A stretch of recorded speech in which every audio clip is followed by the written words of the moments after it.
my state of daze. Your kisses make my skin feel weak. I'm always melting in your heat. Then I soar like a bird in the wind.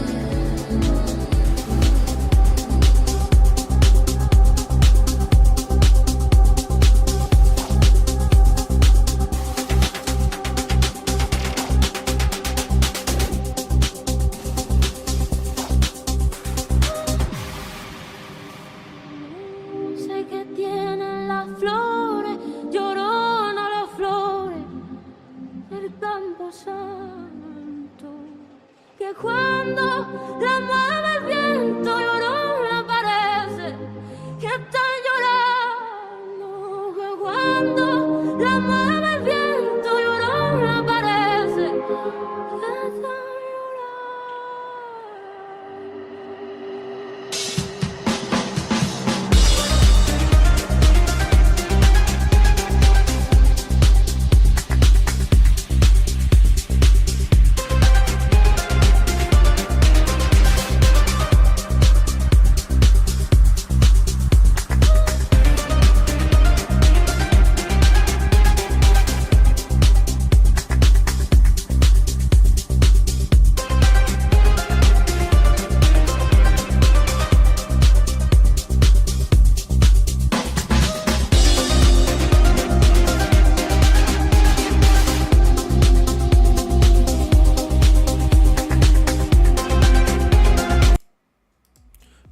Bandidos, what's up? We are live. It's Wednesday, February 15th, just after 11 a.m.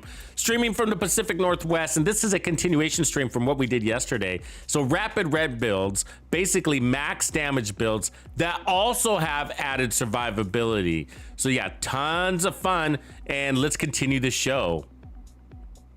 You can tell by the way I use my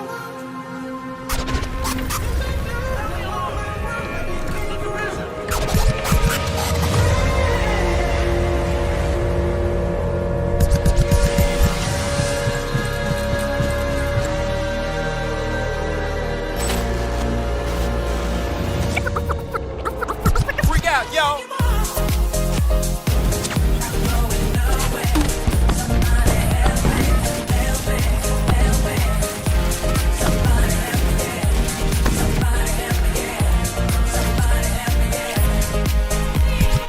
Look, watch this.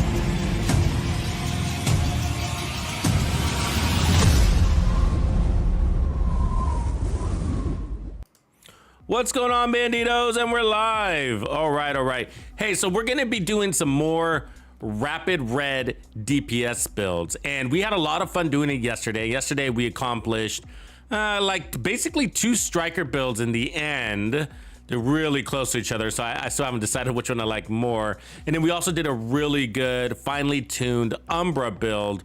Again, these are max red, fully critted out DPS builds that have amazing survivability in addition to them, to their damage. So before we get into that, a little bit of news. So we did get some compensation caches, a notification at least on a compensation cache that we are going to be receiving on February 17th. So starting this Friday, and it'll be available to basically the end of the month.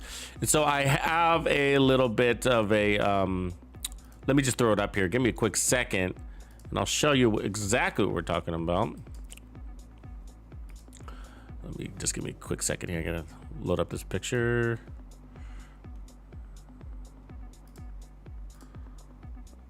Here we go. Cool. So hopefully you can all see that nice and clear. So this is just a preview of the compensation cache. Again, it's not available until Friday, but you'll be able to get it just by logging into the game anytime between the 17th. And I believe the last day is the 27th, maybe the 29th. It's a Monday, whatever day lands on a Monday, whether it's the 27th or 29th. Either way, plenty of time to get this. It's actually pretty darn good, and it from the response from the community, so this was posted on Twitter, seems to be relatively positive. So I think people are actually excited about this.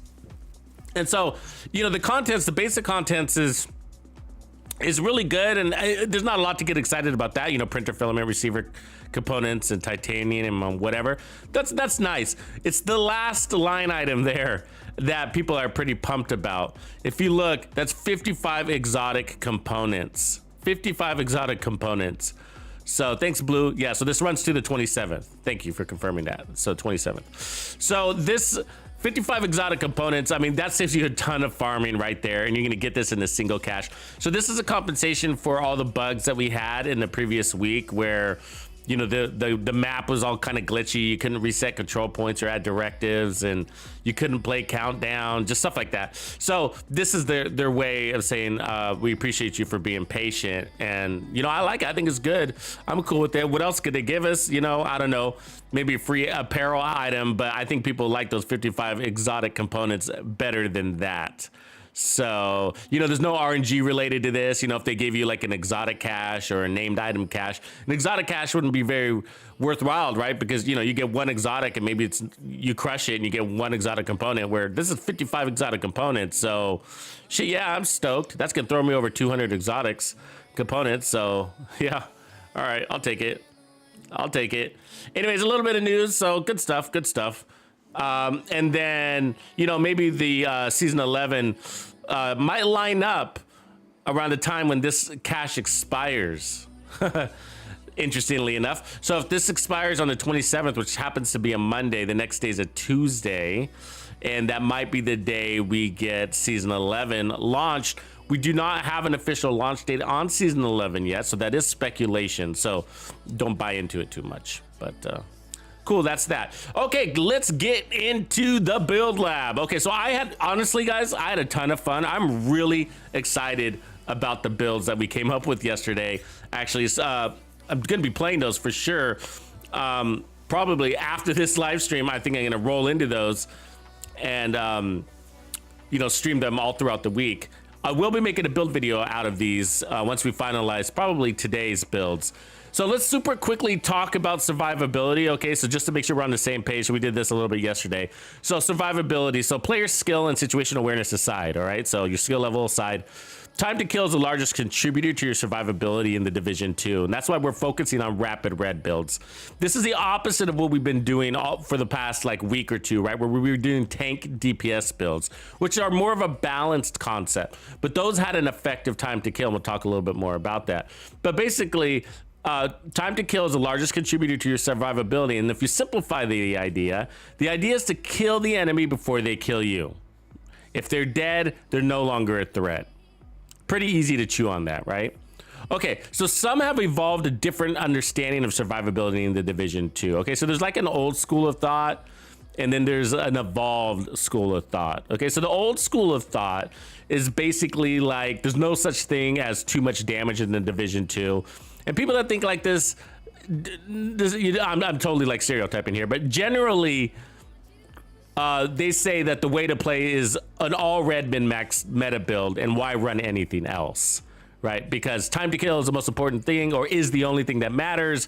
So go all red. There's no such thing as more damage. Okay, so that's sort of an old school way of thinking about the Division 2, and I think the devs have provided a lot of new gear in the game to help us see that the game does go beyond that and things are more intertwined than you think, right? So the evolved way of understanding survivability in the Division 2 is based on not time to kill, but more of an effective time to kill. The word being effective is the key word there. So effective time to kill is more like a sweet spot, and if adding more damage to a build makes a faster time to kill undetectable by the user, so basically you can't tell if it got faster, or that added damage does not add additional survivability, doesn't save your butt, then that damage has a diminished return, in which case the build and user would benefit more from something else, some other type of survivability, or something else. You know, it could be more weapon handling, so you're landing more shots. It could be armor regen, or armor kill, or whatever, bonus armor or something like that, right? And by doing that, what ends up happening is that you preserve basically the same time to kill. You know, time to kill that is suitable to clear content fast, kill enemies fast, kill anything in your way fast. But at the same time, it gives you can add faster recovery to your build this way, by adding additional levels of survivability, which will help you clear content more quickly because you're recovering quickly. You can move faster, play faster, and die less, obviously. So by doing that, you clear content faster, and that's the ultimate goal, is clearing content faster, more XP that way, right? And so this is the build one of the builds, okay, we toyed around with yesterday. And so I'm just gonna quickly mention, I'm gonna not go through it in detail today because that was yesterday's stream, but really cool. As you can see, it's a maximum red build. We only have one blue core here just for a little bit of, what do you say, just to take a little bit of a punch, you know, but the reality is that our added survivability has we had amazing armor on kill by using clutch, by getting creative, because we were able to not run something like vigilance, and we didn't even miss it because our time to kill is so fast. We played around with this. We added all sorts of damage to this build in addition to what you see here, and we couldn't detect a faster time to kill. So we were able to add more survivability, and you know, there's other survivability here that's not easy to see at the surface. I'd have to break down the build, but either way, this build has more survivability than just time to kill. It's got sustainability added into it, as well as resistance. Okay, so just real quickly, this was an interesting one to do, as Striker is a pure offensive gear set, as you guys know, right? So it doesn't have any added level of sustainability. It's just damage, right? So there's no defense added to this. So it's weapon handling, rate of fire, and then you get Striker's Gamble, which is stacks of total weapon damage. And that actually equates to a lot, right? So weapon handling and rate of fire otherwise. And so no added survivability into this gear set. So it's an interesting one to work with.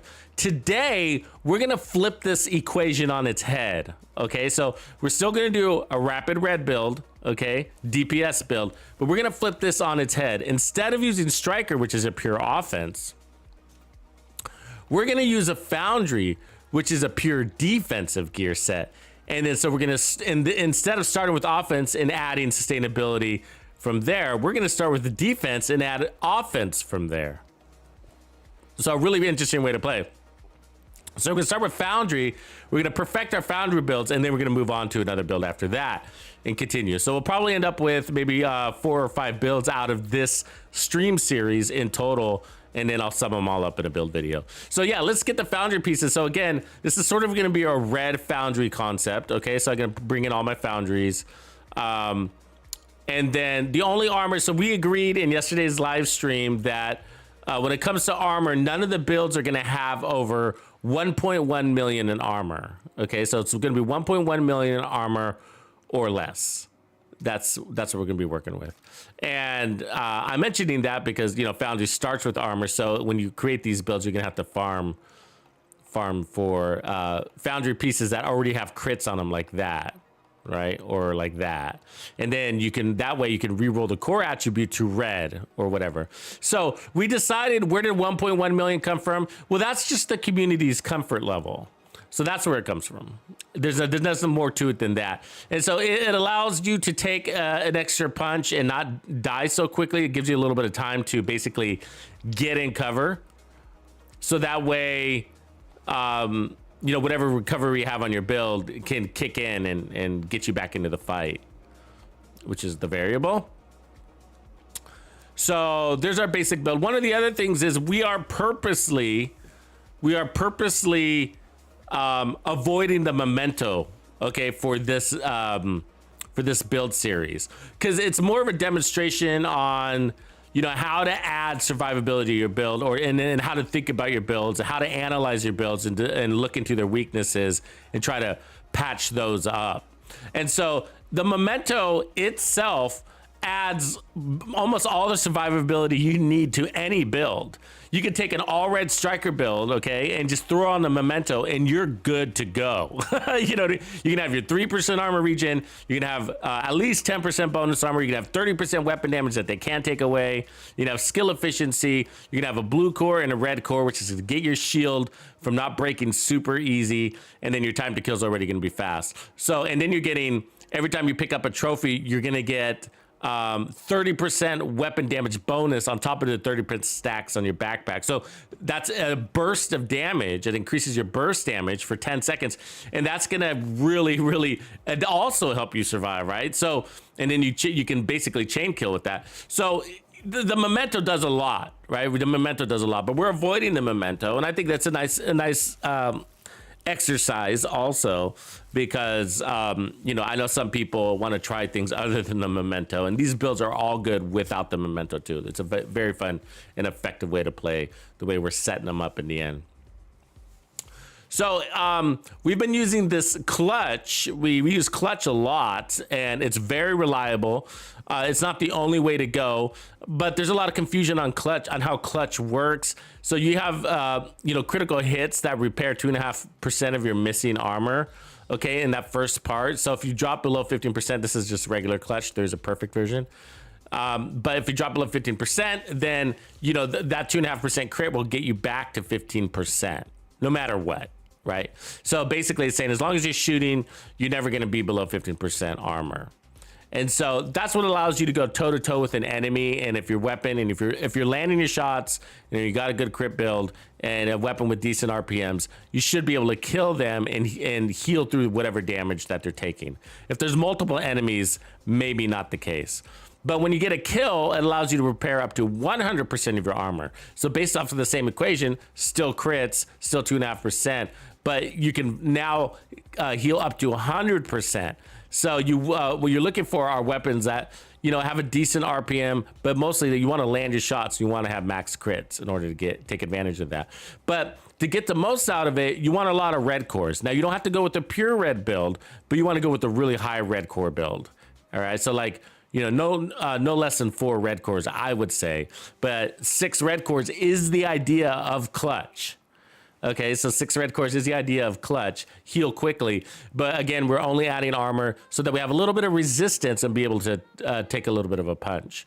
So what we found was the shield was our weak point, right? So you need the shield because, I mean, you can play from cover and play a little bit more relaxed, but that's not the showcase here, okay? So the shield is a layer of resistance that's really important, because otherwise, if you're running and gunning and you don't have a shield, you're gonna get pushed back into cover really fast, because you're always taking damage. Now, if you got really decent armor on kill and very fast time to kill, then you could stay out a little bit or have your bonus armor a little bit, but we're running low levels of armor, so it's really easy to get the armor break, right? So the shield really helps kind of give you a buffer there, right? They have to chew through your shield and then chew through your armor. The reality is that if your shield breaks, you're almost like 80% of the time you're dead if your shield breaks, and that's because you're dizzy, you can't control your character, you can't shoot back, and they throw you to the ground after that. So the shield ends up being your weak point out of everything, not your armor. It's the shield, because if it breaks, you're down. So you really don't want your shield to break. It's something just to keep an eye on. But as long as you're shooting first, you're most likely killing them first before they can bust your shield. But if you have multiple enemies, that's when your shield becomes a threat. So we compensated with Future Perfect because we had such a time to kill. We didn't need a damage talent on our gun. So we can do that with this build, but we might not start there. Let's take so I brought in some other weapons, as a matter of fact. So let's take a look at these. We didn't use these weapons yesterday, but yeah, there's a lot you can do here. You could use the Eagle Bearer, give yourself that immunity. But I brought on the Black Market AKM. And then I also want to take a look at the regular TKB, the non-King Breaker. So that's one to look at. And then we will also look at just the King Breaker. With this setup that we have here, it's actually pretty decent. Yeah, it's actually pretty decent the way we have it here. So we could go with the King Breaker and then use Perfect Spotter. That's fine. But the backpack talent, I'm not sure I want to run clutch. Okay, so I might want to go, in this case, let's take a look at, yeah, Bloodsucker. Yeah, I'm thinking Bloodsucker, but I'm wondering which backpack I want to run here. So I think I got a Cheska Bloodsucker. Yeah, that's the one, Cheska Bloodsucker. Cool. Okay. And that's because, let me tell you why. Because remember, this is different than the striker, right? Striker brings all your offense. So we got 1% total armor, or 10% total armor, sorry. 1% armor regen, 50% shield health, so we got a stronger shield. And then makeshift repairs, which is, there's our heals right there. So whenever you and your shield take damage, 20% of that is repaired to both of you over 15 seconds. So your shield is stronger and your shield is getting repairs.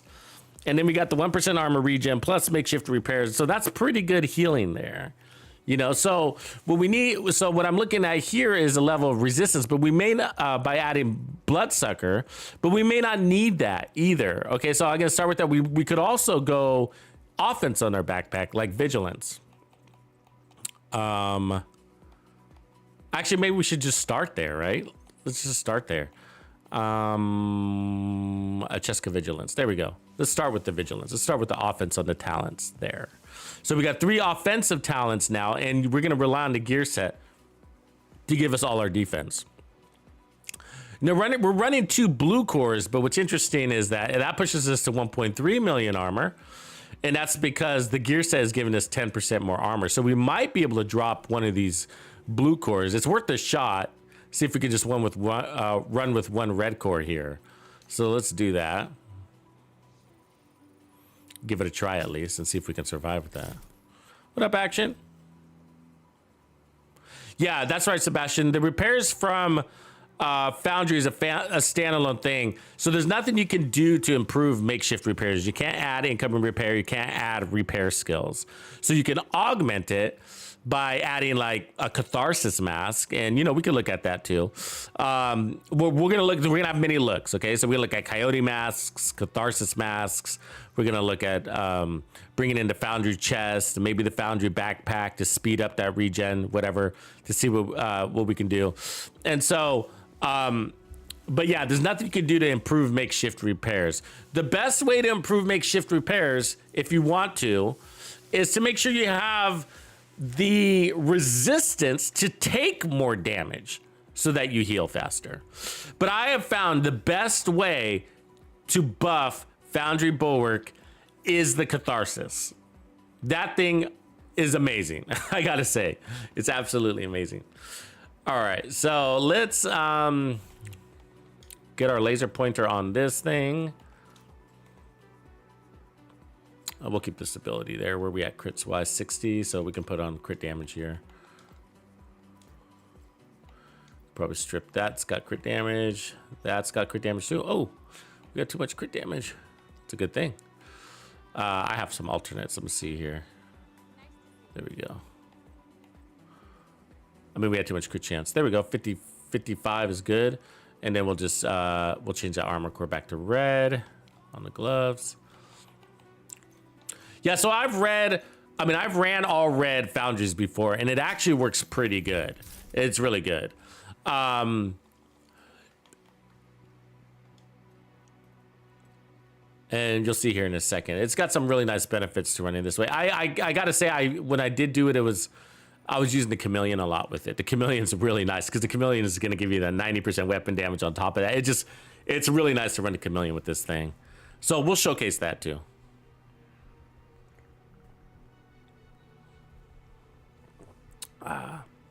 Drinking my cup of coffee. That takes forever to cool off. I use one of those thermal mugs or whatever, and like my cup of coffee will last like all day because it starts out so hot I can't drink it. And it's these cups nowadays, man, they keep their coffee warm like all day. I don't like it.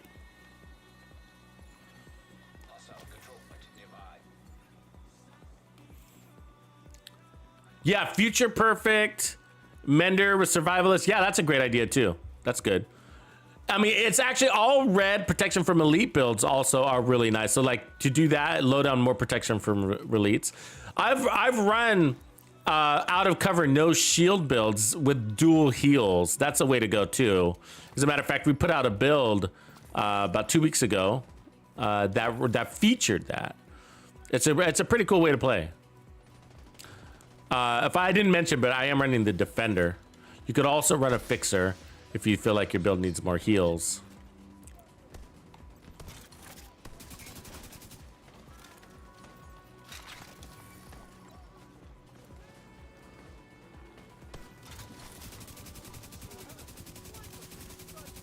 We're getting shot from the back too. What's that about?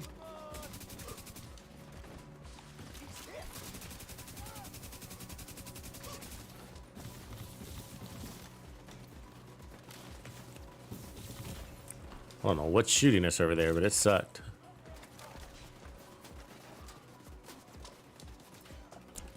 So makeshift repairs is healing us. The question is that fast enough, right? See that?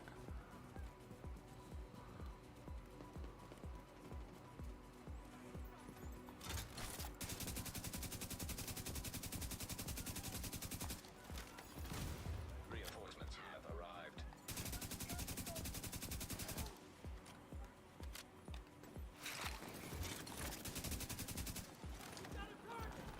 Damn, where is he going?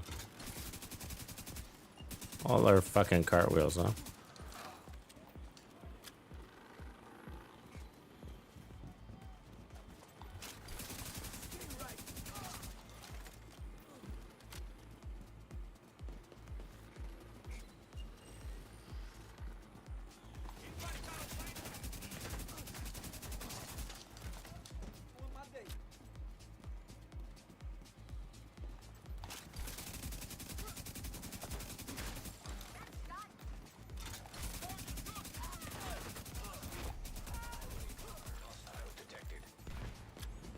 It's got good survivability.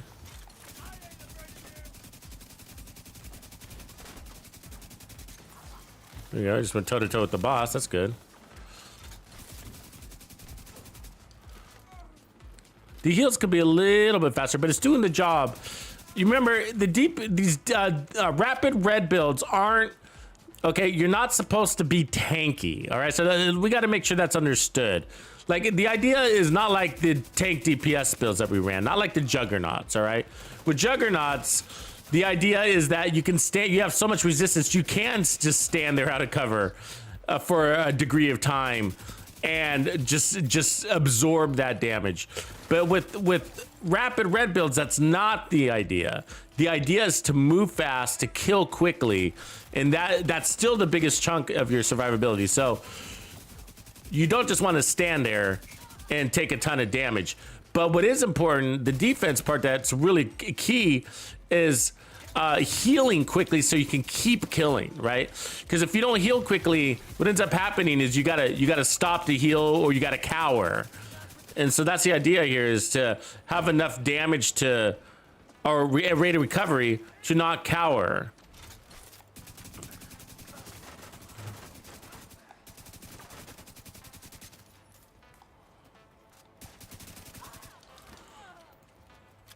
Yeah, so I don't think we're going to need Future Perfect with this build because, of course, of its buffs to the shield.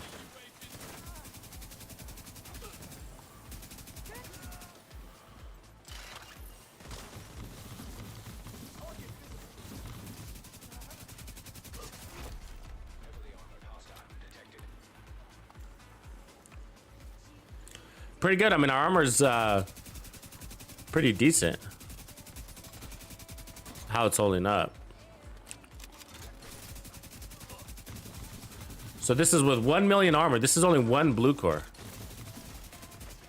Okay, he broke our shield there. Let's see our healing here.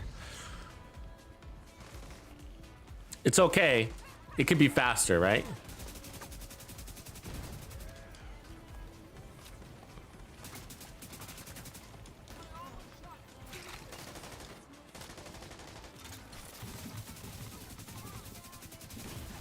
Oh, now we're down. Something happened back there. That's okay, actually. This guy's gonna take forever. Let me just kill myself. We could take the build to the next level. Or your beer cold, yeah.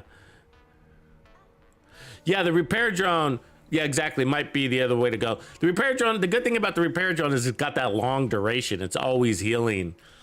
That might be a good fix right there, because we got one skill tier.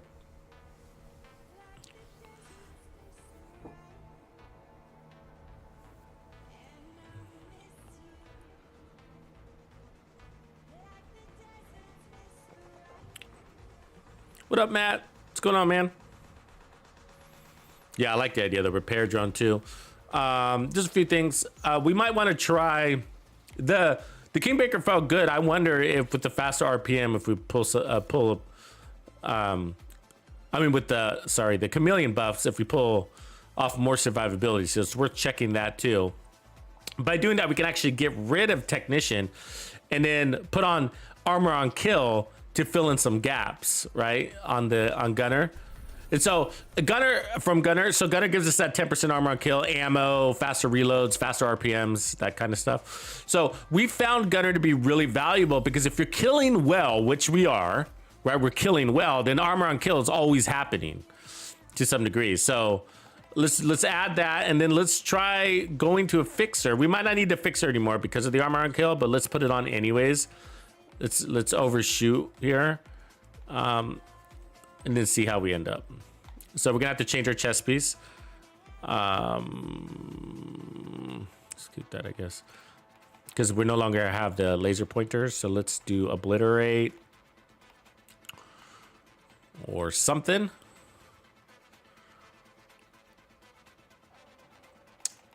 Let's see, what do I got for obliterate? There's a bell stone. We could take another armor regen too, but we don't really need enough. 1% armor regen isn't going to be too helpful because we don't got a lot of armor. It's a little bit helpful, but rather have the damage there. Let's see. Fenris isn't bad. Could do that. Probably Fenris, actually.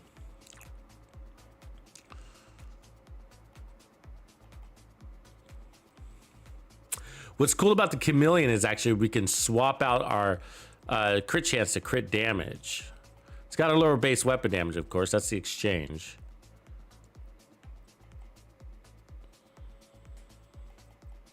Okay, let's just do that one. Fenris is easy.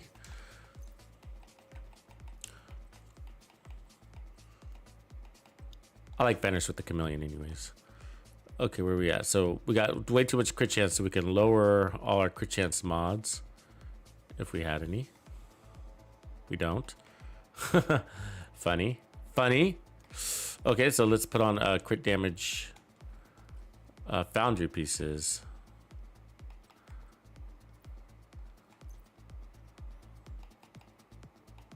Luckily I have it all. Still got too much crit chance. It's crit damage. So I think we're gonna have to pull the Cheska off. Go with Grupo instead, which is cool. We'll do that. 52, so that's good. I'll stay at 52. And then let's load on crit damage.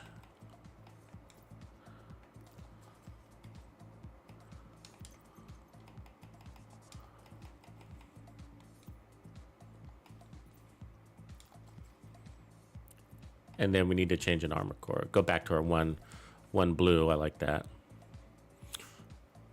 Well, before we had the skill tier that was making our shield stronger, so this might play differently. But if we're killing quickly, it might not even matter. Okay, so let's see. So right now we're at 200. We're going to be at 200% crit damage with the adaptive instincts from the weapon. And then we're going to get 90% weapon damage from adaptive instincts also. So this build, which equates to way more than what the Kingbreaker was doing when you add all of that together. The downside is the Kingbreaker is always on. There's no stacking. And then we'll see about Vigilance if we like it. We're going to stick with it for now, but...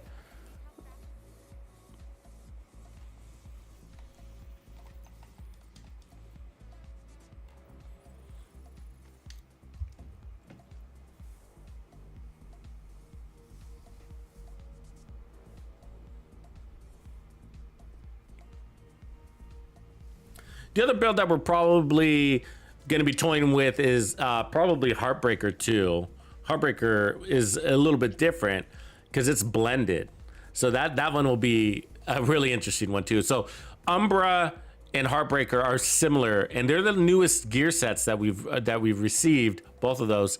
And what's great about them is that the devs have really thought about our survivability. So you got Hunter's Fury that's blended.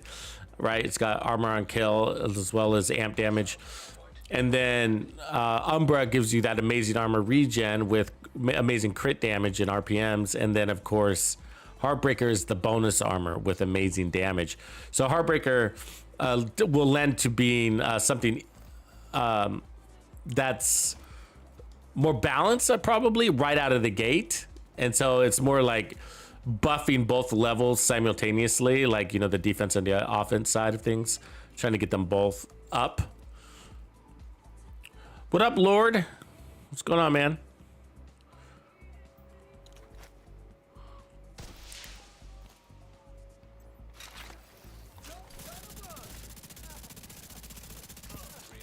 That's without buffs.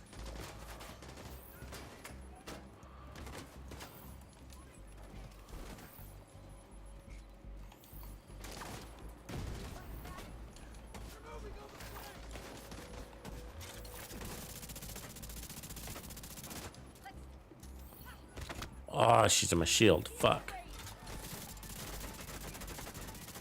Yeah, that wasn't gonna happen. I knew that was gonna be a fuck up. Ah, that was bad. She fucked me up. Hold on. Let's get back in there. Agent deceased.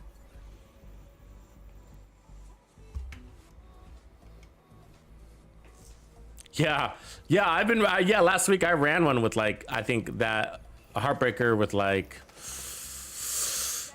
oh, was it 1.7 million? It's crazy.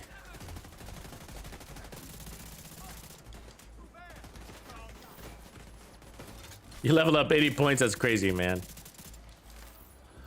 Yeah, I was talking to somebody that did it last night. They got like 35 points in an hour, SHD points in an hour, but said it was extremely boring. That you're not even really playing, you're just standing there.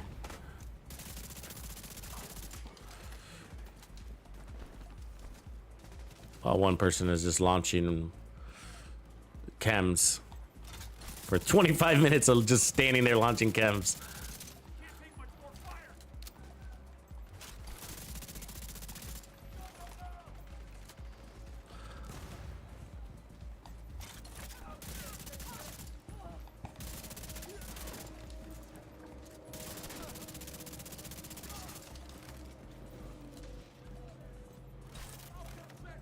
There's some enemies.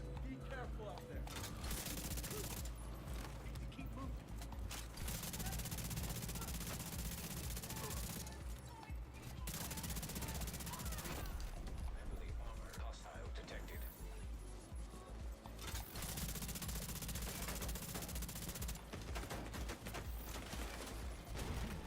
Long range damage, nothing you can do about that. Just back out.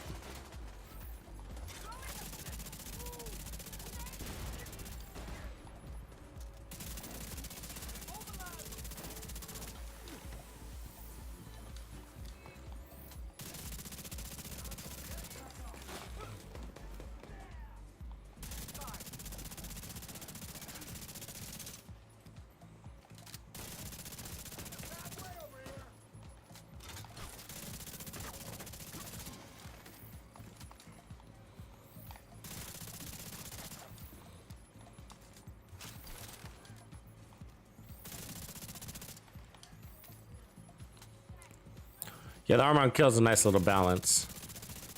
Just speeds things up.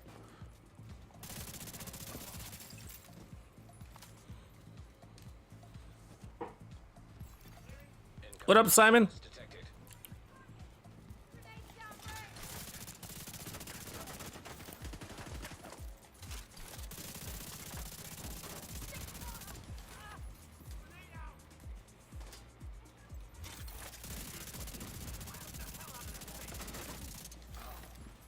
Good time to kill. Yeah, when you got those buffs. Woo-wee.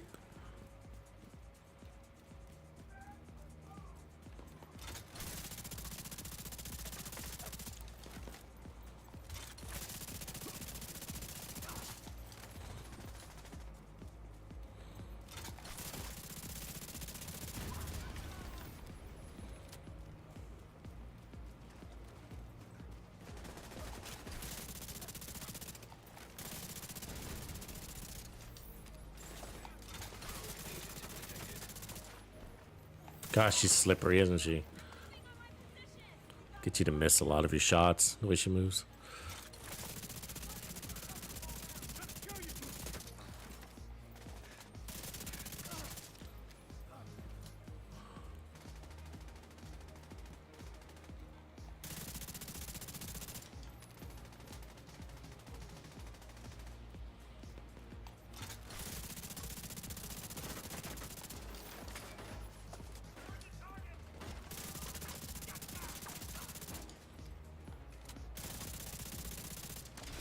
That medic is annoying.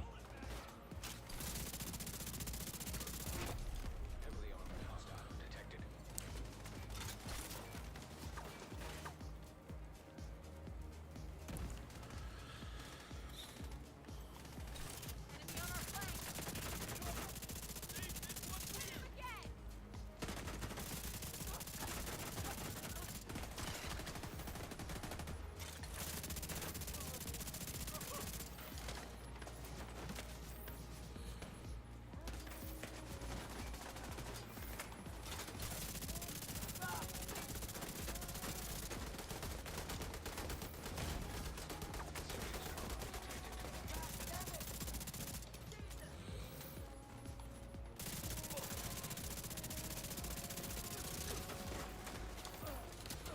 Yeah, we're back. Our armor came up pretty quickly there.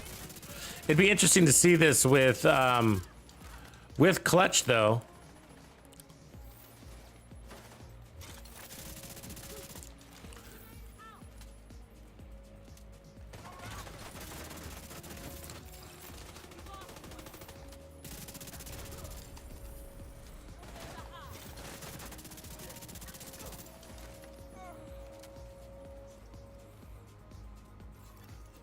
Supply room access unlocked.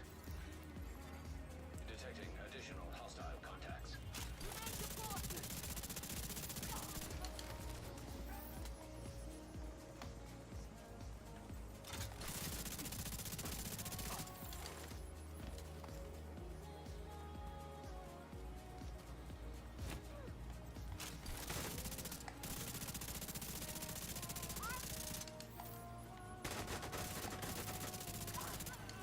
Incoming hostiles detected.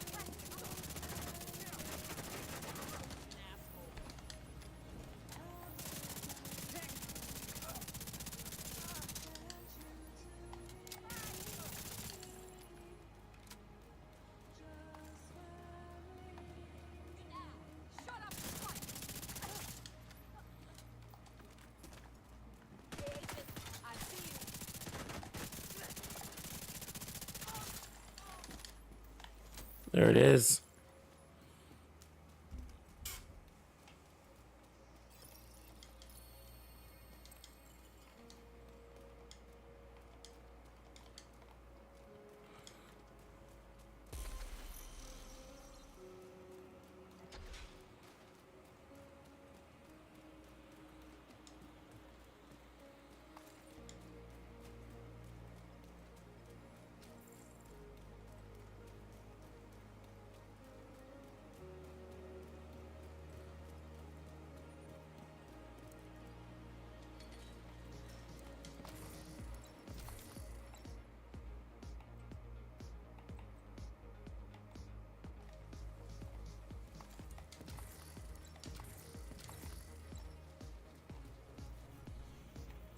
All right, let's try changing a couple of things here. It was okay. Let's see if we could go a little bit faster.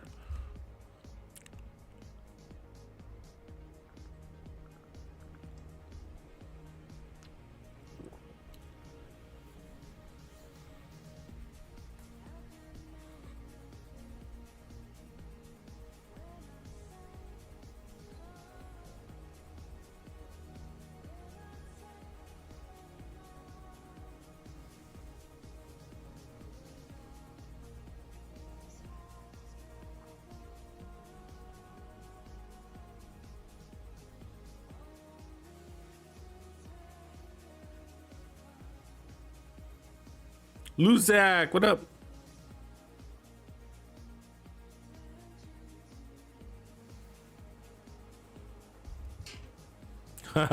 Because of all the countdown, yeah, all the countdown farming. It's funny.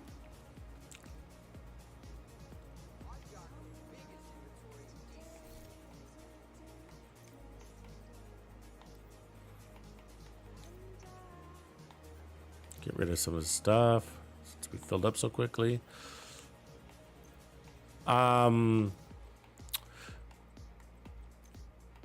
So before we tried the Catharsis mask before, but what we found is that, you know, we're moving so quickly, we're typically not around long enough to soak up those heals. We're basically outrunning them all the time. However, one of the ways that we could test this build is basically like, look, if we do increase makeshift repairs speed from 15 to 10 seconds, that's like getting more. I mean, it's basically more regen. Well, let's put it that way, right? It's that simple. And so if we do that instead, then that frees up like our mask, and then we could go like Coyote or Catharsis. I mean, we could try Catharsis.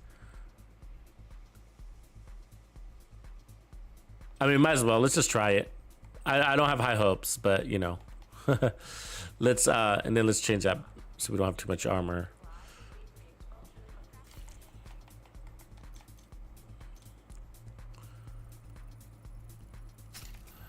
So we could do the two blue cores, pushing this to 1.2 million, or I could drop this one.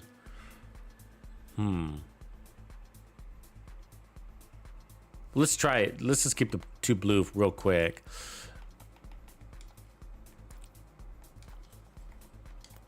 It's worth a try. Because that is one of the benefits of this one, is that you are getting tankier.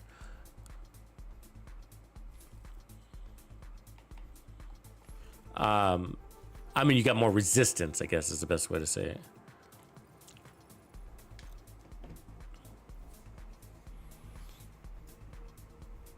Yeah, foxes would be good too. The coyote would be good because you get that 25% crit damage.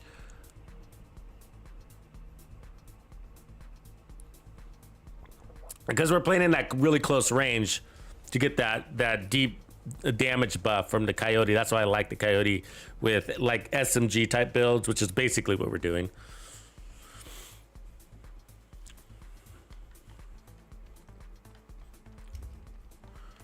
So we lost a little bit of crit damage, not a whole lot. We still got the 90% weapon damage, but now we got the hopefully 30% weapon damage from the Catharsis plus the heals. Hostile control point detected. The question is, will we have the resistance to get those heals a lot? Which is why I kept the extra armor core to see if we can. And then we have increased speed on that makeshift repairs. So maybe the combination will be enough for us to stand there and soak up those heals while we're taking damage.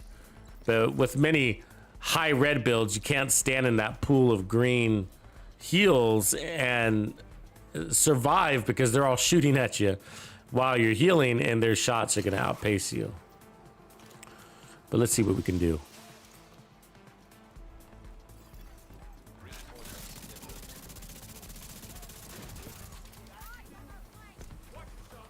Nice timing on that grenade. They were fast getting that out, weren't they? Where did that healer go? What the fuck?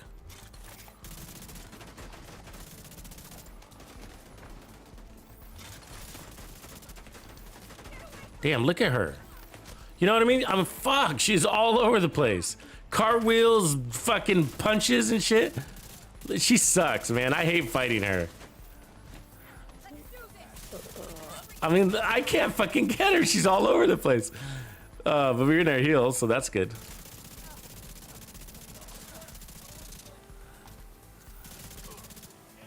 We survived it. We're surrounded completely.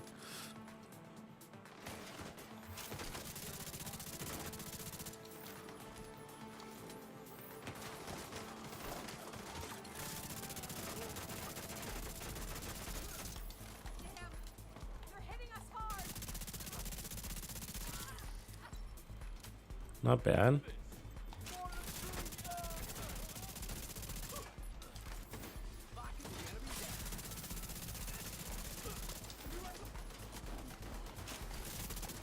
Don't you fucking do it. How are you so fast? God. I got 900 RPMs and he's outrunning him.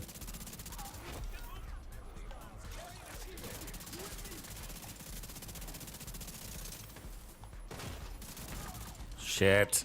Fuck. That foam, we had that. That's stupid. Where'd those guys even come from? Dumb. Just dumb. Look, I got nothing to spawn to.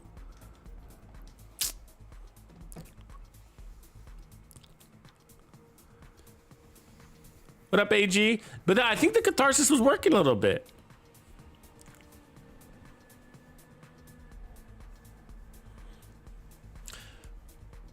Yeah, no, I like trying to go for her handbag, but she's doing all the cartwheels. I can't land a shot on her.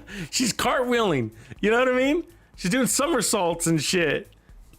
It's just like, it causes, what she's doing is she's causing you to miss shots, but that's not her real objective. Her real objective is to get you to reload, right?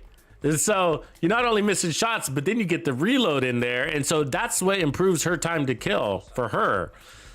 That's what makes her so difficult to kill, or it lengthens your time to kill on her. And while you're focusing on her, you got 5 other enemies on approach shooting at you, you know, and you're just trying to kill this one lady and then she melees you, which staggers you, which means you're not shooting. I mean, she could be a nightmare in those cases. Just this one lady doing all these acrobats and shit.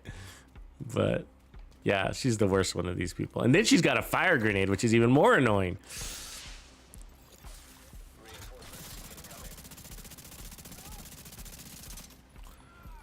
Yeah, she gets you to reload, basically. It's her goal.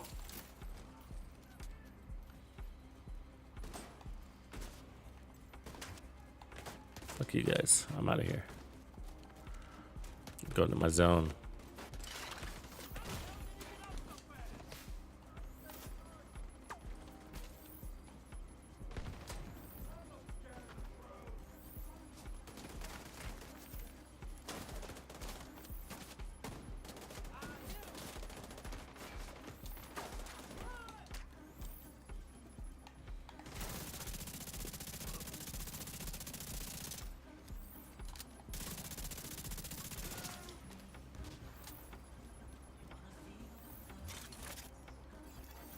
Reinforcements in place.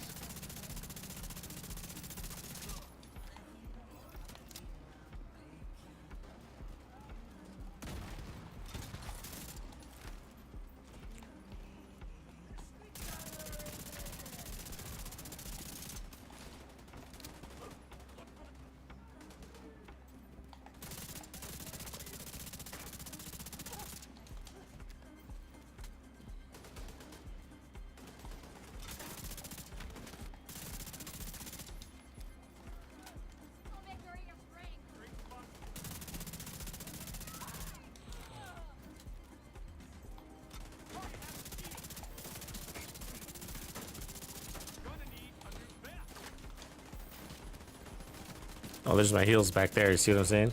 Heavily armored hostile detected.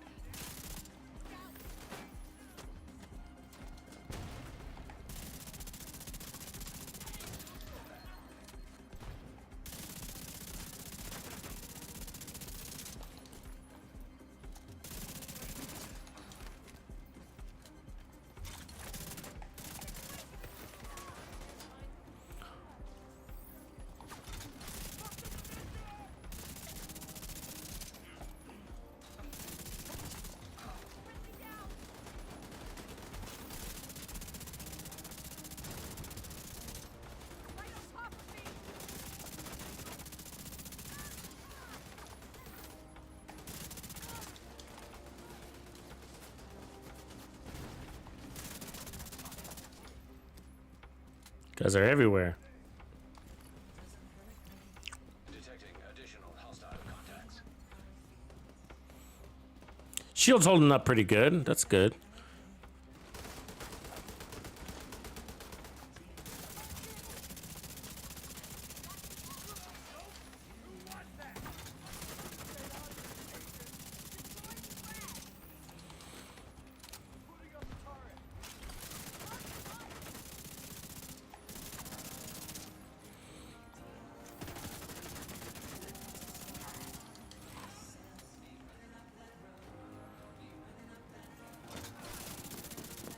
Where you going, dude? Come on, slow down. I'm right here.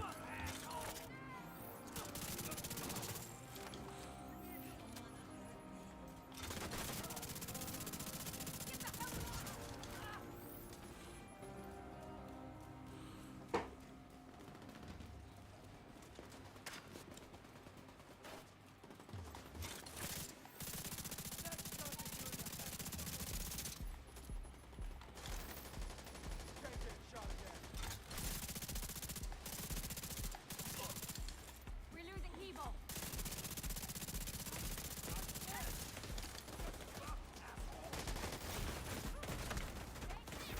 Fucking melee.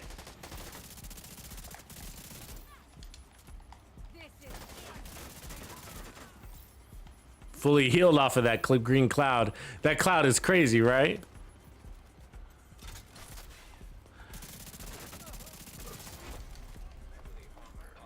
That's pretty decent.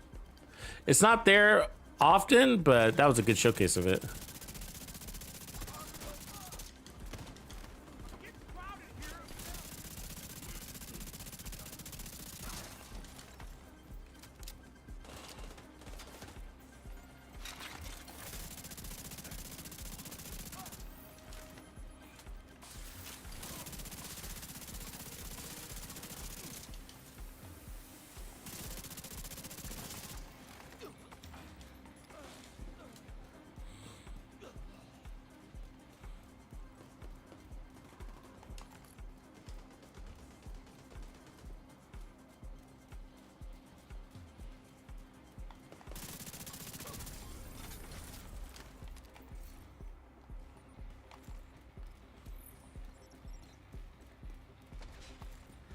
Yeah, that was interesting, huh?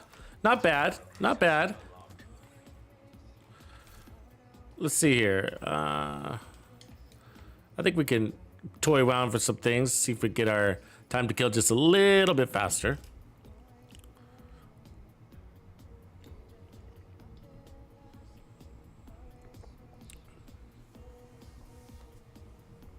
I also wonder if it might be worth trying to back with the Foundry mask and then just putting on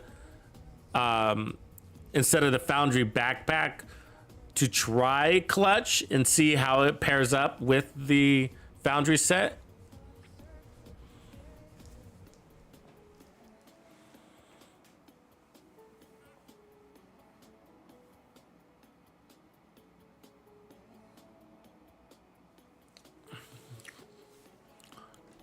So the Catharsis did do good work. When you can grab those heals, it's a lot, right? It's a lot. So let's try this swap real quick just to see how it feels. Put that there. Get rid of that.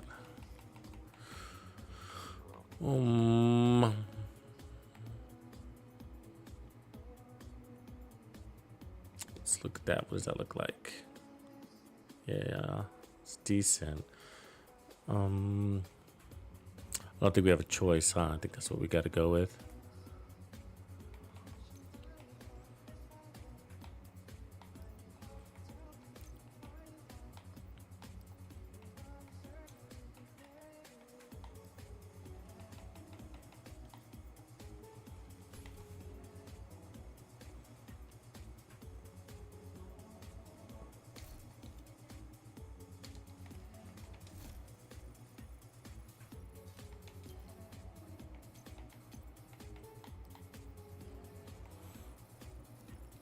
I did want to try more weapons too.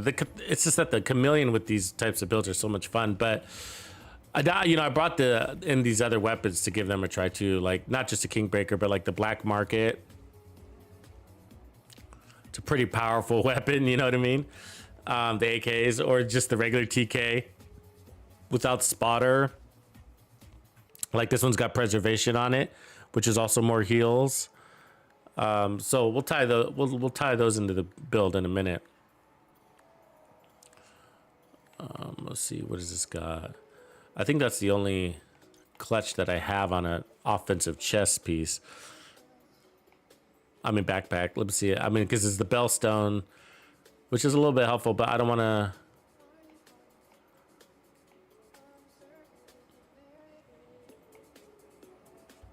Oh, we have this one too. Okay, let's do that. And then set up Fenrir's chest. Let's see if we have a Grupo chest. I don't know.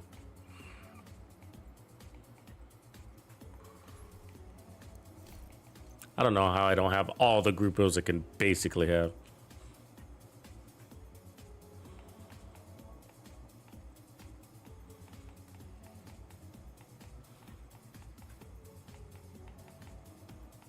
Yeah, I don't think I do.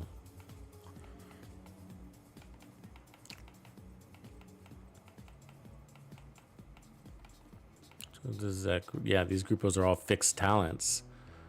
Not good enough. That's fine. Let's just go with the Cheska then. Just do that. Then go with Cheska. We could also go Bellstone. It's not wrong either. Get an extra regen in there. Let's try it. Better than Cheska, because we don't need the crit chance. And that's because the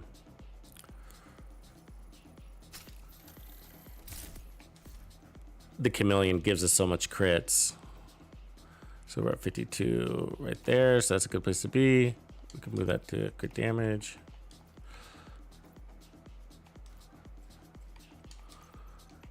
And then crit damage. 46, 150, so we're at 200% crit damage there.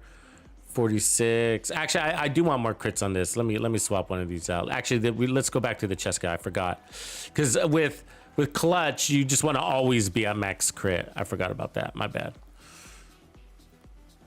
There we go. 56. That's good. We'll take that. And then let's leave just the one core and see how that does. How much our shield breaks and that kind of thing. Because the one core, real quick, the one core, we're at basically 1,000,000. We got 1,000,000 armor with one core, so that's not bad, you know? And remember, we got 50% more shield health plus shield repair that none of the other builds had. That's right, Maddie. That's our challenge with the Catharsis, which is why I'm not completely sold on it, is because the chances in which you can just stand there and soak up your heals. Sometimes you don't notice your heals kicked in and you outran them. You know, they're like 50 meters behind you.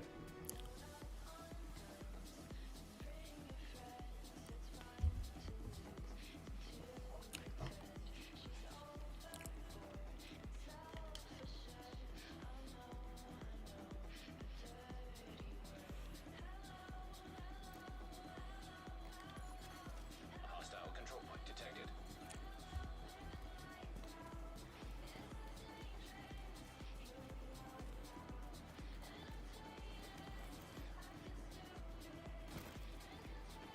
Yeah, the Dark Winter could be good too. Good point, Simon. Chatterbox, Dark Winters. Because the Dark Winter's got that 50%.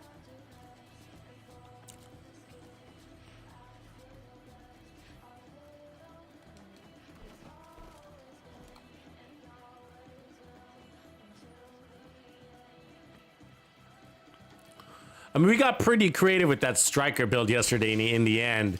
And so if we add some of those creative findings to this one, we might end up with something pretty fucking tanky.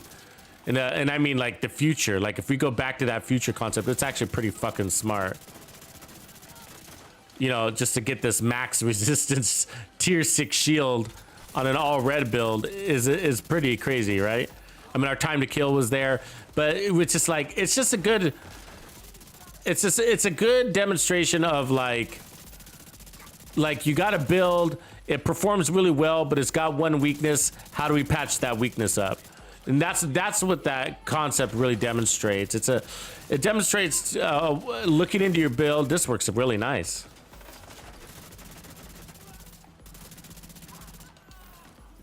Whatever we did works really nice. It's the clutch. That's what we did. Clutch is a great thing. As I'm taking shotguns to the side. I wasn't fast enough. But did you notice how fast we were healing? I was just like, whoa, whatever we did is great. What if we put Bellstone with clutch? You know? That might be nice too.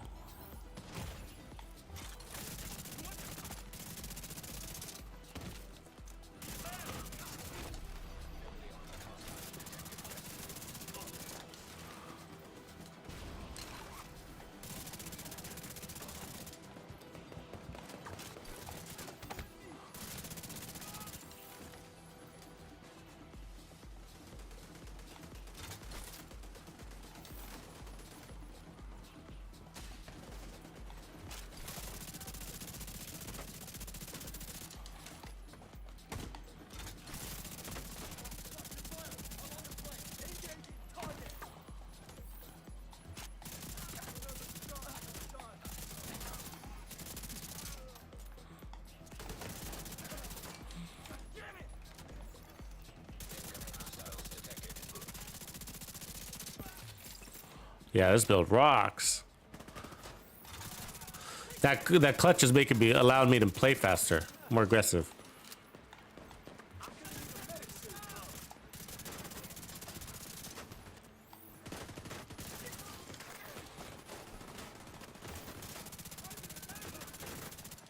Just gotta watch how much damage you're taking from this side.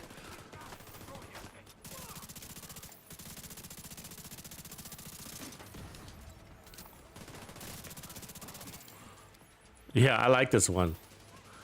I can feel it right away. It's a feeling. You can feel it, you know?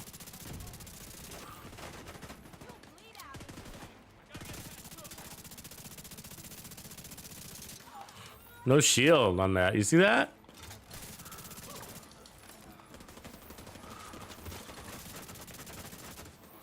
Oh, she broke that one.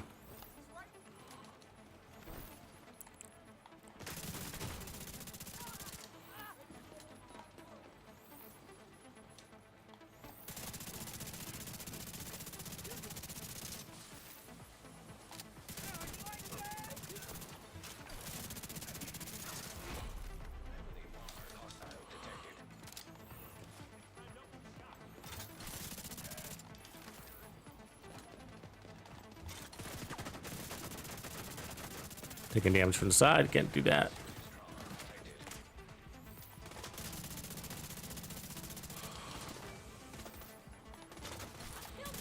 Where'd she go? Fuck, she was fast.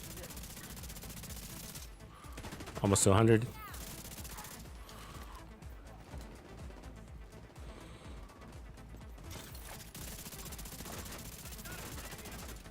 Fuck her.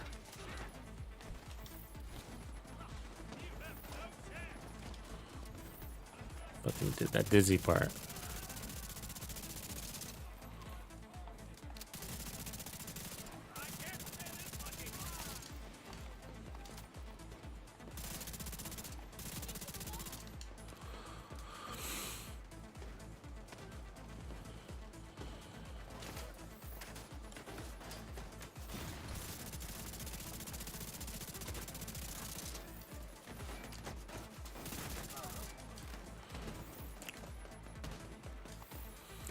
With this one, I wonder, thinking about getting rid of Gunner, actually. At least trying that combo.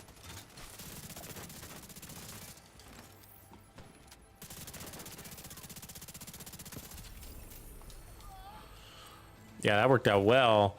I'm thinking about, what if we get rid of Gunner? We can get rid of Gunner, try Technician. That gets another free skill tier to that shield.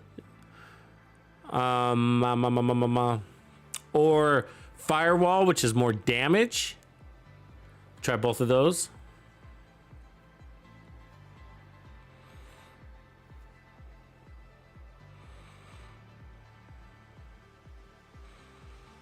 Haha, Exen. Nice. Good quote.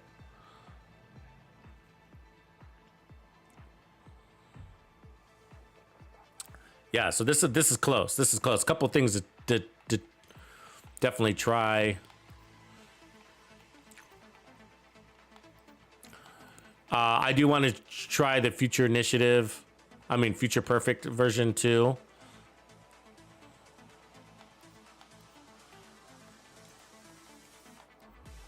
So we will test that as well. A couple of things to test, right? So we got to test the Firewall shield, the Technician shield, and then test Future Perfect and see if we like that version better too. But I do think Clutch is the way to go. And the question, it goes back to, like, do we like Clutch? Is Clutch better with Gunner? How much better with Gunner than it is with the stronger shield?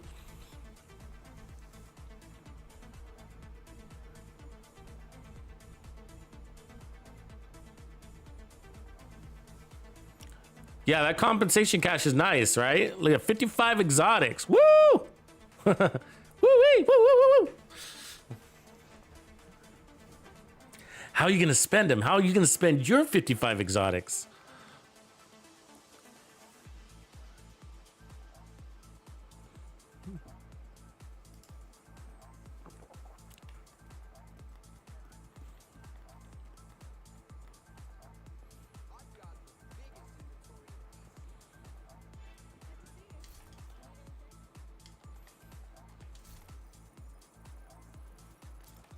Yeah, it's good they followed through quickly on that too.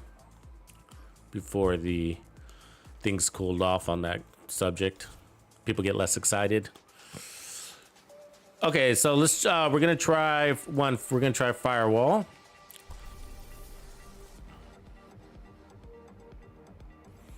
And that's for more damage to the shield and then from the shield. So that means the shield's gonna give us. So we're changing 10% armor on kill for a shield that gives us 11% damage bonus per enemy standing in front of us.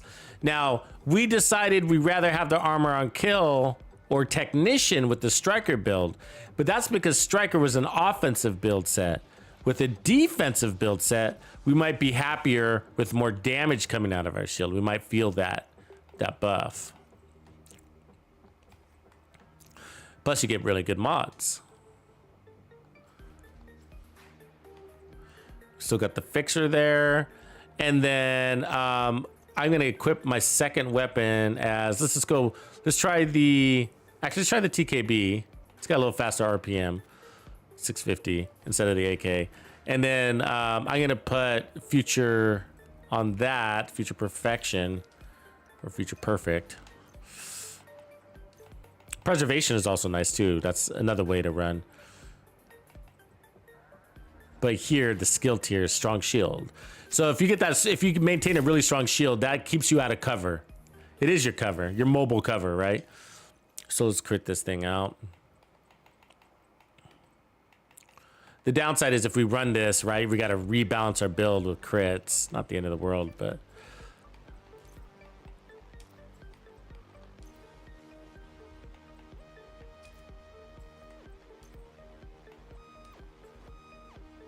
Cool. All right. So one test at a time. Let's first go test the firewall on whether we like that additional damage.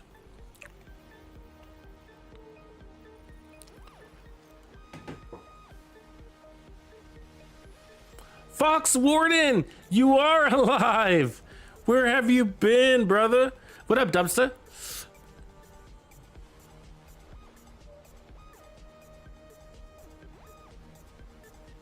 Yeah, well, if you go over the max, that will be a loss. So make sure you spend down your resources before you cash in on the cash.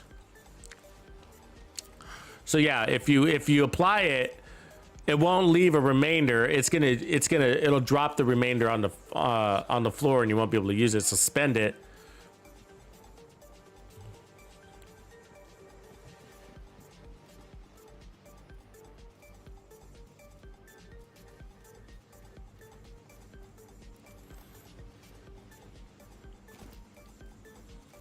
Let me see where my crits are on the other one, by the way. 46, that's not bad.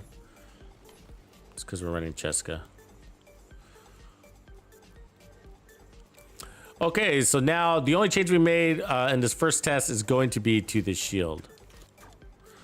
The shield, it's actually more damage. So that's the idea here. More damage and a little bit stronger shield in the sense that we got some better mods. Don't you get that foam on me.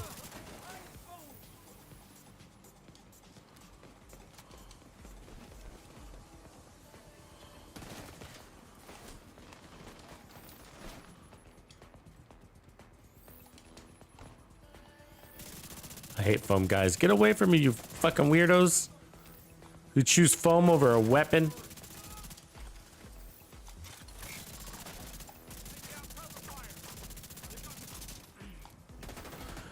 Do you want a shotgun or riot foam? I'll take the riot foam.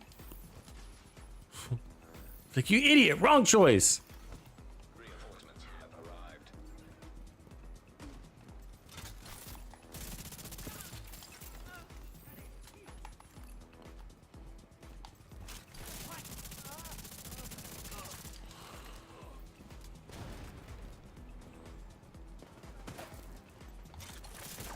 Where the hell is that damage coming from? Spend half my life chasing these fools down.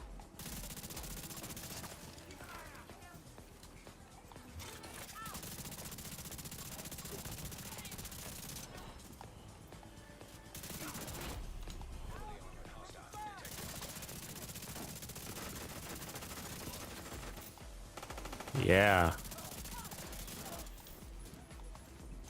Shield's in great shape too. That was easy round though, right?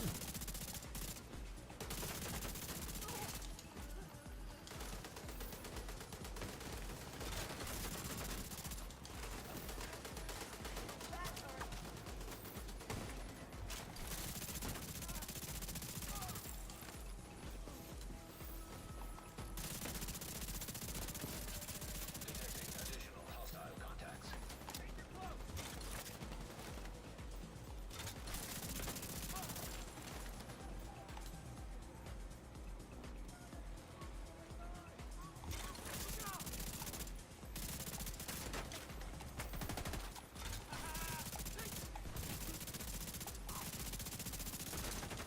Damn, missed a lot of shots there. Come here, stand still, fucker.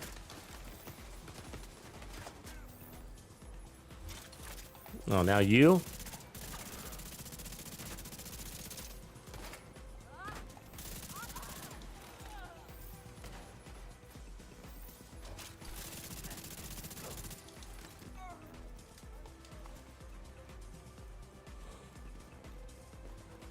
Look at that turret placement. Nasty.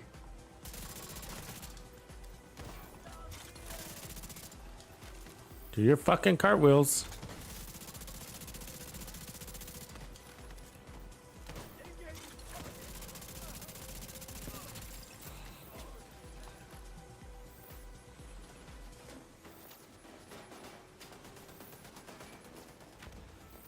Where are they?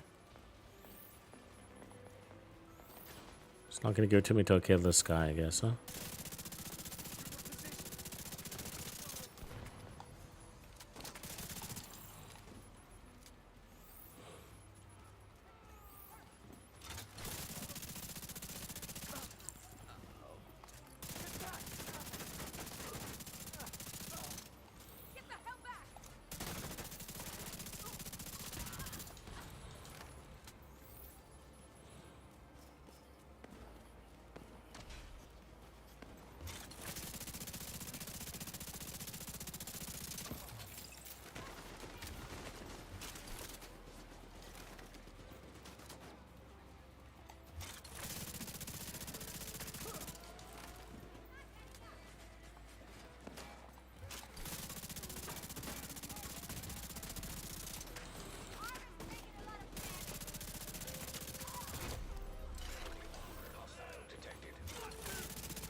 Ooh, big heavy.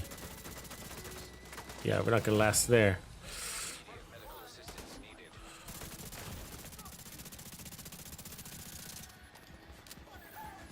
Heals looking good.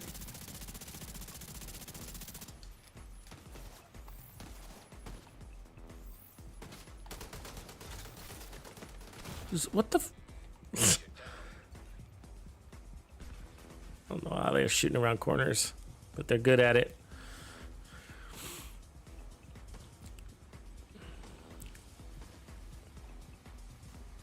Yeah, this is a bulwark.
Yeah, he keeps breaking our shield. He's pretty heavy, this guy. There we go. Wait, that's our next test, though. is the, now we're gonna run future. Let's try that real quick.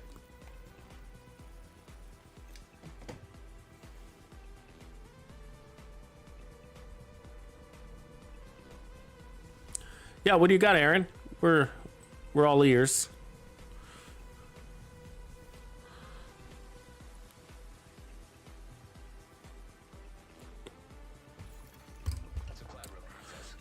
All right. So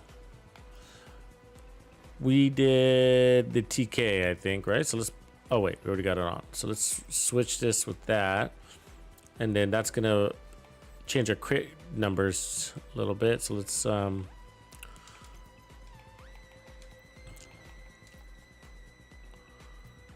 52.7. Let's add one more.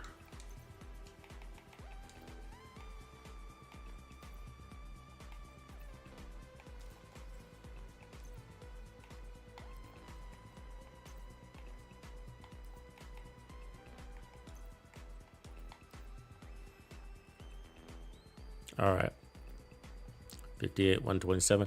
So let's see. So basically what we're doing is giving ourselves a stronger base weapon. And then we're taking away our damage talent, though. So I'm not sure if this is going to work, but it's worth the test. So future is going to basically buff our shield by 3. We already got 1 here. So that's a push us to a tier 4 shield. And then we might not need it to tier 6 because we got makeshift repairs plus 50% shield health. So, you know, it's sort of a balance there. So let's see if we can get it to go. Did we already reset? Yeah. So it'll be a question of, do we have enough damage to have a comfortable time to kill so that our shield doesn't take as much damage? And then does our shield hold up really well at a tier, I guess, 4? Should.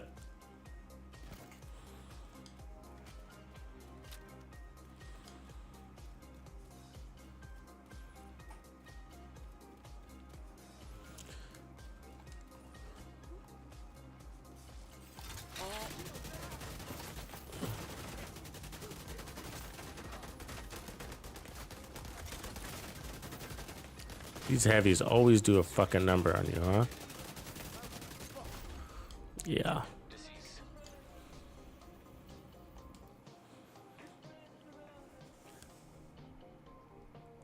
Yeah, it can. I mean, the downside is if you're going to be a tank striker, would you be better off with the memento than Ridgeway's Pride? You know, because the reality is that even at a tank striker, your time to kill is pretty fast. Now, if you're a tank striker, you kill 1 kill and you pick up a memento, you know, and you're gonna have, you know, 5-6 armor cores. That's 1.2 million in bonus armor from a single trophy. That's gonna be more valuable than Ridgeway's Pride, which is gonna give you armor regen sometimes, but not when you kill your target. So you kill your target that's bleeding, that's regenerating you, and you no longer have any heals from it. So it's sort of counterproductive. It's almost like you don't want to kill your enemy. And so even with an all blue striker, a striker armor with all blue, and then you run crits and a good weapon, you're still gonna have a good time to kill. And I think the memento ends up serving you better than Ridgeway's Pride. Ridgeway's Pride's really hard to use. We don't use it a lot because, again, you kill your target and most people don't think about it. And so you will see it on builds because they're not thinking about it that way. Is that you kill your target, you no longer get your heals. So the best builds for Ridgeway's Pride, in many cases, not 100%. There's some other interesting things you could possibly do with it. But for the most part, it's like really tanky builds that have a hard time killing. Hold on. This guy off my back.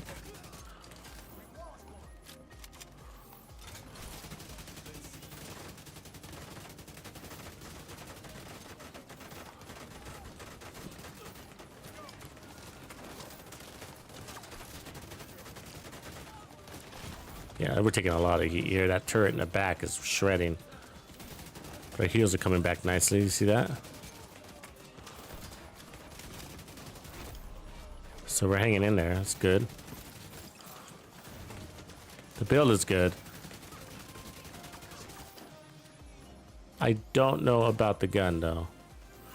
Gun talent. I still don't know.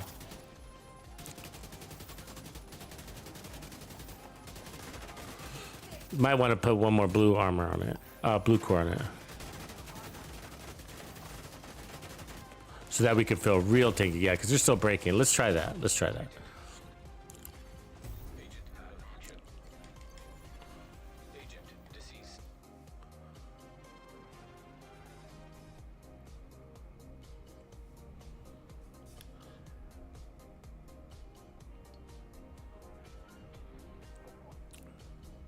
Try deflector drone. Yeah, that's not a bad idea.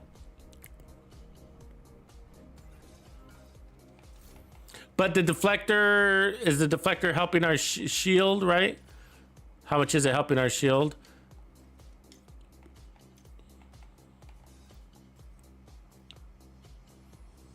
Yeah, you have to buy this outfit through the store. This outfit is part of the... where is it? Should be in here somewhere. It was the crossover event. Resident Evil. There it is. It's part of this set. Resident Evil. So I'm wearing Leon's outfit, and then I got the evil red eye mask on.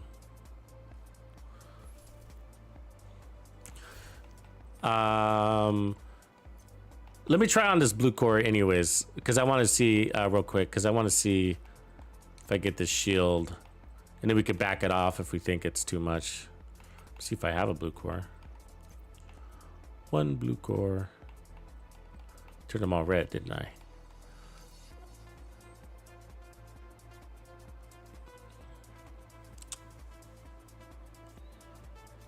Well, all right, let's just try that then. Go back to the White House after this.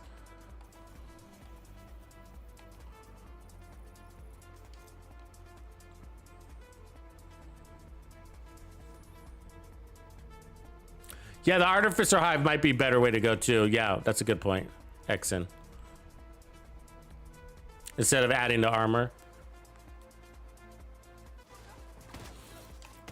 That might be a good way to go too. Although this shield is giving us damage, so it is giving us our damage back.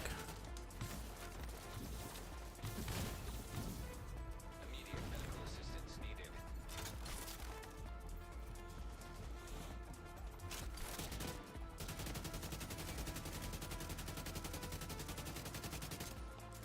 God, this backpack is so fucking big.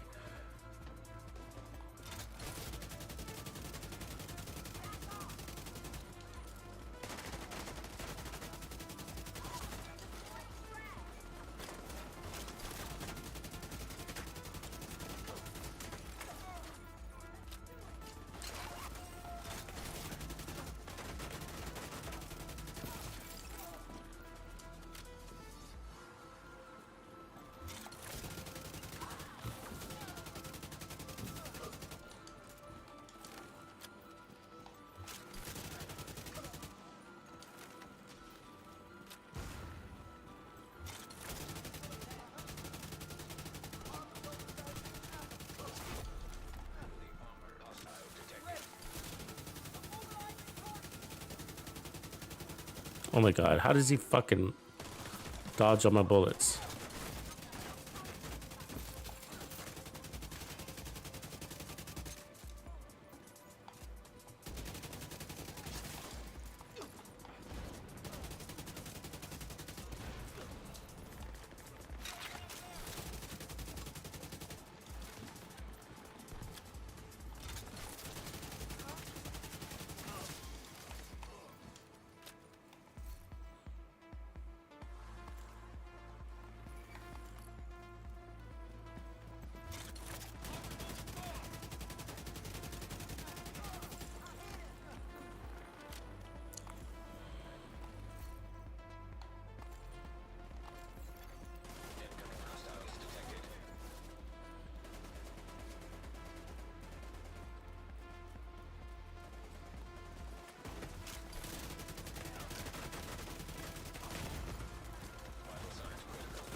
Time to kill is a little slow on this one.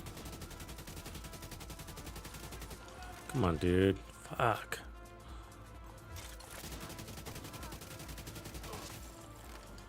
Well, when you're close to landing 100%, but it's sort of the RPM too. I feel like it might be nice to have a little bit of a buff there. I could go try to police him 4 instead.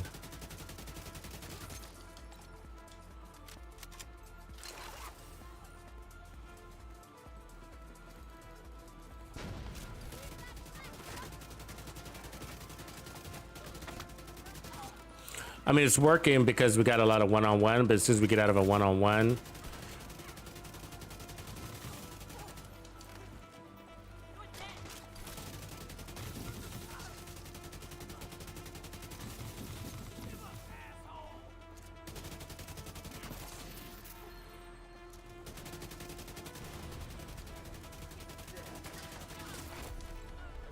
Hostile detected.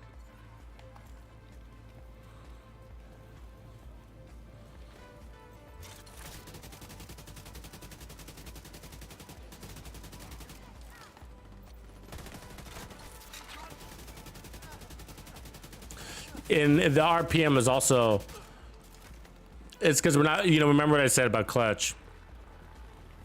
Faster crit, faster heal.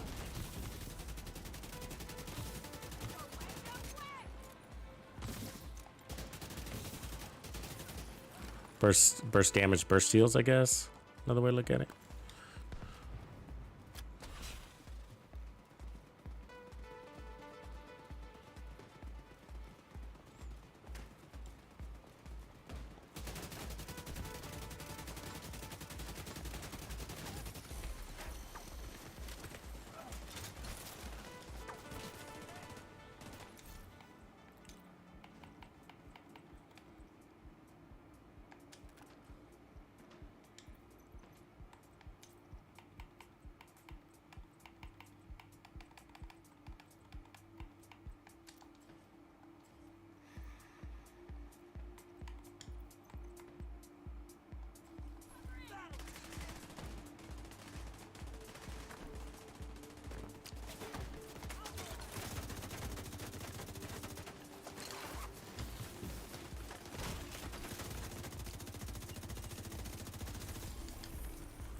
Supply room access unlocked.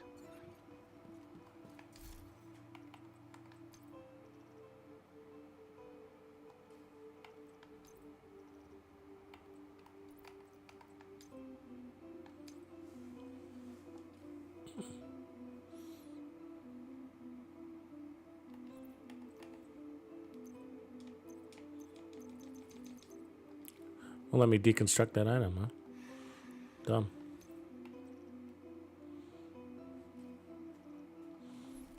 All right.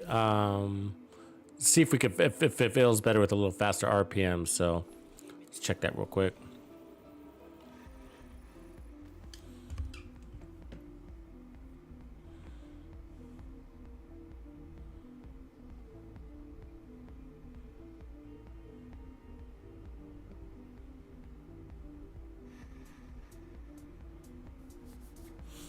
Yeah, Joseph, what is the gear that you're looking for in the DZ? Because I think if it's a named item, you don't have to go to the Dark Zone to get it.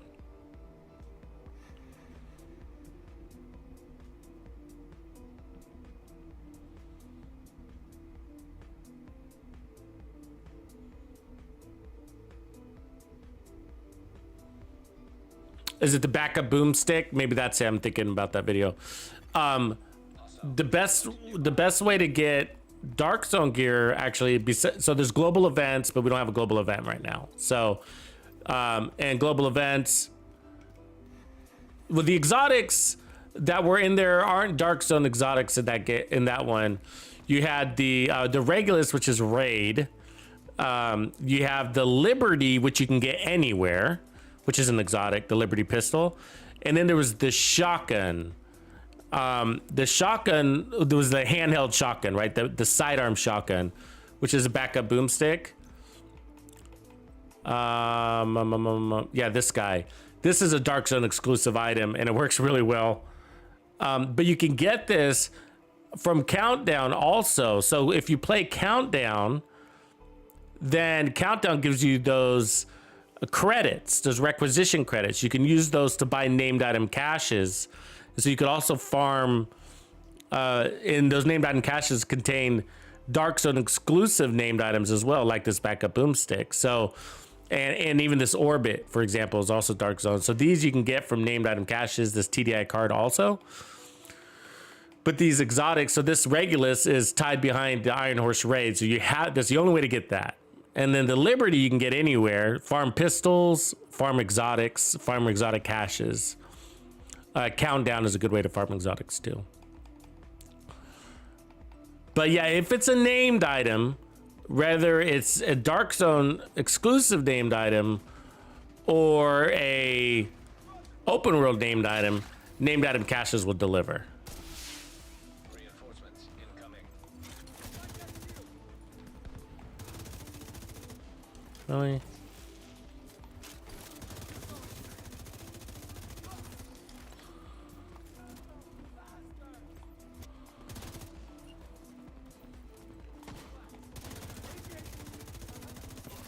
Feel a little better there on time to kill too, actually. Okay, here she goes again. Doing her bullshit. All over the place. I mean, she doesn't even stagger from her explosion. Do you notice that? So, do you see what just happened? I spent like a half hour on her while I get approached by two other enemies shooting at me at the same time. So that's what she's doing, all right? She's distracting you. You're gonna kill her eventually, but she took so much time, not because your time to kill is bad, but because she's fucking dancing everywhere.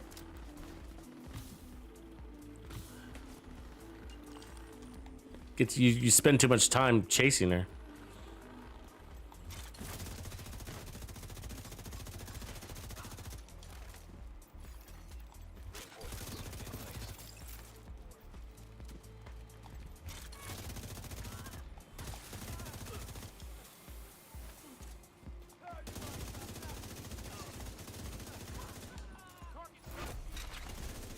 Hostile detected.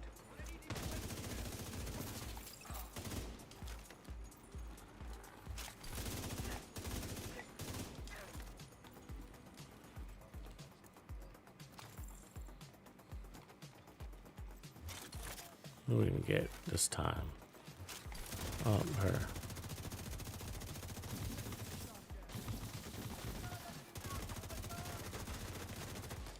Damn. When they want that shield, they take it, don't they?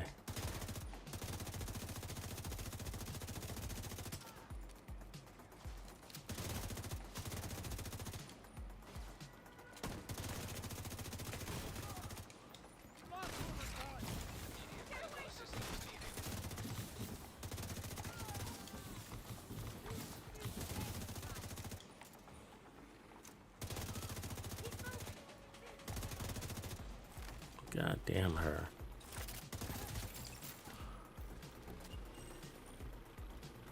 Survived that, didn't we? That was fucking close.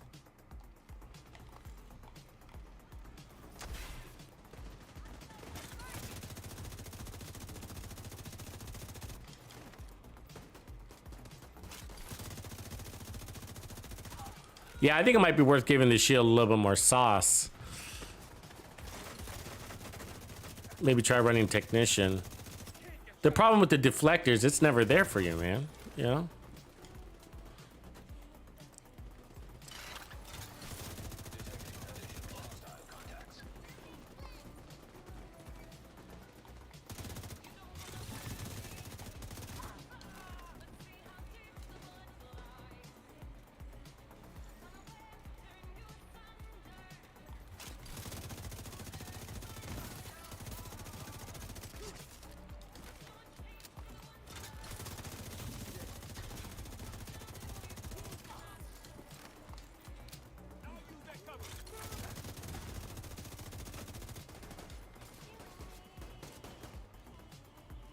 Lost him. There he is.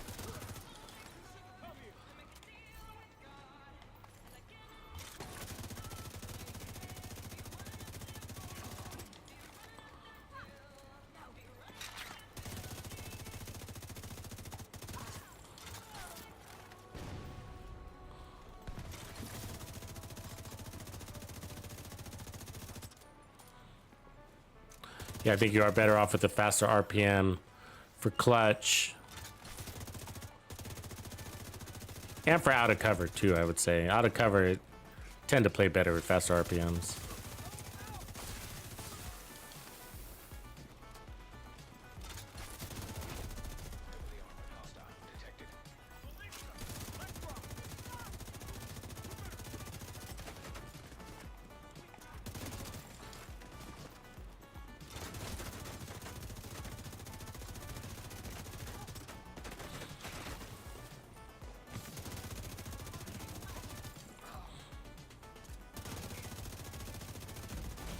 Ooh, took a shield to the face there.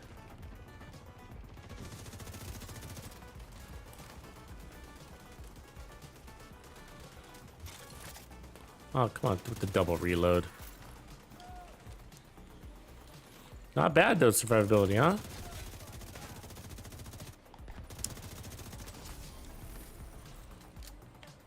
And there's an elite convoy on the field, huh?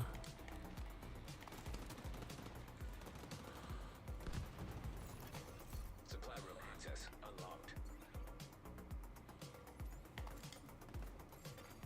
Heavily armed. Hostile supply convoy nearby.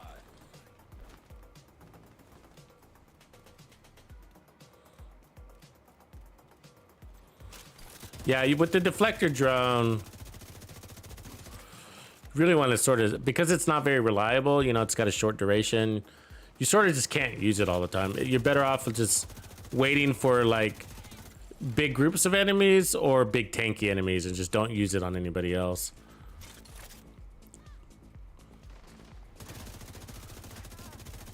Otherwise what ends up happening is when you do need it, like all of a sudden you're surrounded by enemies and then it expires on you.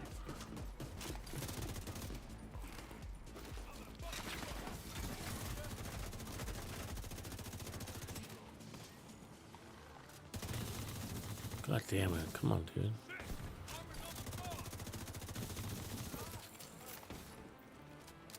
Where's that guy? Heavily armed.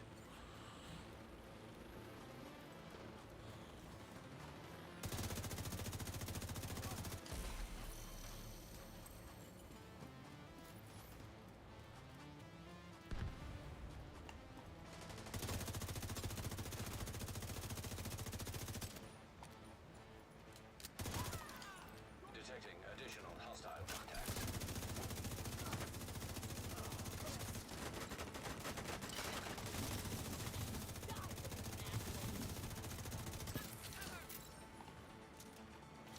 Cool, we won.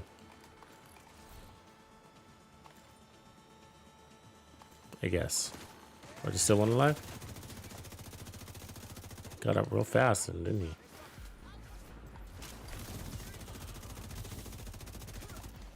Incoming hostiles detected. Damn it. We were in position too. Yeah. That's what happens when you're not in position. Yep. Agent killed. Waste, waste, waste. All right, let's get out of here.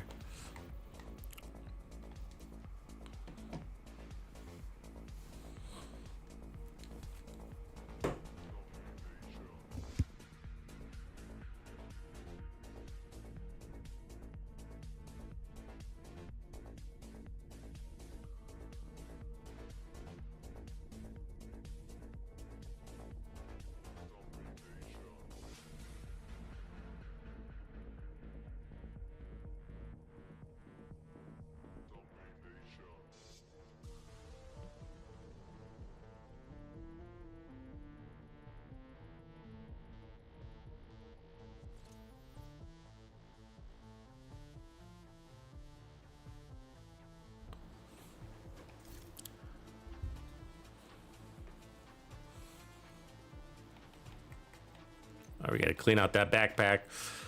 Let's get rid of some of that stuff.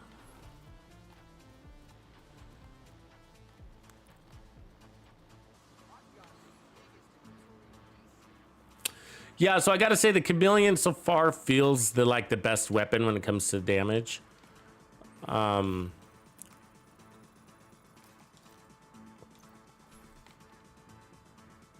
It does pair up nicely with clutch too. It's got the RPMs and the crits to go with it. And for the most part, we were able to protect our shield with the chameleon because we were killing faster with it. So there's that.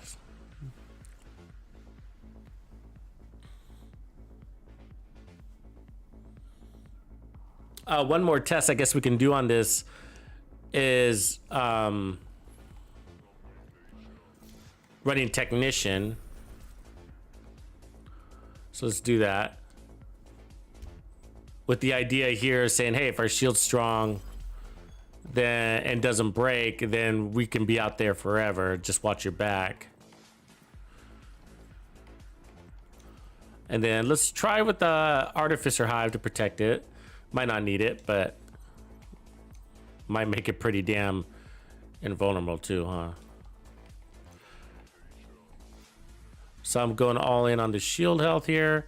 So where we at with the shield? So we got 2 tiers on the shield, and then this is gonna get us 3, so that's 5. So let's add 1 armor core so that we're gonna be at a 3 skill tier. Does that make sense?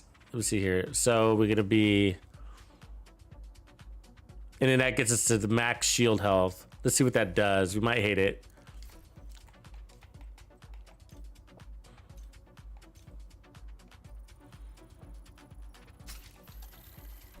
And then we might have a really strong shield there. Depends on how fast we're killing though, and if we got a really good time to kill. So that gets us to 1.2 million armor. Now we're at 3 skill tier shield. This gets us another 3 skill tiers and then puts the shield on overcharge. So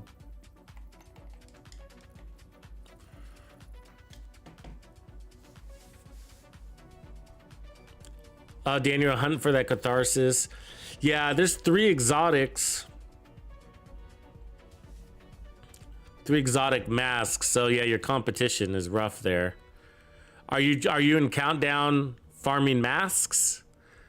That would be the best way to do it, but you could still struggle. I was talking to somebody who was looking for one of the masks. It might have been the Catharsis or the vial, but either way, he was saying that he was getting the other 2. He got like 12 or 15 or something like that of the other 2 masks, and he just couldn't get the one he was looking for. Just RNG can be that way.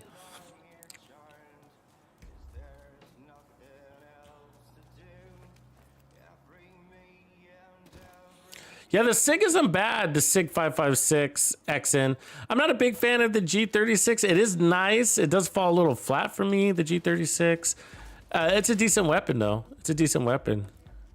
The G36E, I think, is the one that I like most.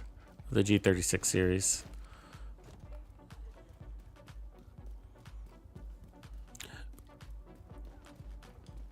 Of the balanced assault rifles, I tend to like the P416 the most. Is the one that I like.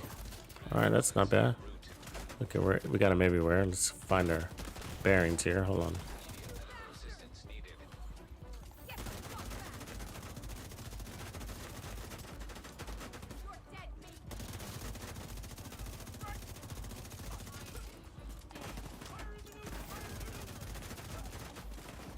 Oh my god. The fact that our shield didn't break right there was amazing. I'm telling you, I thought we were toast. But each kill just gave us that stronger shield. And then we got the artificer higher.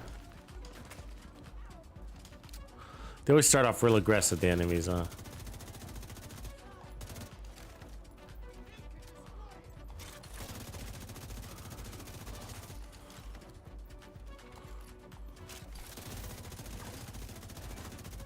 Good damn you.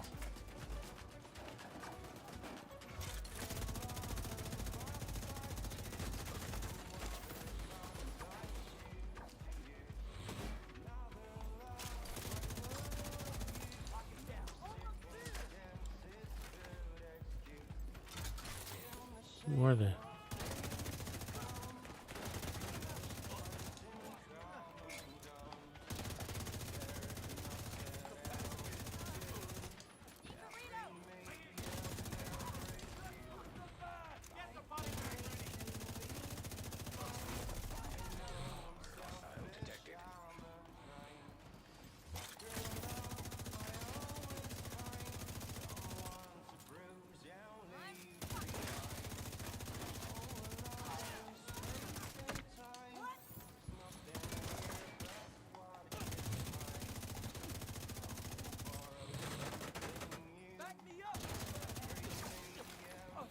Definitely a strong shield, I gotta say. The shield is holding out.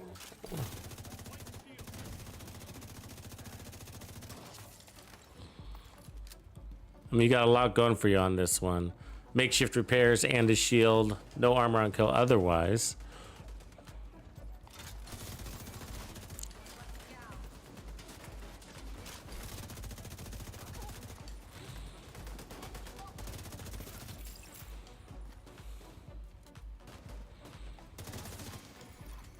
Detecting additional hostile contacts. I don't know about technician though.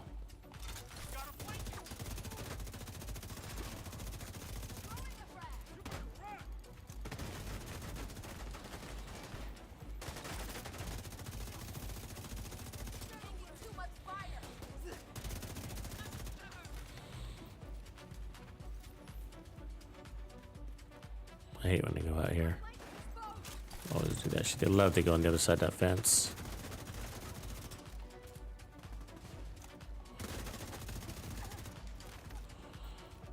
I don't want to chase that guy.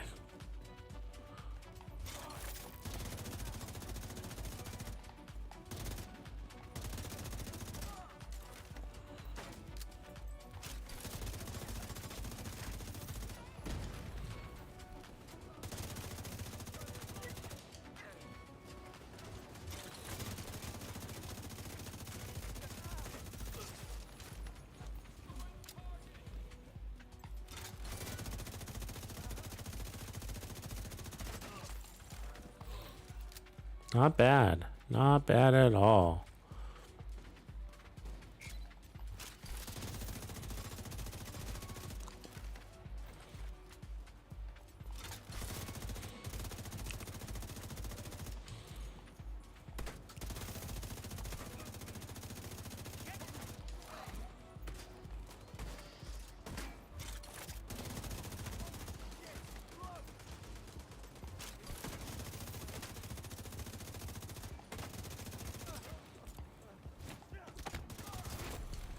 Heavily armored hostile detected.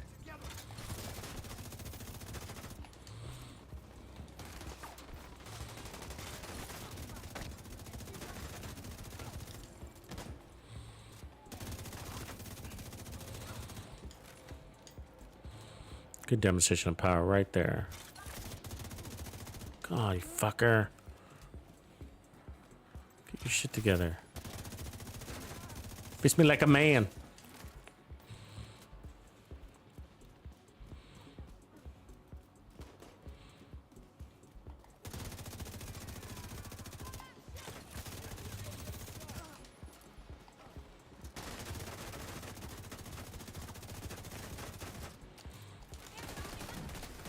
Oh, you fucker. Disrupted my fucking reload, too. If we can survive that, we can survive anything, though.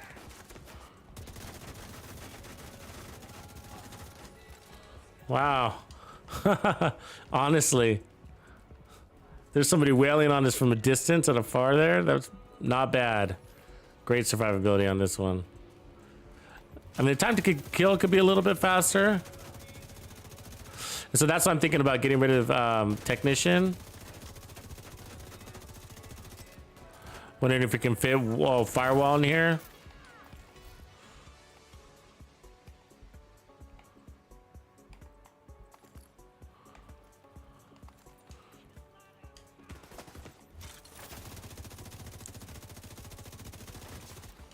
Incoming hostiles detected.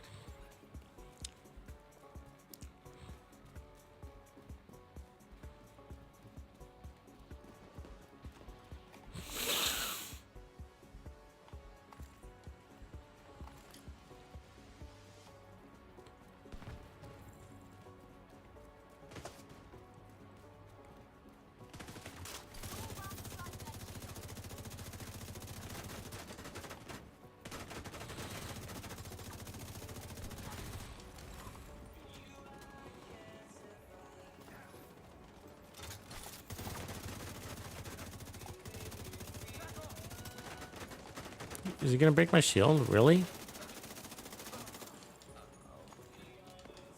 How did that happen? The shield wasn't taking heals fast enough. That's weird because we got the technician thing that should have been filling in the gap there.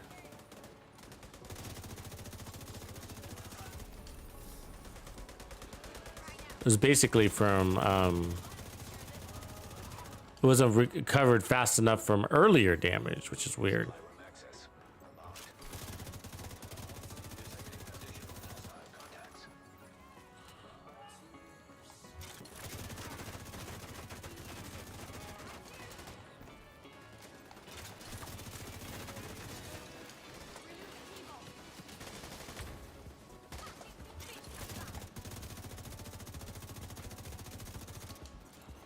God damn her.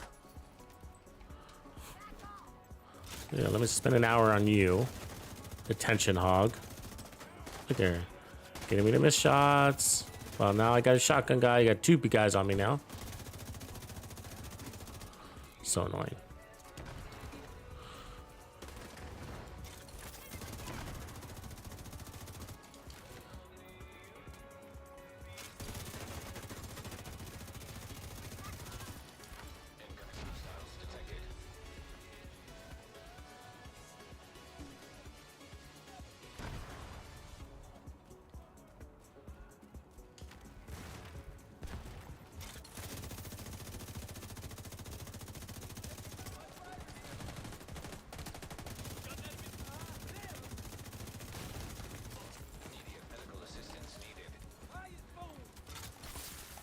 Double reload animation. Dumb. Like basically it happens if if you're reloading and then you hit your shield will pop, and even though you have your ammo, your character reloads again. Which is horrible for your DPS, right?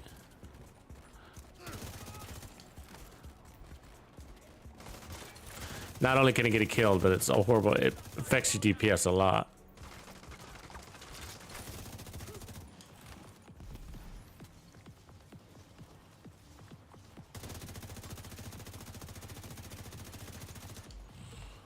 All right, I think we're done with that.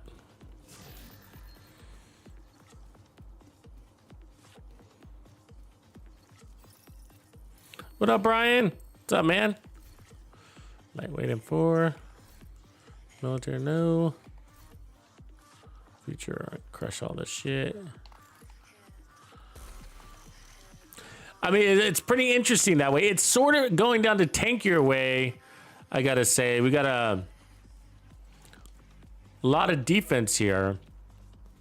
There was an earlier version that felt probably better than this one, you know?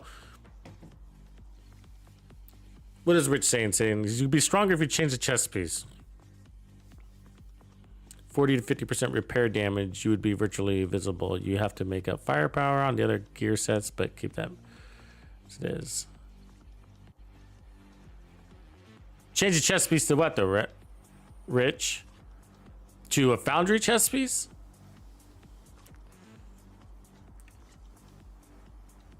Because that's the other interesting way to go with this, right? Like we could put on, I mean, obliterate, the downside is obliterates a lot of damage, but we could put the Foundry chest, Foundry backpack, and then run like the Catharsis or the Coyote and like Foxes or something like that.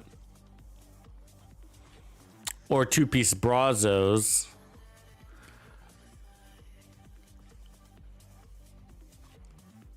For the skill tier.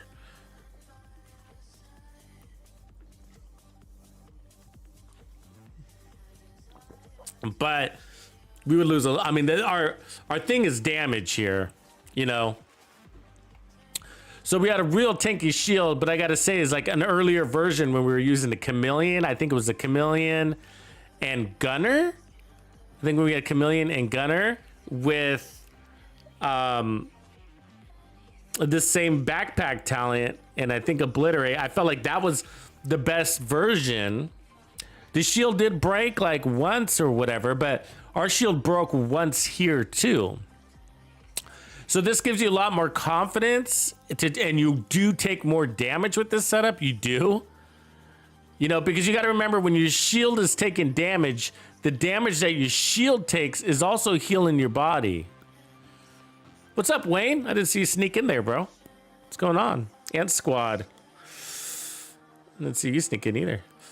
So, you know, so that's the positive side about having a strong shield is technically that's a strong heals to your body too. That's what's unique about Foundry and why it's sort of not a bad idea to go strong shield. I am curious to get rid of Technician though, somehow. But then we drop to a tier 5 shield. And never get better than that. Because we'll have 2 blue cores, 3 red core, and then 3 skill tiers from future, but never get to overcharge and never get to skill tier 6. But we could run firewall and get some of that damage back.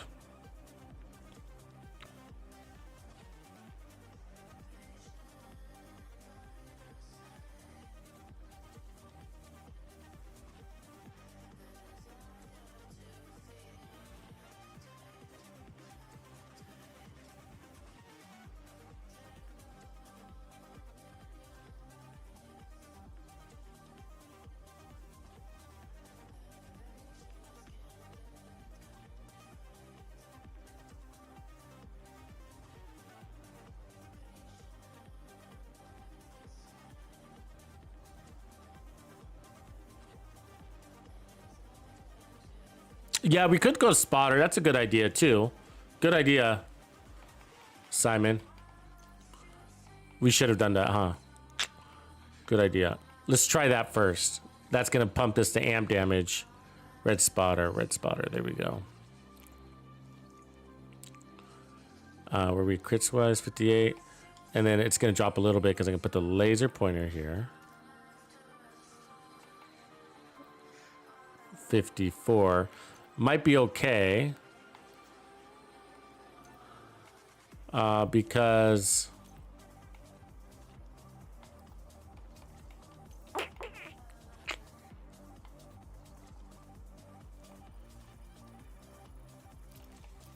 we're gonna get heals for makeshift repairs too. So if we don't get everything from clutch, I think that's all right. Let's just try it real quick. Easy test.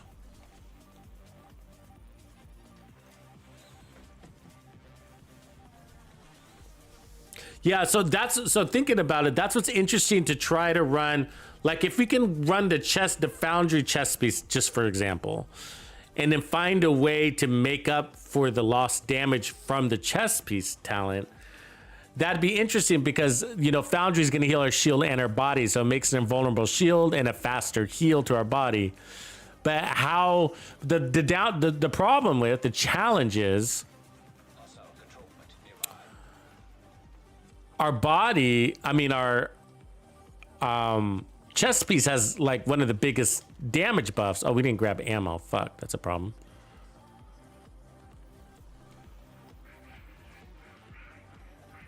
Jump here real quick. And so it's really hard to make up 25% total weapon damage or 20% amp damage off of the mask, for example, right?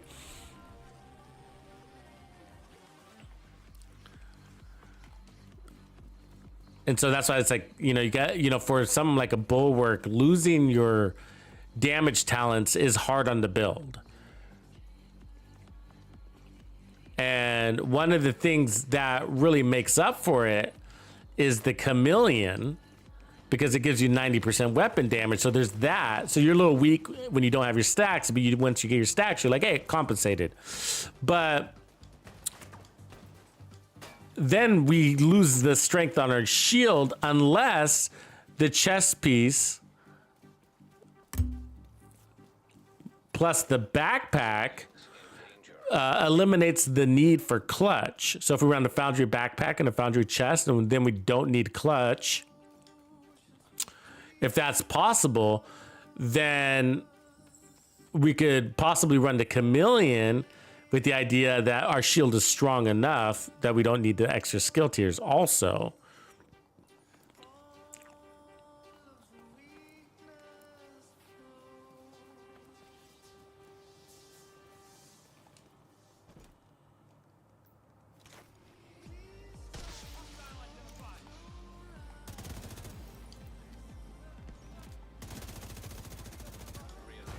Oh, there's them and their stupid grenades, huh? God damn, that's a blind.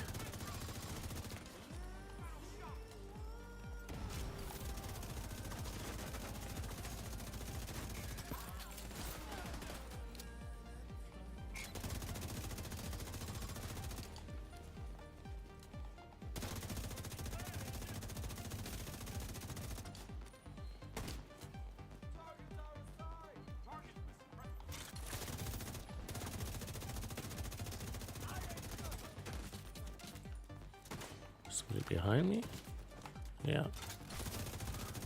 How come these are all elites? You guys noticing that? They're all elites.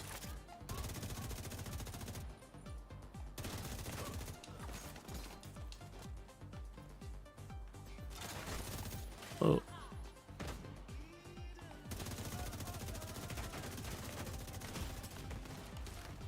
See how she doesn't fucking stagger? That shit blows up on her and she doesn't stagger. Just, what is that?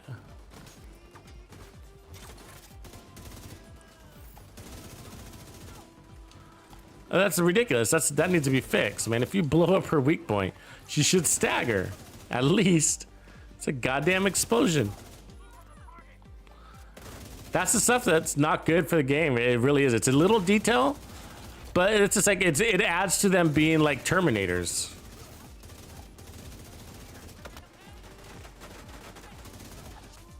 Oops. Accidentally hit her weak point, I guess.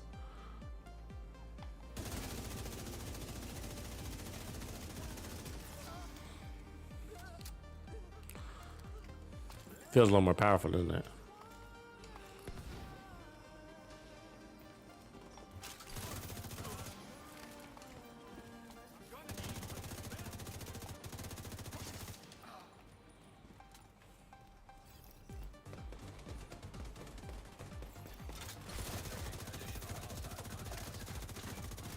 Oh my god, he's in the worst space possible.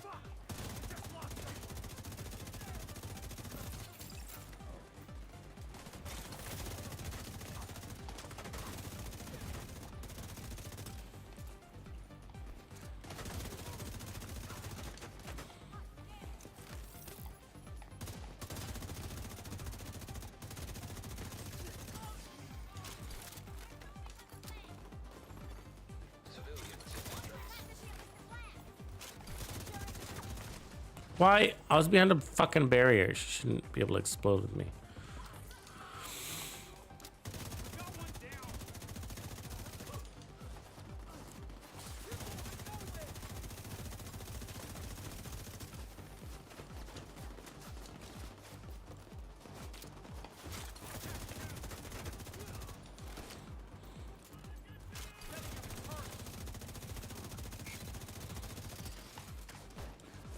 Nice, he stopped his cartwheel mid-air.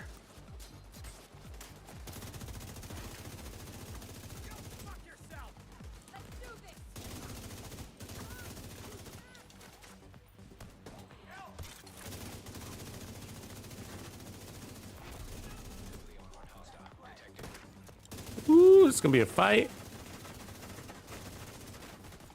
Aw. Fucking foam. This heavy guy almost always breaks our shield. Gotta stop him from shooting us.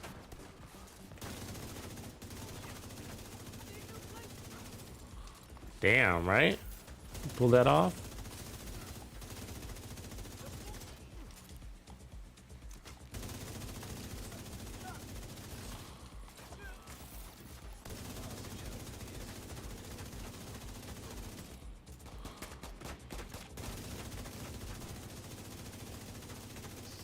Damn, he's tanky as fuck. Our time to kill could be better, I'll tell you. We're getting by because we're tanky as fuck. We don't look tanky, but we are. You know what I mean? We don't look tanky, but we are. What's our shield at? 5.5. You know, and then there's an overcharge kicking in from time to time, so which makes you shield invulnerable. I mean, we're only 1.3 million armor. We only got 2 blue cores, but we're tanky. Fuck, the fact that we survived that was really amazing. You know what I mean? Close quarter combat, all elites. With only 2 blue cores, you know? But our time to kill, I would love to get the time to kill faster though. That's by about like 15%, you know what I mean? About 15% faster, whatever, something.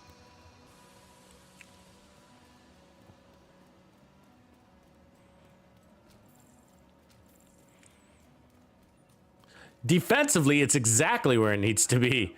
You know what I mean? It's crazy. But it shows, like, in that situation with any other version of this build that we ran, the shield would have been broken. You know, this is the strongest shield version, basically.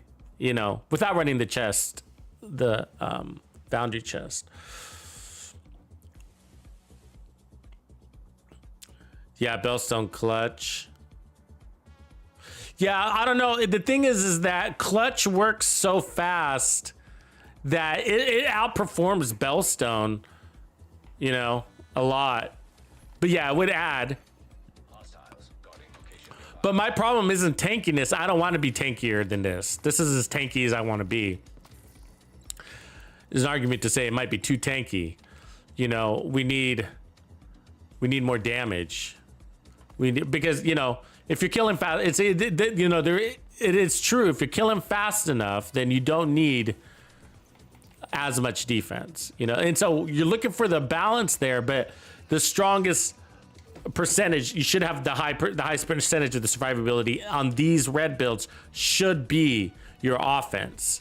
And right now, I feel like it's like 60% defense, 40% offense.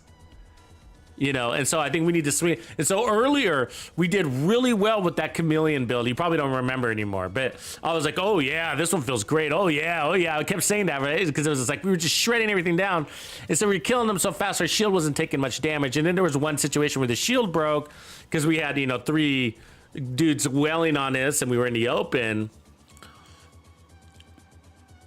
But that sort of should be expected, right? You know what I mean? You shouldn't let your shield... We want our shield just to be strong enough to give us the time to kill 2 or 3 enemies. But beyond that, you're asking a lot out of your all-red shield build. You know what I mean? I mean, it's cool if we can figure it out and get it to work, but it is a tall order. You know? It's a very tall order. And so, hey, look, there's Rambo. There's a Rambo. That's our boy. Rambo's a good guy, man. You guys play anybody out there playing with Rambo? He's a good guy. He's on Xbox. He's Clan 1. Tux Clan 1. So with this one, we are where we need to be defense. And the offense works because our defense is so high. Even though we're at 1.3 million, we only got 2 blue cores, you know? And so how do we balance this out? You know what I mean? And I'm telling you, we don't need a stronger shield. That shield, it can still break, but I expect that out of a red build. You know what I mean? And so this thing needs more damage. It needs more damage, you know? Add turret for more damage. That's not a bad idea. I see that. Because you got the skill tier. And then we get the 3 more skill tiers. That's not a bad idea, actually. That's a creative way to do it. I mean, not a turret, but a drone, because we're moving around so much, so it would be a drone. But drones are interesting because they keep them from shooting at you. They start shooting at your drone. But also, we got the 3 skill tiers that we're building from future, and then technician that also has a skill tier. So that's interesting. I don't normally do that, even though I know it's a great idea, by the way. That's a really good idea. A lot of people do that. Instead of just running a fixer, they'll run an attack drone, because it sort of does the same thing. It keeps people from shooting at you. It doesn't heal you, but it keeps people from shooting at you. And then it weakens them, so when you shoot at them, it's essentially your DPS is better. Yeah, armor on kill is a buff during your regen. That's right, Simon. So we could go, you know, weaker shield, more preservation, but if you got a stronger shield, you're not taking as much damage. But this is the unique part. This is what makes this one more tough, okay? To build, is that It's a different equation because of makeshift repairs. So makeshift repairs is healing our body, you know, and then clutch is putting that on overcharge. So makeshift repairs plus clutch is really, really nice. But something's got to give, right? Something's got to give. And so I wonder, here's an example. If we ran the Foundry backpack instead, okay, of clutch, it won't be as fast, but it heals our shield and our body. So if we went with the Foundry backpack, could we not run technician and instead go with something like firewall and pick up 12% damage per enemy standing in front of us? Or can the Foundry chest or backpack eliminate the need for future? That's the damage we're missing. Okay, so with this one, I'll tell you right now, the damage that we need is going to be either from the backpack or chest. That's what we're missing. Okay, now with Striker, because Striker was an offensive set, we didn't need it. We didn't need it because the set was giving offense. But this set gives defense. So think about it. The whole set we got allocated to defense, you know, 2, 3 pieces and 4 pieces. The backpack talent is defense and the weapon talent is defense. The only offensive talent is coming from the gun. I mean, from the chest piece. And so those are 3 big pieces, 4, let's just call it 4 big pieces of, or let's call it 3. We're missing 3 big pieces of damage: backpack talent, weapon talent, and the gear set bonuses. So one of those has to give, and it can't be the gear set.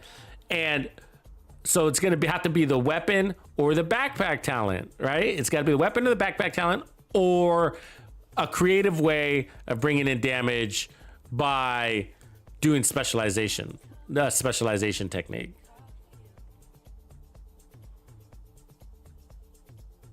And that's a good point, Rich. Another creative way is to break the skill, break a hive and use the BTSU gloves, that's also a creative way. The overcharge thing. Overcharge isn't as essential to me, though, I gotta say, as this is just personal preference, as having just a strong shield, tier 5, tier 6 shield the whole time. However, and one of the other things is that, like, the BTSU gloves for me are sort of like the deflector drone. When you need that overcharge, it's on cooldown. And then, you know, and then when you don't need it, it's available. So you end up having to sit on it and not use it until you need it. And it's a mechanic that you're doing, and you're out in the open and you're dropping a thing and holding down a button to try to detonate your hive while you got 5 guys shooting at you. You know what I mean? So it's like, it ends up being a juggle that can get you killed also. But that aside, the concept is sound. Overcharged shield. It's a creative way to get an overcharged shield for sure.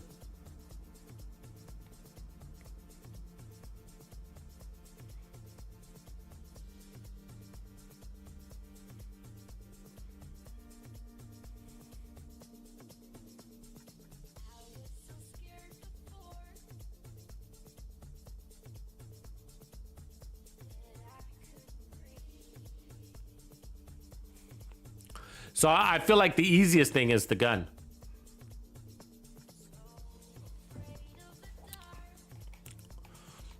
So if we went like that, and now we just got a tier 3 shield, right? It's tier 3 with the artificer. But we got to remember, makeshift is repairing. So let's just go test this. But the problem is we got to get rid of this chest piece, right? So, okay, there's that. And we ran this already, so this isn't new. The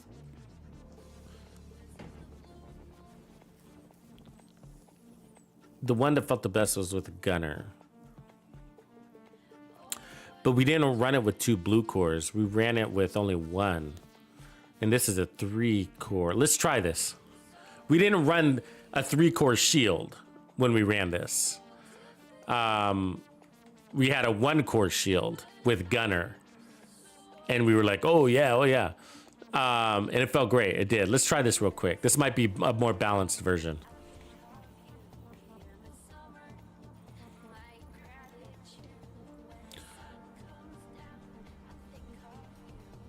Just chill. Just chill. Just chillin'. What up, man? You know, actually, we could try Bellstone with this one because we don't need the crits either. So this one, we could try that Bellstone, like you were saying, and get an even tankier thing going there. So let's do that.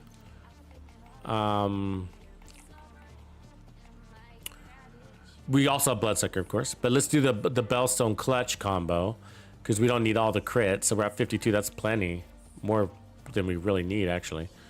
But I'll leave it because we need it for Clutch. We got too much armor. Let me see if I can shed one of these.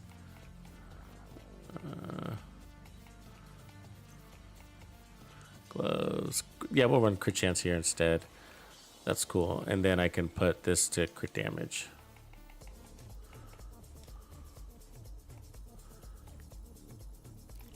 This might be the balanced version, right? So we got the and another 1% armor regen with Clutch. This stuff is going to be healing our body and our shield. We got a tier 3 shield. It's not going to get any future buff or anything like that, but it's just going to be strong enough. And if our time to kill is fast enough, it doesn't need to be any stronger. And if you come across a big gang of enemies, you know,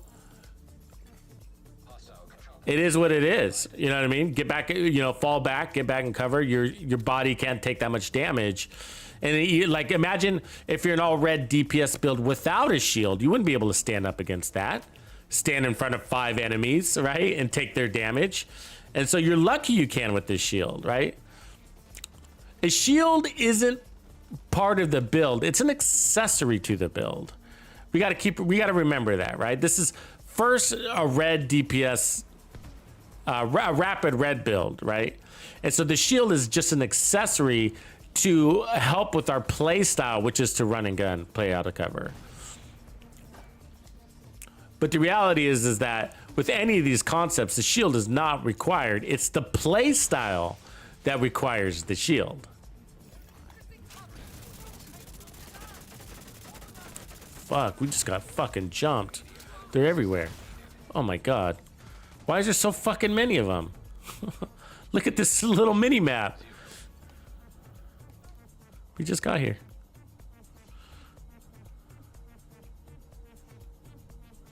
Oh, right on, DR. Appreciate you, man. I'm glad you caught me live. Yeah, I tried to stream a little bit earlier today. I was gonna try to jump on closer to 9, but I had to organize myself. Yeah, man, I appreciate that. I mean, this game is cool. This game's got a lot of passion in it. You know what I mean? So it's easy for me to be passionate too.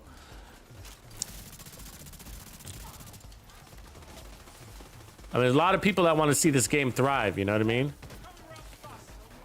Even the haters. Everybody wants to see it go, man. It's a good game. You know, and they're not real haters, but you know, there's the negative people. There's a negative people be like, this game is dead. The reality is they love this game, you know, and they want to see it thrive. God damn, that fucking foamer. God damn it. Look at double foamed. I'm lucky to be alive though. Damn. Come here, you fuck.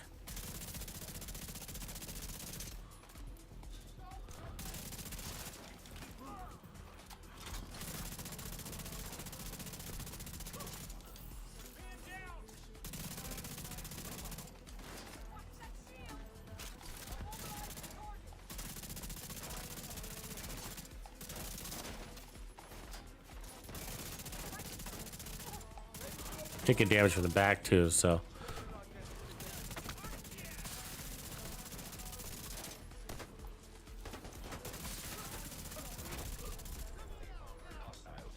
Oh, another one of these guys, huh? They keep sending this that guy.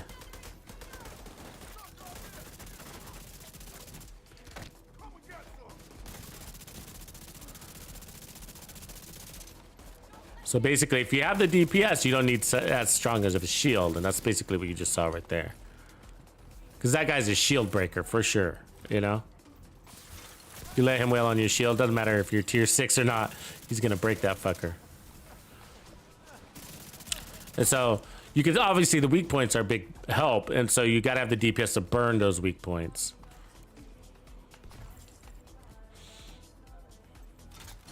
Not that hard.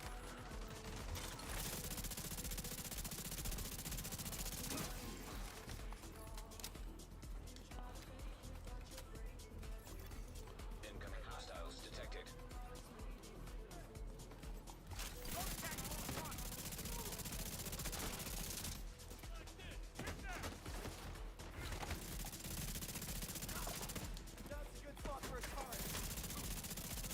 So remember, this is a tier 3 shield now, right?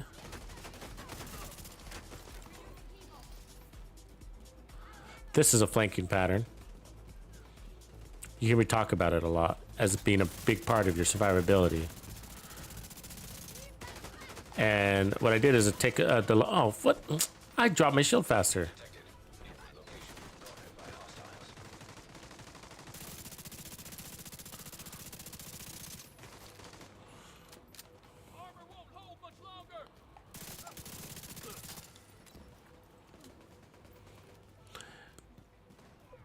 And so basically, in short, it can be narrowed down to taking the long way around. You know, they run straight at the enemy where they're wailing on you the whole path there.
Not bad. Could be a little faster.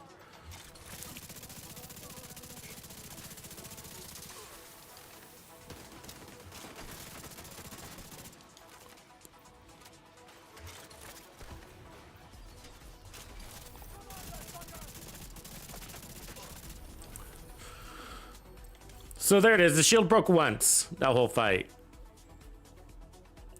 In all scenarios, the shield broke once. Even when we were at a tier 6. You know what I mean? It just happens.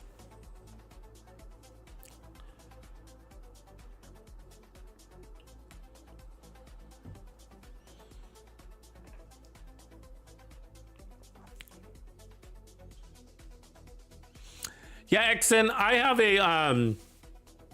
a sticky bomb blinder sticky bomb blinder build for the Acosta.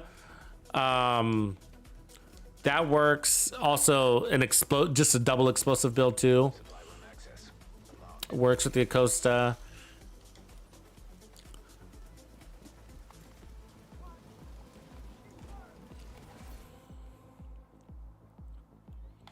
I like status effect builds with it the most though, because it's got skill damage and status effects attributes. So I like to make use out of both of those traits. And then, of course, the grenades. And then if you can, because of the grenade thing, the extra grenades, I like using the fire grenades with it. It's actually a pretty good build. Mostly play from cover.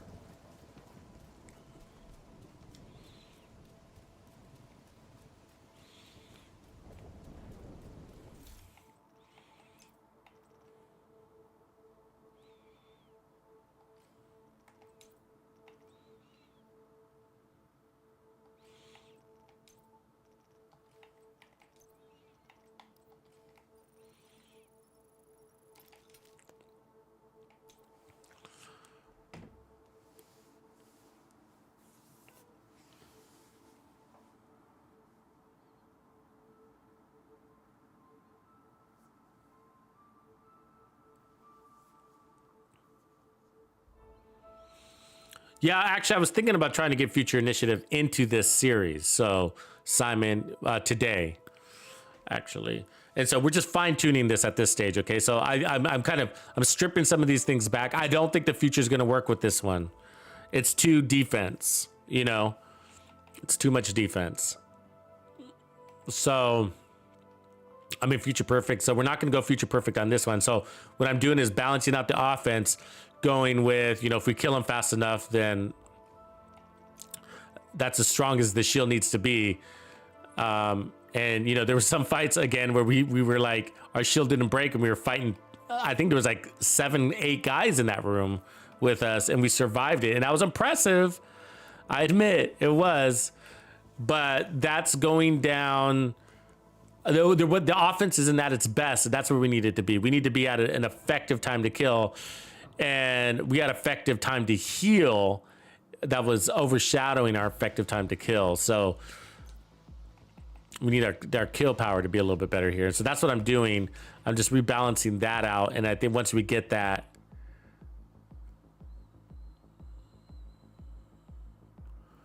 yeah, future initiative, the gear set. Yeah, that's for today after this build.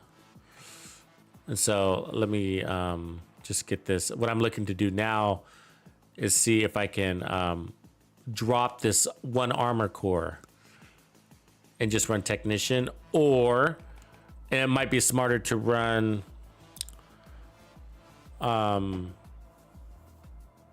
firewall with this one and get that flexible damage. That's could be really helpful with this.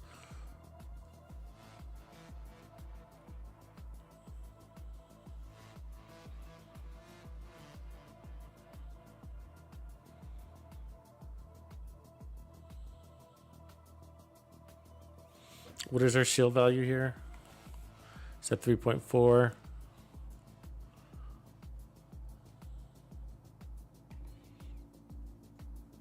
Actually, let's just drop the armor core and keep technician. Okay, that's what we're gonna try next. That might be the way to go. It's either that, it's gonna either be that or it's gonna be firewall. Now, firewall has got a bigger advantage on the offense side because it can go from 12 to 24 to 36% more damage.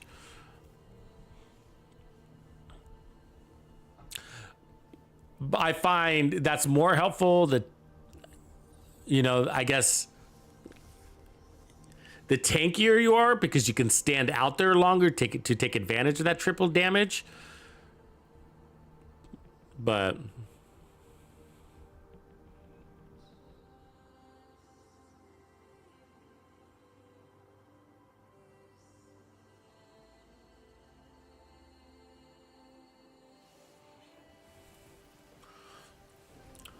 yeah, and that's a good point. We should try the other backpack too. Let me get rid of some of this stuff real quick. We're gonna try both those.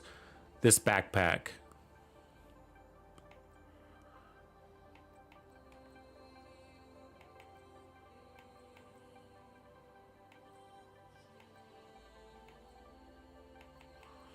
No, I think we already tried that actually. It wasn't enough.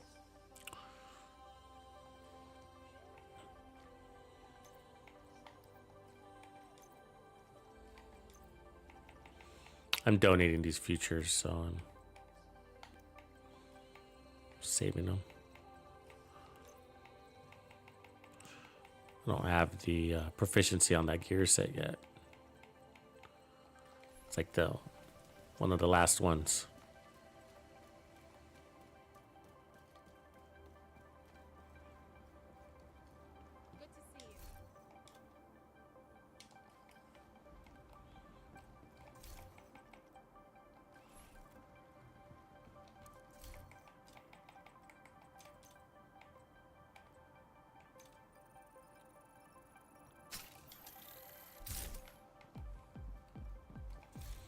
There you go. So we got makeshift repairs heal into shield.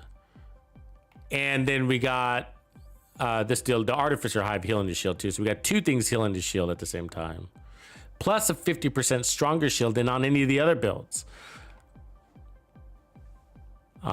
Future perfect aside, of course. And then we got makeshift repairs heal in our body, clutch heal in our body, and then bellstone heal in our body.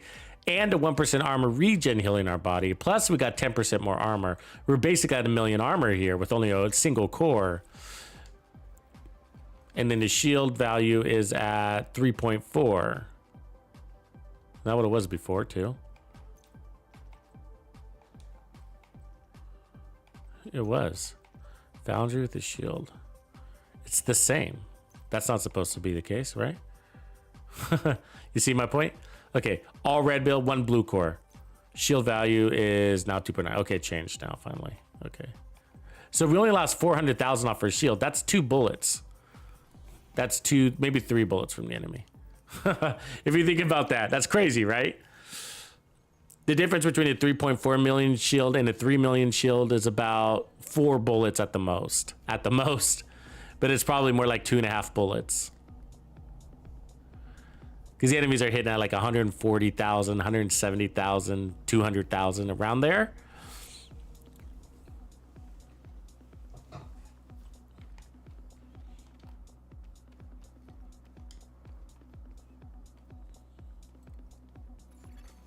Hostile control point nearby.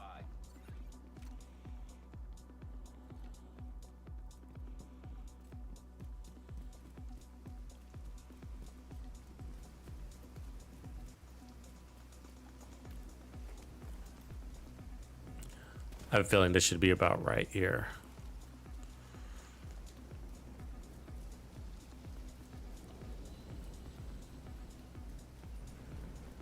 The question is that Artificer Hive, I think, will be the last question. Is the Artificer Hive helpful enough? Is it healing fast enough?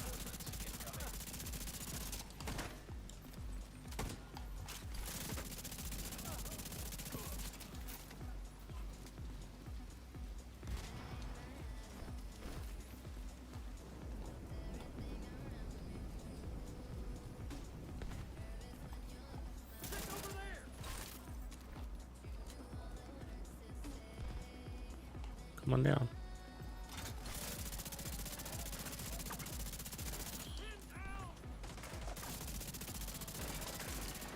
God damn, you're making me miss a lot of shots.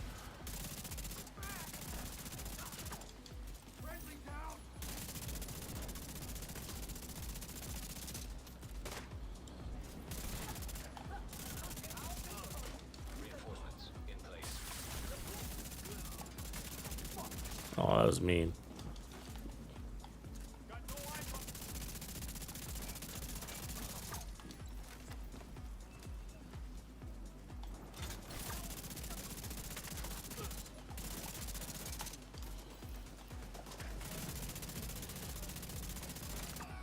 Oh, mean with your weak points, you fuckers.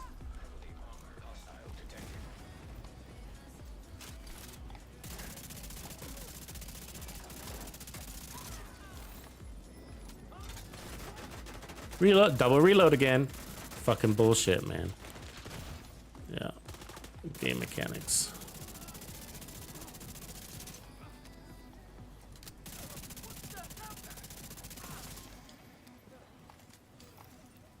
That gets you killed. You know what I mean? If I didn't have the double reload, I would have got those first shots out on him, and our shield wouldn't have broke. Cause and effect. Hostile contacts. Ooh, there's a lot of guys over here.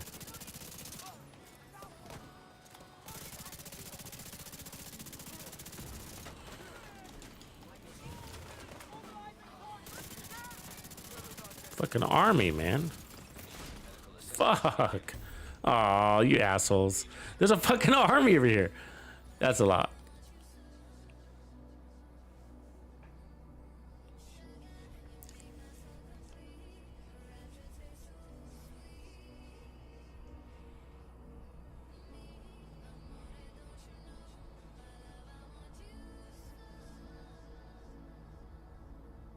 Oh, really, DR? Yeah, I like this headset, man. It's hanging in there. You know, it's not like the best sound quality in the Skull Crushers aren't the best sound quality in the industry, but they're good enough, man. I like it. I'm not super picky, you know. I like them. They're durable. They're nice looking, you know. The sound quality is great. The price is really awesome.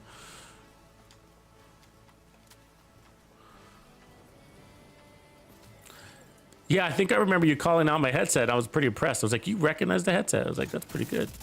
Because, you know, they got so many versions, right? Like, Skull Candy.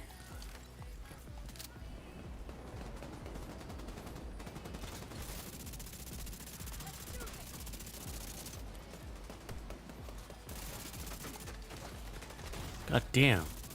Pop it. They're like coming out of little holes.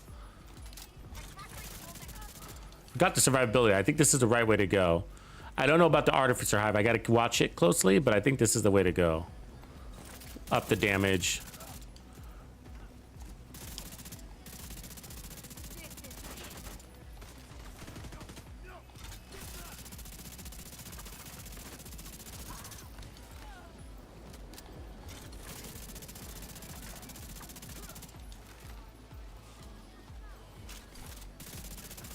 Stays true to concept this way.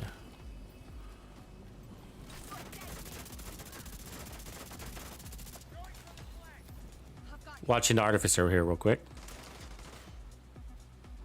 Watching this shield heal, and where's my, there's the Artificer. Yeah, you see that big heal? That was pretty cool.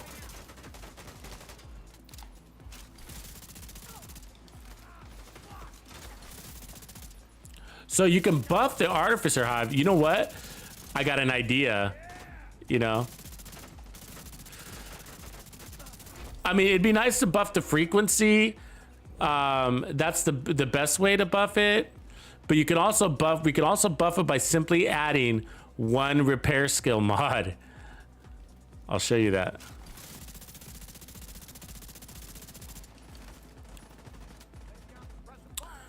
Which is also going to be helpful in our future initiative version.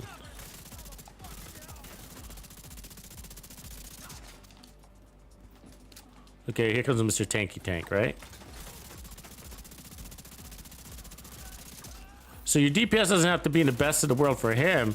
It's just got to be good enough to break his weak points. And you got to get the angle, of course.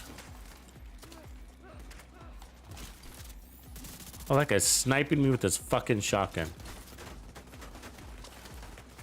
Yeah, I don't even know where the bad guys are right now. Oh, there's one. I'm getting that guy that's shooting me in the back right now.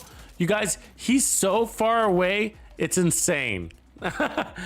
He's way over there. That's the guy that was shooting me in the back just a second ago. With a shotgun. With a shotgun, okay? Just dumb. Dumb, dumb, dumb. I can't do that with my shotgun.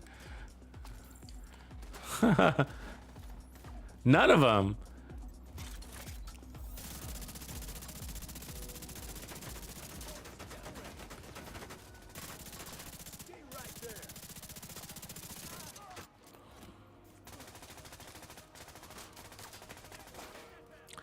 He's on the other side of the map, of course.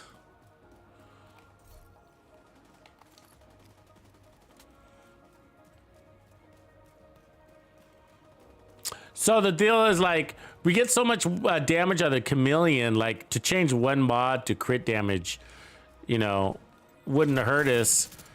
And, you know, we might even be, get rid of our Bellsword if we wanted to. In exchange for that, right? Here comes some rogues. Good timing for these fuckers. That means threat is grenades.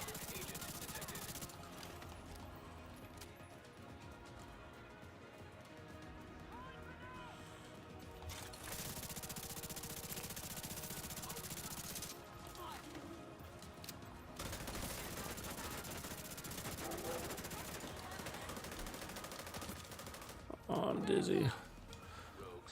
See, the thing with them is they got almost 100% accuracy, and that's tough on your shield.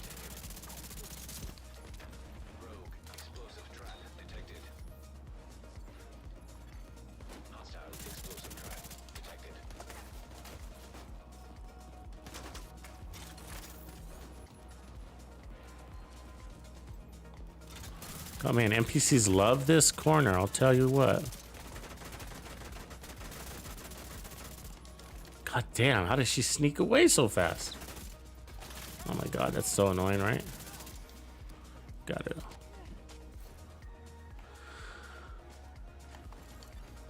Rogue defender drone detected. Hostile defender drone detected. Yeah, good point. They can climb things we can't do. Game cheats.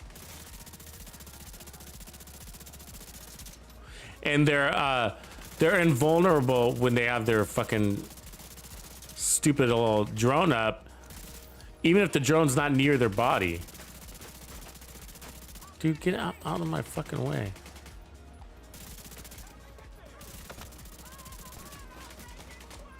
I'm not good at breaking the shield. Oh my god. What? Oh, you couldn't have reached me there. I ran.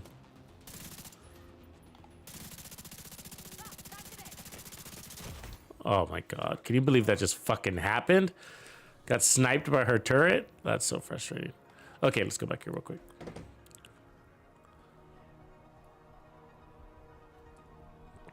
The thing that was bullshit about that snipe is that snipe went through her body to hit me. While I was behind cover, shooting out of cover, you know what I mean? It was like the most amazing shot you could ever have with the sniper turret. Okay, so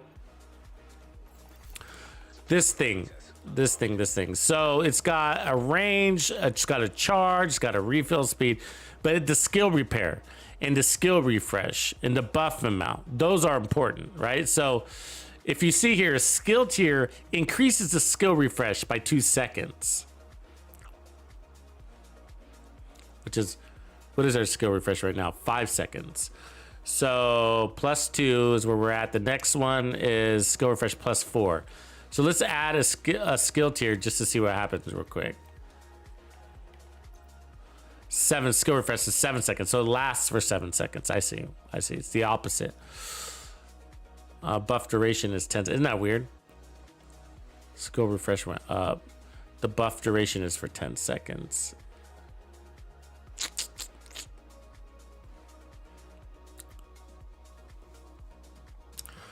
Okay, so let's take that off real quick. What we want, we had was that, I think. So let's look at, oops, the skill repair is 24% if we put on one repair skill mod.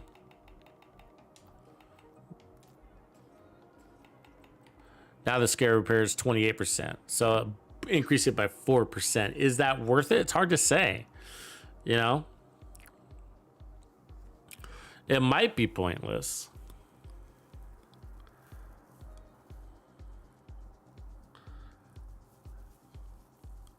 You know, because you got makeshift repair going too.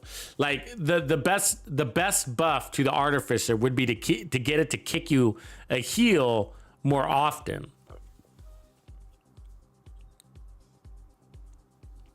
Because by the time it kicks you the heal, I mean, it's like, it's helpful to artificer because it got us like one of those ticks. We were at like 30% maybe armor on that shield.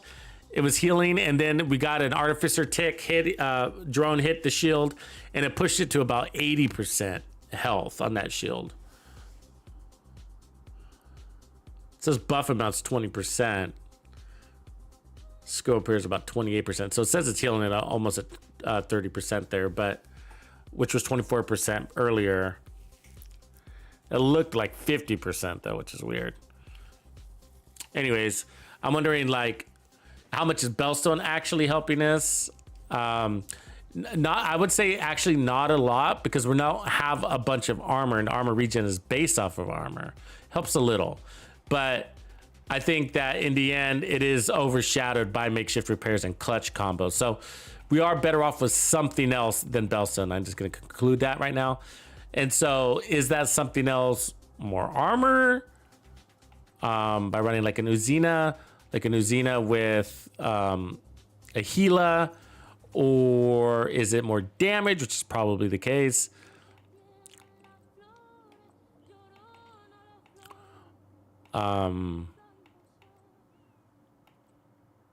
Like Fenris.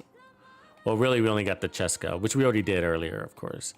So, but the good news is if we go Cheska, we can just like go damage everywhere. So it ends up being, if we go Cheska, it ends up being 24% more damage, which is good. So let's find that one. So same armor though, right? So then our damages, we're back to 200% crit damage. That's a good place to be. And then obliterate. So I think that one's good. I think we're good there.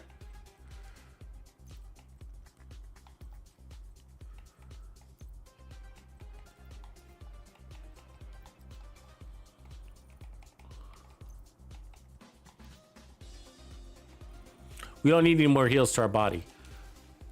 I've determined that too. So, and the shield was pretty damn strong until we got to basically the rogues, right? And so our shield didn't break once until we got to the rogues. I think that's what happened. So.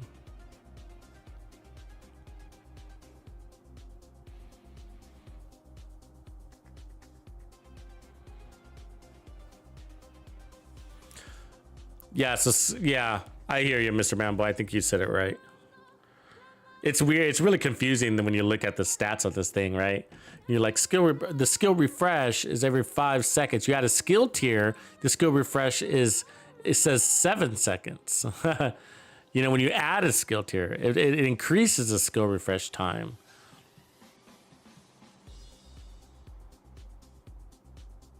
And so I think that's the skill refresh is the duration in which you get it, right? But the buff duration says 10 seconds and the buff amount is 20%, right? So you got a 20% buff amount for 10 seconds and you got a skill repair for 24 seconds, which I think aligns with the skill refresh, right? So really you're getting, I think that's how it works. It's been a long time since I've analyzed this thing, like 2 years, easy. But I think if I get it right, I think it's 25% for 5 seconds. If you add a skill tier, it's 24% for 7 seconds. So it's healing longer at that rate. And then the buff amount, I believe, can be like everything but repair, right? So like damage. And I don't think it's skill health though. I don't know what's included in that buff amount, but damage would definitely be. So like skill damage. So like if we were running the Artificer with a turret or whatever, any skill that does damage, then you're going to get the buff amount. But I can't remember if the buff amount also includes duration. I think it does. Definitely there's duration in there. But skill health, I don't think the skill goes up in health, but I can't remember. We'd have to check that.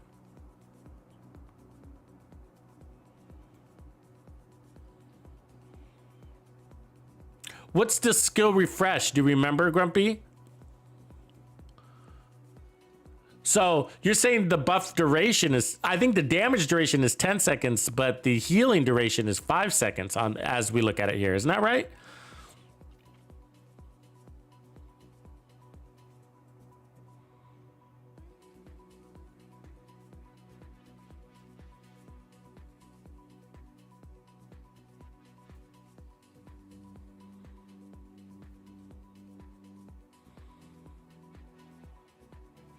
So the 10 seconds is heals, buffs, and duration. Okay. What's the skill refresh? Do you remember what the refresh is?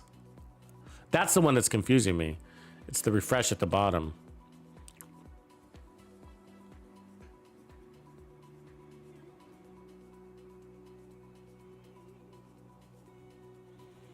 We might have to do a deep dive on the Artificer, huh? In a different video.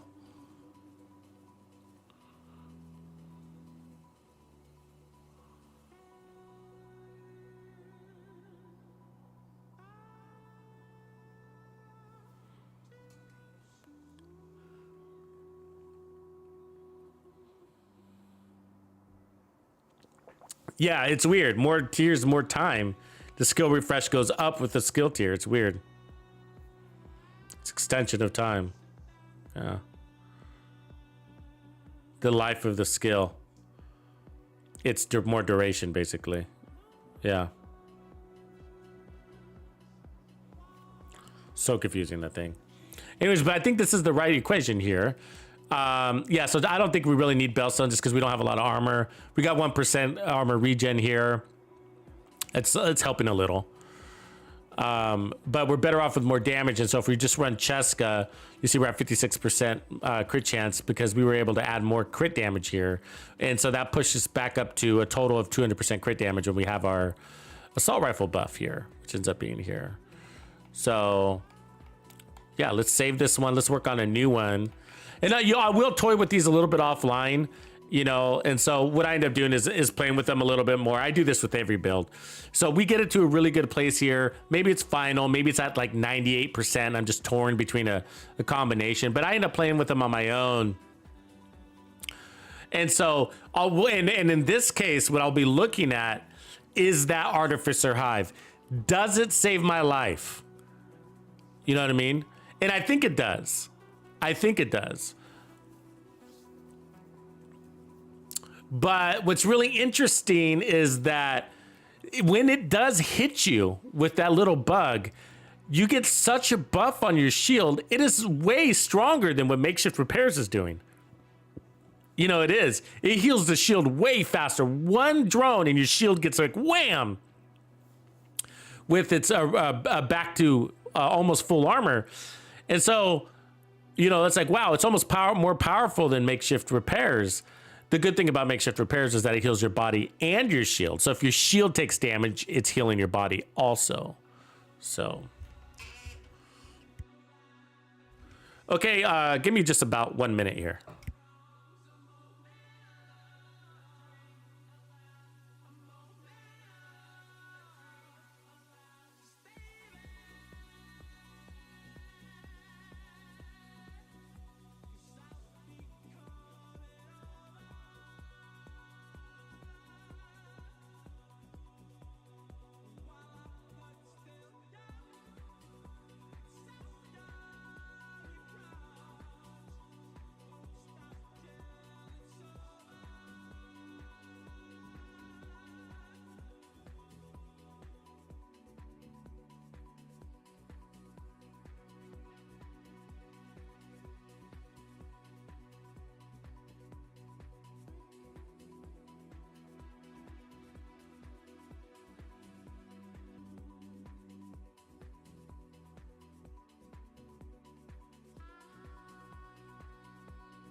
All right, I'm back.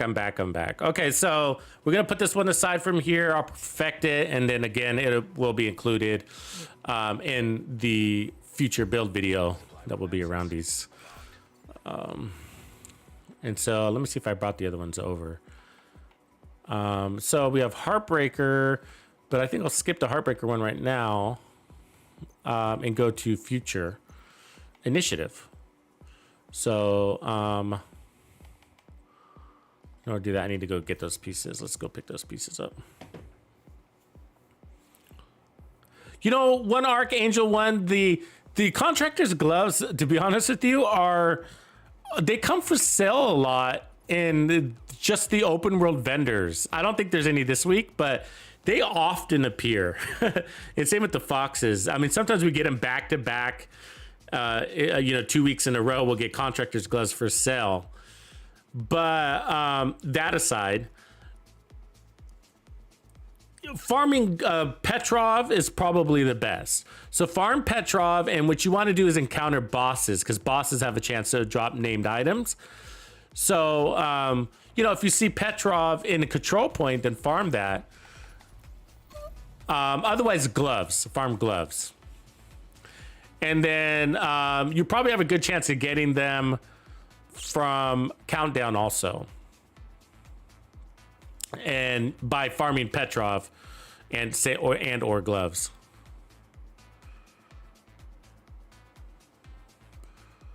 Petrov is going to give you the best shot, though, because I think that's the only named Petrov piece that can drop in the open world. There is a named Petrov chest piece, but you can only craft it. So I think Petrov will give you the best odds of getting it. If you farm gloves, then you're going to get other named gloves, too. Like, I guess the motherly gloves. What other named gloves are out there? I think it might just be the motherly gloves, right? Do we have any others? Besides the Dark Zone stuff? I don't know. Okay, so I'm going to pull Future over. We are going to go crit Future, though, of course. So not the headshot stuff. I don't think the chest piece will be in play, but I'll bring it anyways. And then...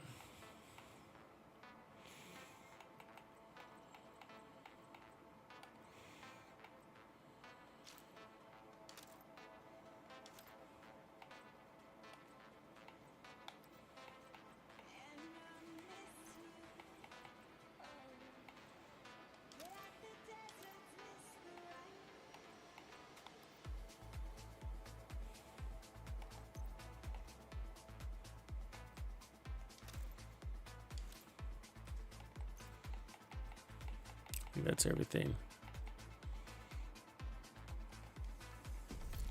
So what's interesting about Future, okay, and why it's a really good one to jump into next is because we just talked about this Artificer Hive and how it gets a buff from repair skills. And what does Future Initiative have? Repair skills, right? The downside is, do you want those repair skills to go to your shield or to your body? Good question, huh? So if we run clutch, then we can dedicate those repair skills to our shield, and that'd be an interesting way to run.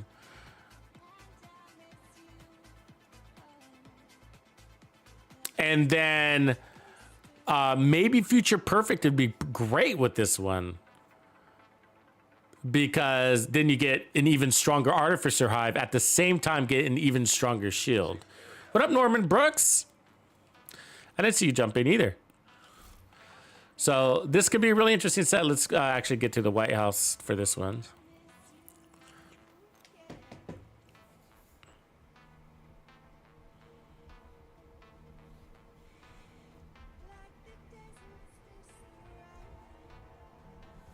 Going for that Liberty build, huh? On one arc? Right on, man.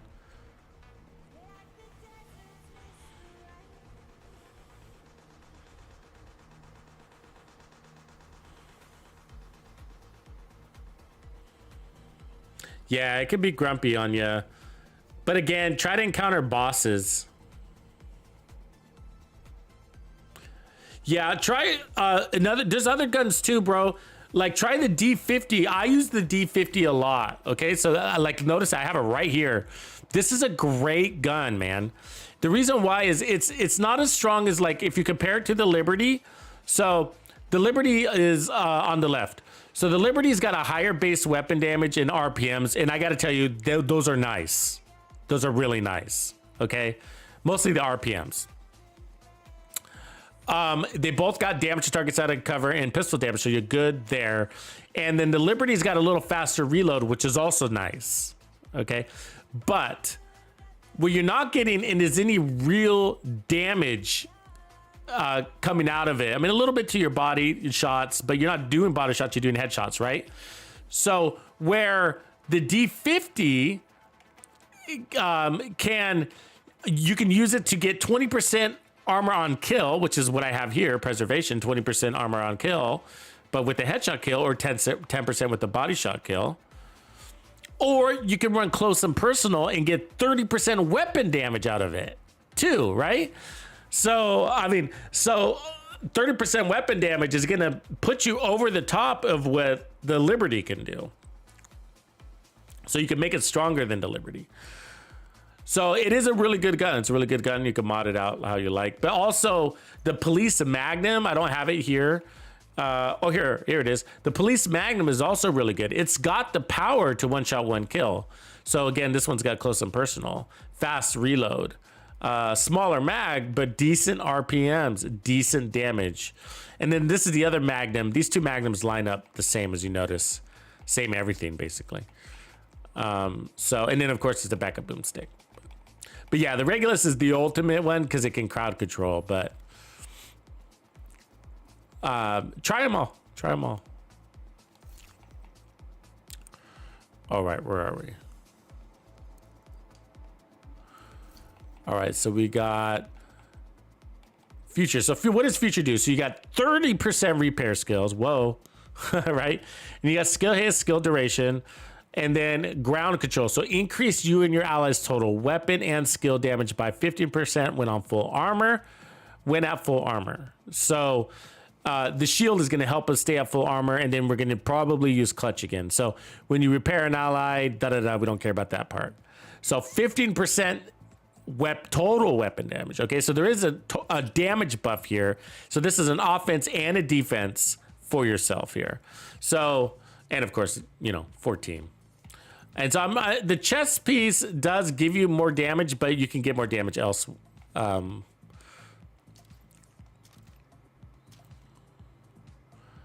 We're gonna have to push some things over too. Let's get rid of you. Let's get rid of you. Let's get rid of you for now. Get rid of you for now. Get rid of you. And yeah, I don't know what else. I guess we didn't use you.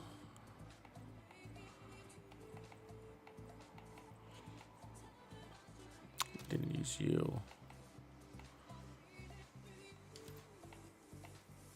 All right, let's pull in more future. Here's our knees. And here's our gloves. And we don't need a backpack. Okay, so let's slap some of this together and see what it looks like. So if we decide to use a chameleon again, I don't know if we're gonna use a chameleon on this one, to be honest with you. Because I'm thinking that shield power up could be pretty interesting with future here. Also, we are getting a little bit of damage, so that could help. So let's do that. So 10.5 or 10.5. So these are the same. I can delete them. And then what do we got here? Crit chance, crit damage. Start with crit chance, I guess. Then let's move this to the police. So where are we at? 56. Yeah, pretty good crit chance. All right. And then I think we'd probably want to go with the Uzina here, spotter, then run to attack. So that's a big advantage there. We got that already. All right, now where are we at? Crits. 56, still good. And we got the amp damage there. Yeah, this could be interesting. Look at our heals. Look at that skill repair, guys. That's crazy. Well, we got skill tiers there, so that's gonna go down. And that would be insane, right? All right, let's load on some damage.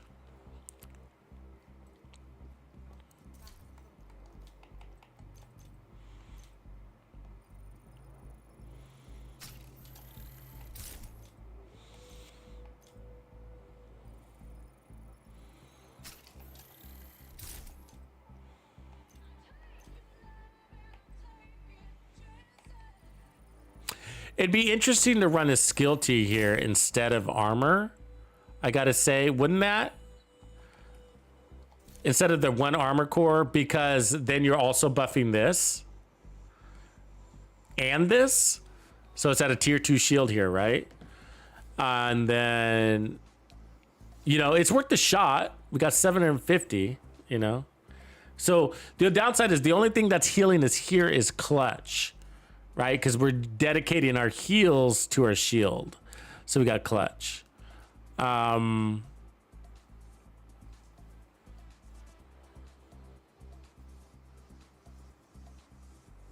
no, yeah, we got future perfect and future initiative. Yeah, so we got both this is the future build. And so This shield is going to get to a tier 6. Right now we have it set so it'll get a tier 5. So we do need to add another skill tier to this thing. The other one could be an armor core. So we could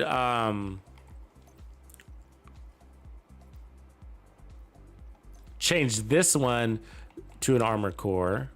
Do that like that. Now our shield is at a tier 3, so we're gonna get 3 more skill tiers here, and then overcharge. And then we can load this up with crit damage. So this thing is gonna get to a total of tier 4. So it's at tier 2 right now. It'll actually tier 5. So this thing is gonna start healing at a tier 5. It's never gonna go into overcharge, because if we wanted to go into overcharge, we can, but I don't know if we needed to, because the shield is gonna go into overcharge. So, you know what I mean? So maybe, I mean, we could try turning this into a skill tier, run 2 skill tiers, no armor and just skill tiers. We could try that. Why not? Let's start there. Let's start there. It's different, right? It's different. Let me do it to something else though. Let's do it there. And then now the shield is at tier 3. It's still at tier 3 like it was before. And then it'll go into overcharge. And now this is at a tier 3 and will also go into overcharge. So the downside is that the only thing healing this is going to be clutch, but clutch is designed to work that way. So, you know, let's not take too much damage to our body, though. All right, where we are, crit size 51. We need a little bit more crit. So let me go and change this to crit chance. Yeah, this will be interesting. Do we have enough damage? So remember, the set's giving us a little bit more damage, 15% total weapon damage. So that's like running what, guys? That's almost like running, it's more than composure, but not quite vigilance. So this will be crazy. This is crazy, because this is not only going to be a tier 6. We might want to put armor back on. I'm thinking about this. We might not need this to be going to overcharge, because we already got the 30% skill repair buffing it, right? We got repair buffing it, 30% right up there. And then, and it's got the ability to go into overcharge. I don't know. Let's try it like this though first. This could be interesting. This could be interesting.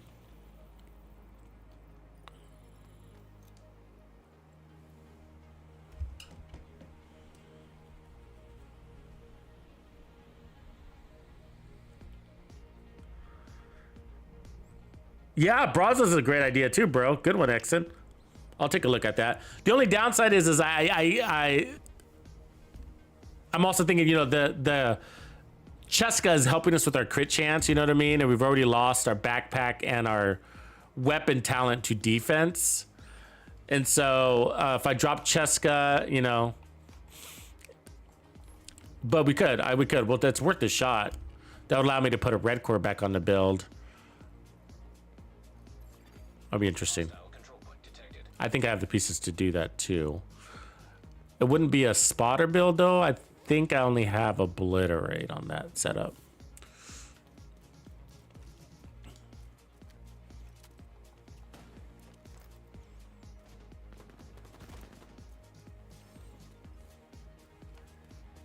Fixer, drone, and companion. Yeah, that's not a bad idea.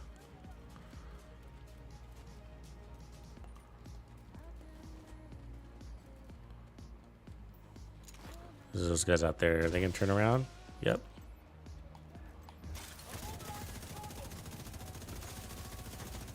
Reinforcements en route.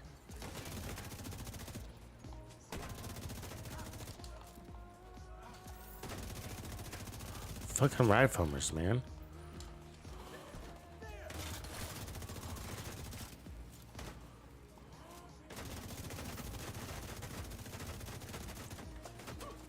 Not bad. You do got to rely on your shield a little bit more, but it's not bad. Where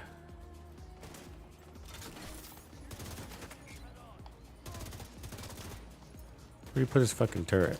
Up there? Fuck. Ah, bad angle, man. I'm surrounded.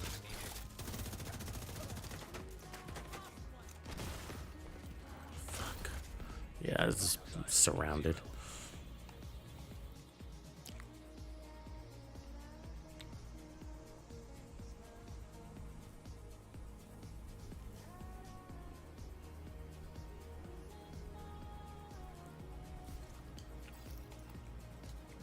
Yeah, this will be interesting because we could also take a look at, like, what if we don't have a tier 6 shield and just leave it at tier 3 or whatever, and then run the Kingbreaker. And that might even work good because, again, we got a 30% buff to our Artificer Hive,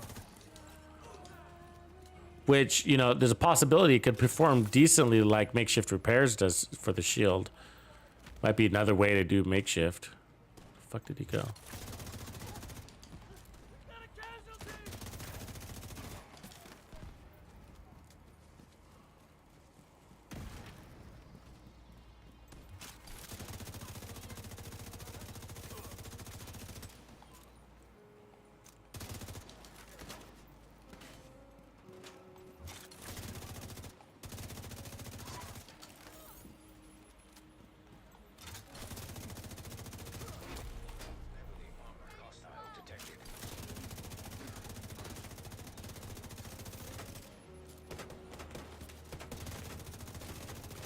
Shield's looking good. Are you watching that shield?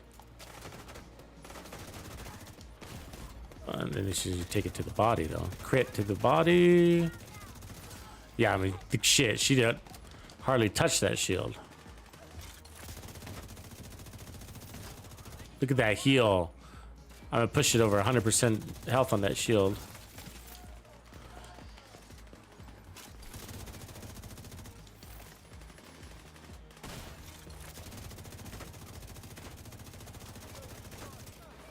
Yeah, I think we could power down that Artificer.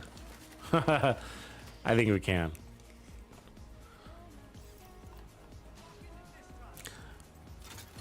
I think it's too strong, so we're not using this full power.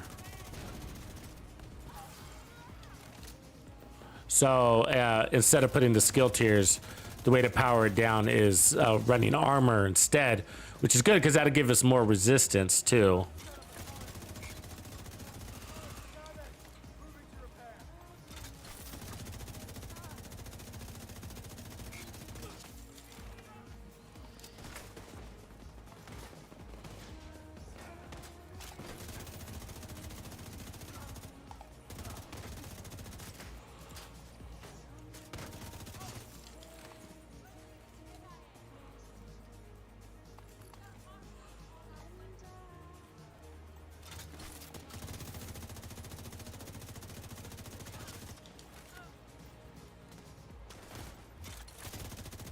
Yeah, this one's gonna be more interesting than I thought it would be, actually. It's a lot of room.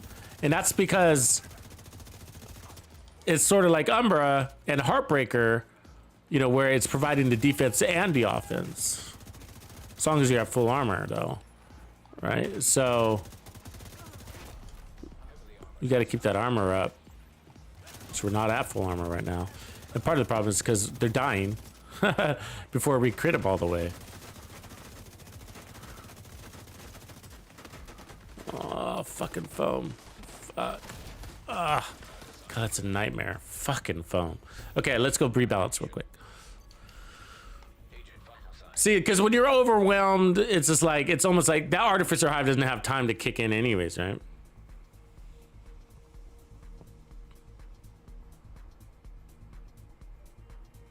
I like the Brazos idea too, so that's something to toy with.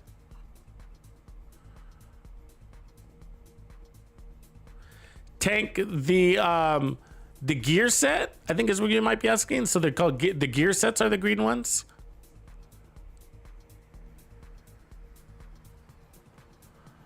Gear sets, but depending on your platform, they might be different colors. So if you play on PlayStation, what's green to me might be blue to you. I think PC might be blue also. So I think it's matched to the platform. So green is because I'm on Xbox. Yeah, I do think Umbra. I like Umbra better than Heartbreaker.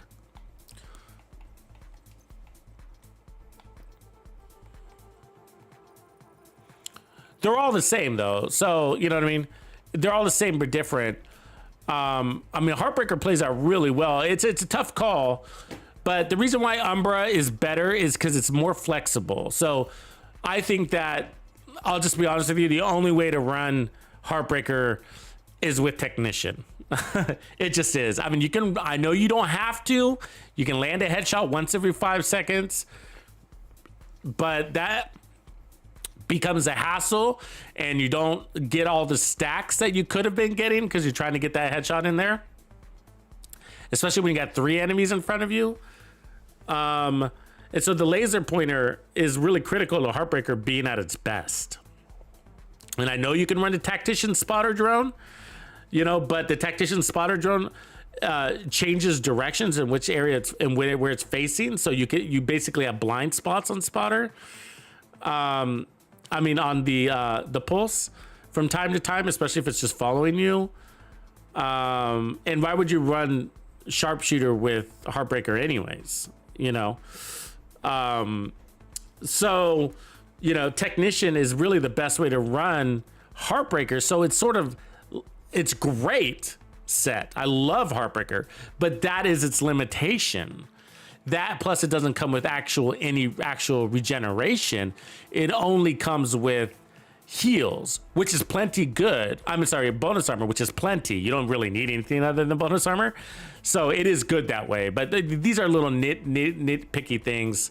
And then lastly, it doesn't stack on tanks, and so in Legendary it can be a little bit frustrating. But where in Legendary, hands down, Striker is better than Heartbreaker. And, you know, like if you're just going to compare those two sets. But in open world, you know, Umbra and Heartbreaker are real close to each other. Strikers, they're all the same, just different. So it's really hard to say one is better than the other.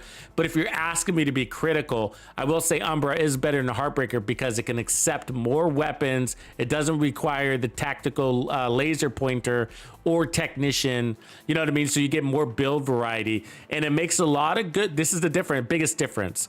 That Umbra makes a lot of weapons good, where Heartbreaker doesn't make any weapon good. And what I mean is like you got some weapons with that can really benefit from that boosted RPM, you know, and how they shred and, you know, that DPS boost. So, you know, and Striker does that too, where Heartbreaker is just damage and bonus armor, but that's great. But certain weapons, you know, you might not like Heartbreaker with, but and I don't like every weapon with Umbra either, I gotta say, but with faster weapons, I really like Umbra. You know what I mean? It makes faster weapons feel even better than they already are. So, yeah, it's tough. It's tough, man. It really is tough. It's not weak, though. I mean, the other day, I mean, if you watch closely, okay, in the 4 Juggernaut builds that I put out, what was that, last week? If you look closely at the 4 Juggernaut builds, the Striker build and the Heartbreaker build had the same exact DPS. The exact same DPS in the range with 100% accuracy. They both put out 10 million DPS. They were exact. Like if you look closely, it was actually like 9.825, like they were exactly the same DPS, you know. But that was with those setups. Striker has the potential to have more DPS than Heartbreaker does. So if you go all red Heartbreaker, all red Striker, then Striker is going to perform better than Heartbreaker. The instant you start adding armor, then Striker drops its DPS to be closer, if not equivalent or less than Heartbreaker, and neutralizes it. And that's why you often hear me say the best way to really run Striker is all red and a Heartbreaker. And if you're going to roll armor, go Heartbreaker, because as soon as you start adding armor to striker, it kind of brings it to heartbreaker, but they play differently. So you can still go striker with armor over heartbreaker with armor because you want that RPM also. You know what I mean? Instead of assault rifle damage. And so striker doesn't have assault rifle damage, so it's also more flexible to different weapons, which is why you see people running striker with SMGs because it gets weapon handling and RPMs, where heartbreakers, assault rifles, and weapon damage and weapon handling. So, which is only beneficial to assault rifles. You don't have to use assault rifles, so it's really interesting, But I just got to tell you guys this: like, I've run them all every which way. I've run my all red legendary heartbreaker build, my all red striker and Umbra and whatever, and they're all pretty much the same. When it comes to legendary, I think striker's the best. When it comes to heroic, I think Umbra is the best. Heartbreaker's right behind it though. But the reason why I choose Umbra is for all the reasons that I told you, that Umbra's got more flexibility to run different weapons. You don't have to run technician. You can run any specialization. It heals really fast. It pairs up nicely with the best, everybody's favorite weapons. Who doesn't love RPMs? You know what I mean? Like, so it's just a really good gear set. So, and then, but Heartbreaker, boy, oh boy, you know, that bonus armor can make you very unstoppable. And so, like I said, with the Juggernaut builds, Heartbreaker ended up being the best Juggernaut build. So Umbra was the most interesting, but Heartbreaker was the best Juggernaut because it was the easiest. You just point, shoot, and you had like almost 6 million in armor. You know, it was that easy. And we took on nothing but Warhound convoys with all of the builds, so they all were engaging the same type of content. But yeah, really interesting. Okay, for now, let's just add more armor here real quick instead of this. So we're gonna play down this Artificer and get more resistance to ourselves. And the shield will be the same, so it's not gonna impact the shield. So just a quick change there.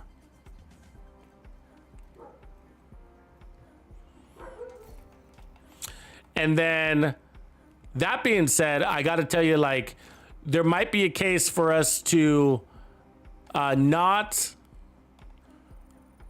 And we're gonna do the Brazos test too, but just not right now. We gotta do one change at a time. To not go tier 6 shield. And so we do gotta try, it's worthy to try the Chameleon also. Did I do the wrong one? I did. The glove needs to go back to red. And then, like, in other words, I'm saying, like, with the Artificer and the shield, the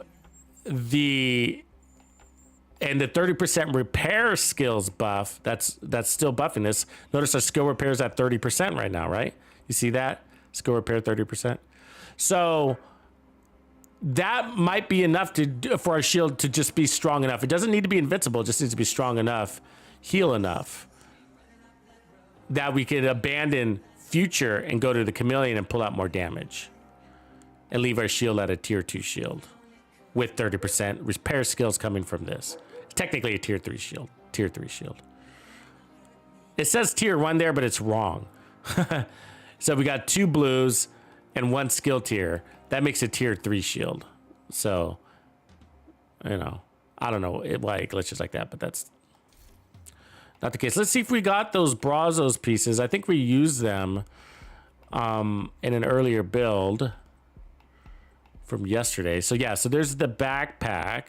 And then I think we had a clutch chest. Not a clutch chest, I'm sorry. A obliterate chest. Let me pull it in though. And then we can change on the fly.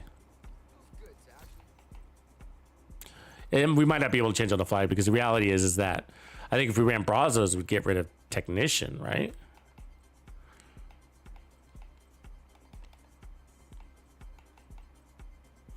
You do have Vanguard. Deploying a shield makes it invulnerable for 5 seconds too, with the cooldown of 25 seconds. So that's kind of interesting. Also buffs your team, but in our case, we really need damage. So there's Obliterate, and then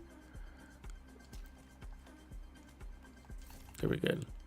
So the problem with my Brazos pieces, just so you know, they got blue cores on them, so there's no way to make it an all red build, but I would like that. So but with them, with the 2-piece Brazos would make the shield a tier 3, just 2-piece Brazos that I have, right? And that would allow us to possibly get rid of Technician altogether. Yeah, that's gonna be interesting. But then we would, and then move our repair skills to our body. Yeah, that could be interesting too. Yeah, there's a lot of ways to go. You know, put those 30% repairs to our body with a fixer drone, you know?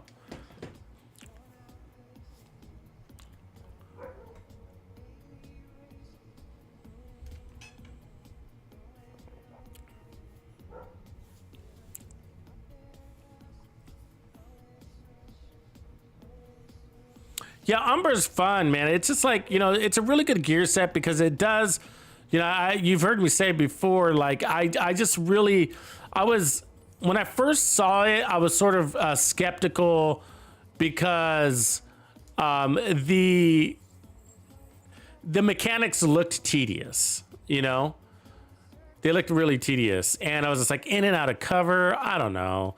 I was like, that looks like it's gonna be annoying. But the reality is it plays so natural, and as you know, 5 seconds goes really fast in this game. So to go in cover for 5 seconds, or to be out of cover for 5 seconds, isn't anything, you know.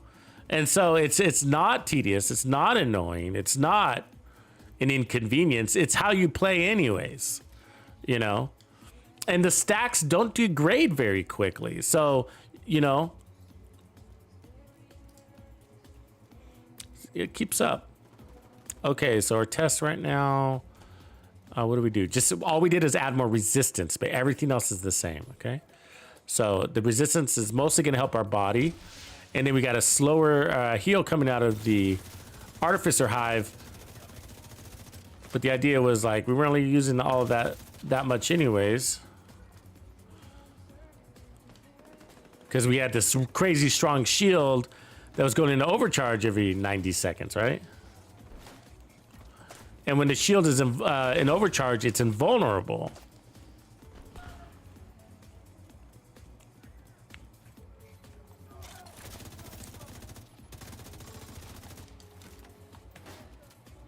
Shotgun snipers in the Division 2. Oh, I hate when you go up there. Shield up, dude. Don't get shot in the back. God damn it. Let me just kill myself. This doesn't take forever to get here. We should have had that. That elevation is annoying though when they're up there and you're down there.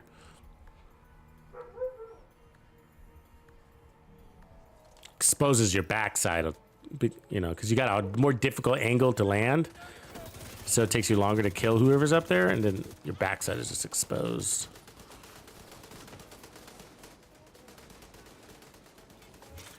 Probably better off just leaving them alone and changing position.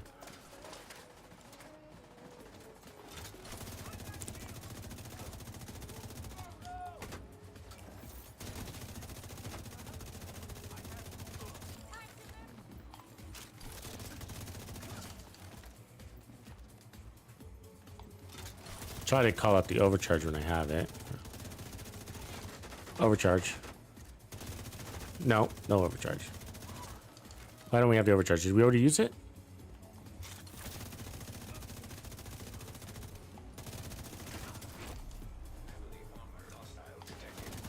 Isn't there an overcharge timer? Isn't there a cooldown timer showing? See how I healed through that damage? That was cool. That was because of the resistance. If I didn't have the resistance, we would have probably not been able to do that. Something's not working. Where's my overcharge, right? Look at that shield, guys. That's amazing. This is a cool build, man. But what's going on with my overcharge? We got the 6 skill tiers, right? So 1, 2, 3. And then this is giving us 3 more plus overcharge. I don't know why it's not working. Let me change my weapon and then put it back on.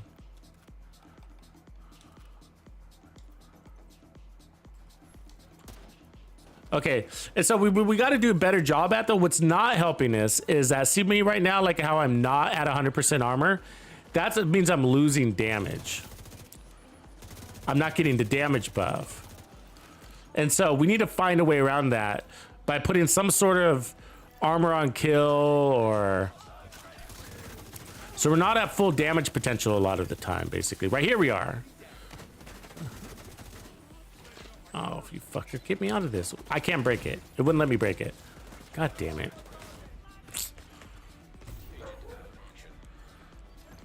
Some sort of lag. You got to watch that too, by the way. Another danger of future is that, you know, when the next wave comes out, you will have lost all your skill tiers. You got to remember, you got to, you know, kind of pace yourself at first and re-earn your skill tiers. Your shield's not vulnerable anymore, but it is still a tier 3, you know, so that's not a weak shield. But remember, armor doesn't mean much in this game. The enemies take it away pretty quickly, just a couple of bullets. So a 2 million shield, you know, they'll probably wipe that in about 5 or 6 seconds.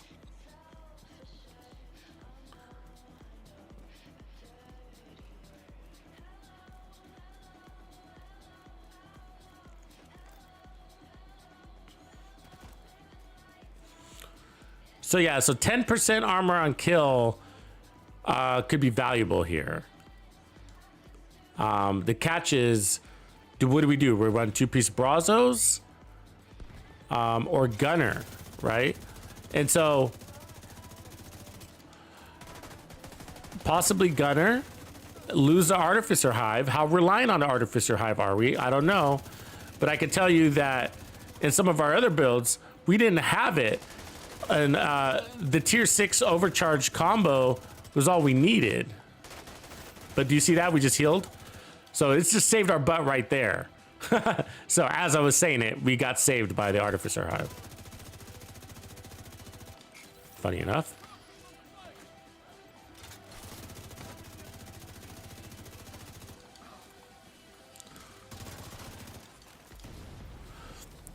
So a stronger clutch could work too. Okay, so remember, clutch is powered by red cores, and we got 2 blue cores here.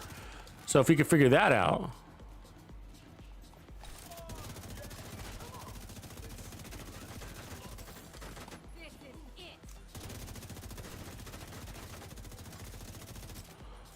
Oh, come on, dude, with your fucking phone.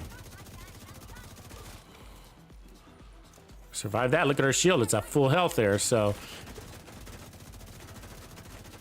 Thanks to that Artificer. So the Artificer is helping as I'm watching it. I can see it like, oh, you know, we'd be in danger zone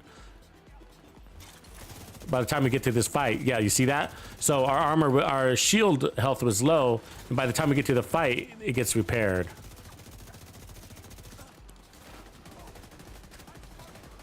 So now we're gonna be, we lose damage because we took damage, right? Which kind of sucks. Fuck, we're surrounded again. Yeah. Not much protection against that. Okay, but that's all I needed to see. Let's go back and do an iteration.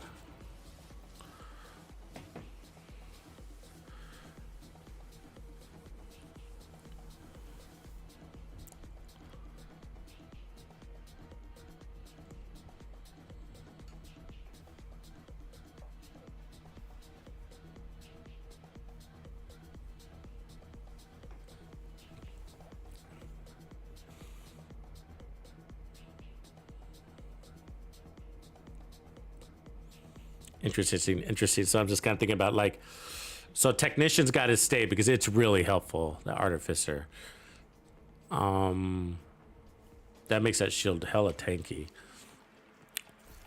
And technically, we are buffing it with the skill tiers too. But we could take that to our body. The repair drone, a strong repair drone would give us resistance, right? So somebody's shooting us in the back, we're going to heal through it pretty fucking good. Which makes our shield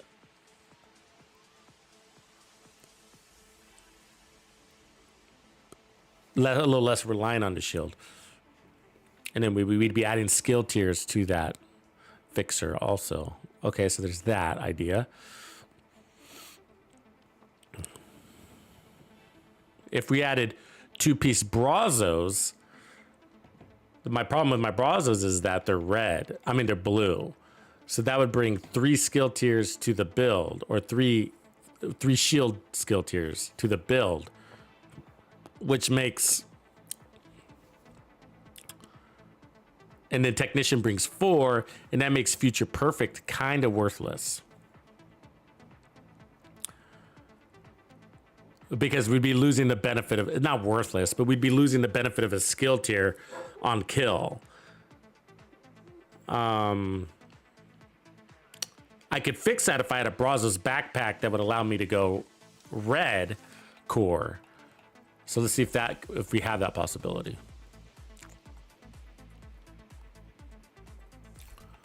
And that'd be a way to get more damage to our build. So that would be a good cure. Let me see here. Brazos skill tier. Let's see, blue. I've got composure. This one's interesting. Right? While at 4 armor, increase skill repair by 100%. Isn't that interesting? Basically, that's shield repair. It's worth a shot. I don't think I have any other option for the backpack. So when it comes to Brazos.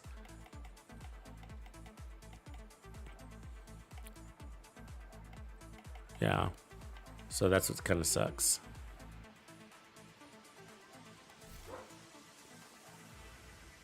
Yeah, maybe. Yeah, maybe, Simon. So Brazos with the damage talent on the gun because, or preservation on the gun, right? Either way. Let's try it. Fuck. And then, so we're going to lose clutch. Where'd that go? What we're going to do is get this invulnerable shield, maybe. Let's try it.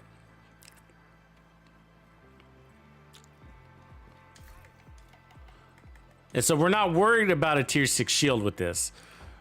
And the reason why is because we're going to have crazy strong repairs coming out of this thing. We're going to have 100% repairs coming out of this thing. All right? When we're at full armor, which is pretty easy to do. So that's what this does. And so we do got to maintain our armor. That is a catch. And we no longer have clutch anymore. So keep that in mind. So we're going to think through that one. All right. And now let's put Brazos here. And then we'll run... let's try the Kingbreaker here. Attack laser pointer. So we're getting more crit chance with this one, fortunately.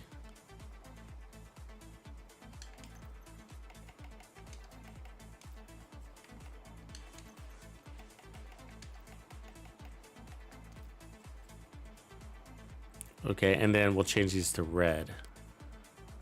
So that's one skill tier there, one skill tier because we got 2 Brazos. We're at 2 skill tiers, 3 skill tiers there. So 3 skill tiers is a decent shield, especially when you got a strong artificer. So let's take off those blues now.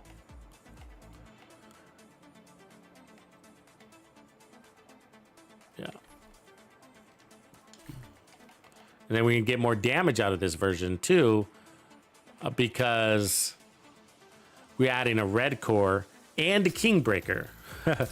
So this could be a really good combo.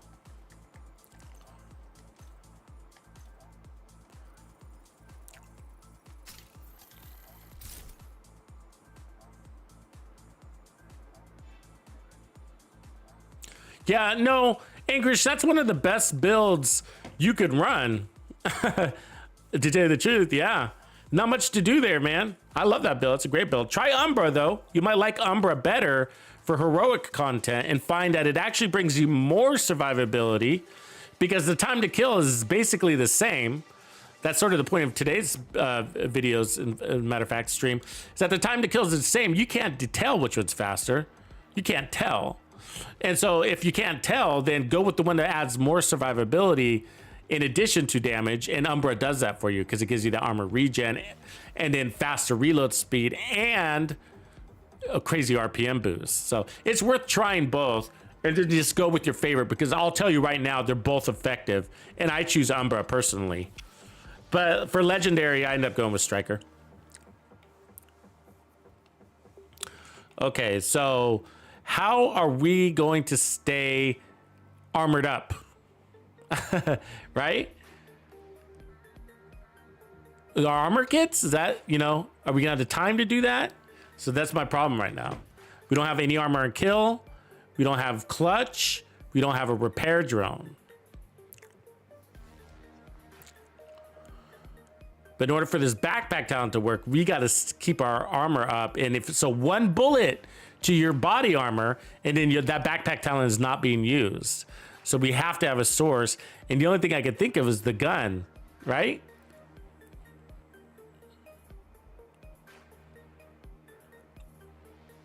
Or armor on kill mods, which aren't very powerful. Or we lose the Brazos and go for 2-piece Bellstone and get the armor regen off of that and the armor on kill with that.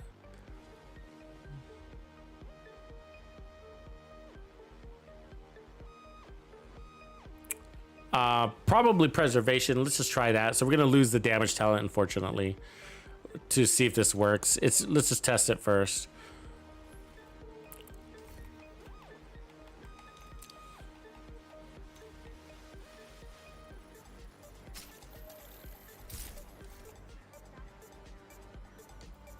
Good news is we can put a crit mod here. Yeah, we got that. So good. So we're not running spotter. We got obliterate, right? All right.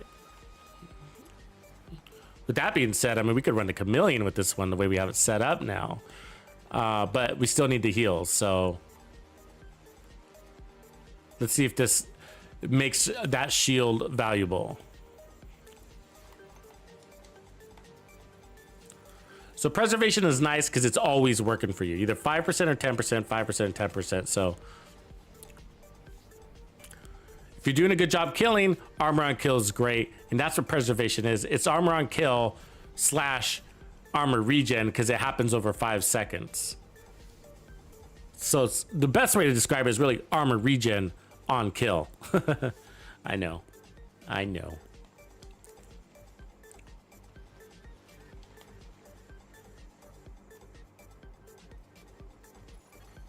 Hostile control point identified.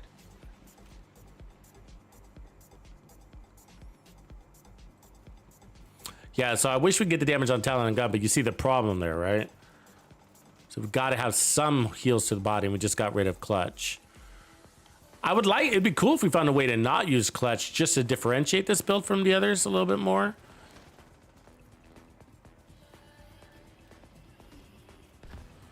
And then, of course, we could try to get those heals to our body, too, and try that way as well. There would be strong body heals. And we'd be like, hey, we're okay with our shield being at tier 2-3. You know, let's shift the heals to our body and just keep our shield at tier 2-3 and take advantage of those body heals. And then get rid of clutch and put on a damage talent or bonus armor. And then bonus armor could be good because then we got a layered system, you know?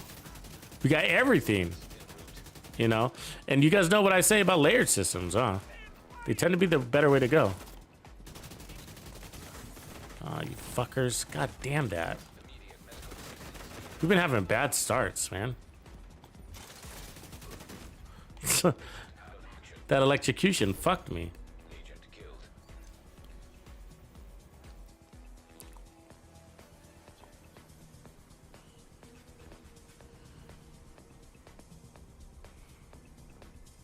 Yeah, I almost like what we just said. I gotta remember that combo. I think that's the way to go.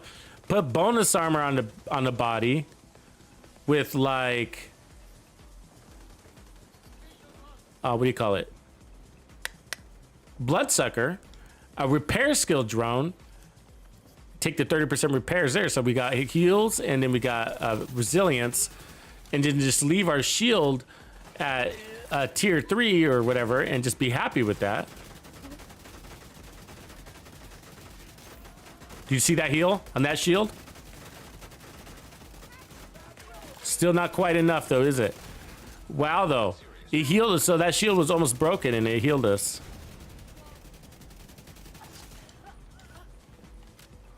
Wow. So we see we're healing a little bit, so that's where it caps out right there. That's preservation. Shield comes back pretty quick. Got a little skill health there. So we got another kill. So every kill is gonna heal us. So we got to get that back up.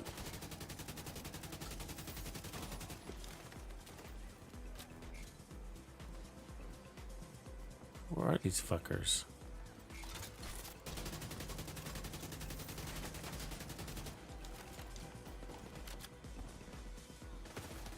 Oh, someone's behind us.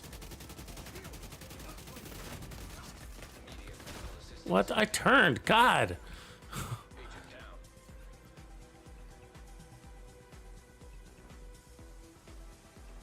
Oh, this is annoying. The backup is like on the other side of the map.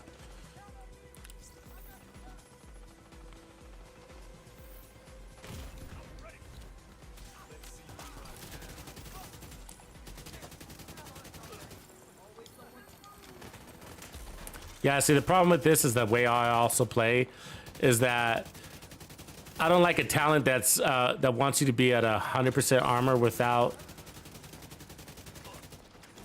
like mega recovery, because I like to drop my shield and I do it a lot. I don't like to just walk around with my shield out and just be slow. Obviously there's times where you have to do that anyways. Uh-oh.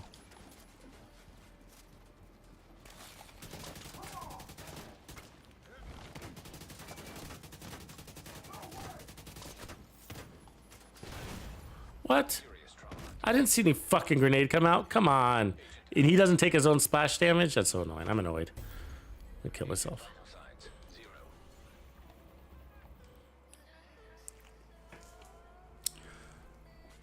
What up, Molly?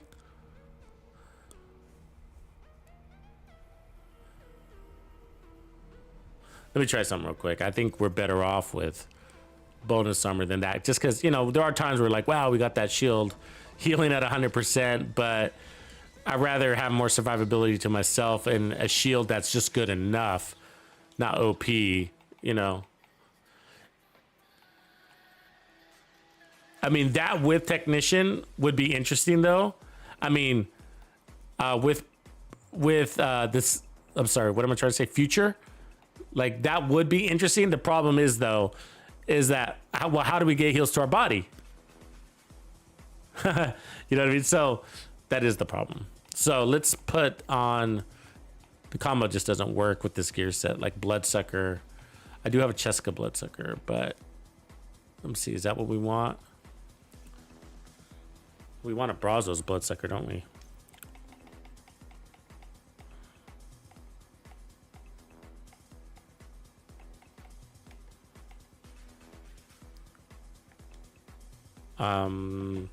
That puts us to a tier 3, 4. That puts us to a tier 4 shield right there. And I'll change that to Bloodsucker. But that puts us at a tier 4 shield. And then what we would do here is put the Fixer, and that Fixer is going to be at a tier 4 or tier 2. That's tier 2 Fixer plus the 30% repairs. So that's good. Plus the duration buff. And then, so now we'll have bonus armor as an add layer defense, or run vigilance, right? Vigilance is an option, but now we can run this bad boy, the Kingbreaker, and get that 20% amp, and then change this to spotter. Let's go back and change it. I think this would be the better build. Balanced.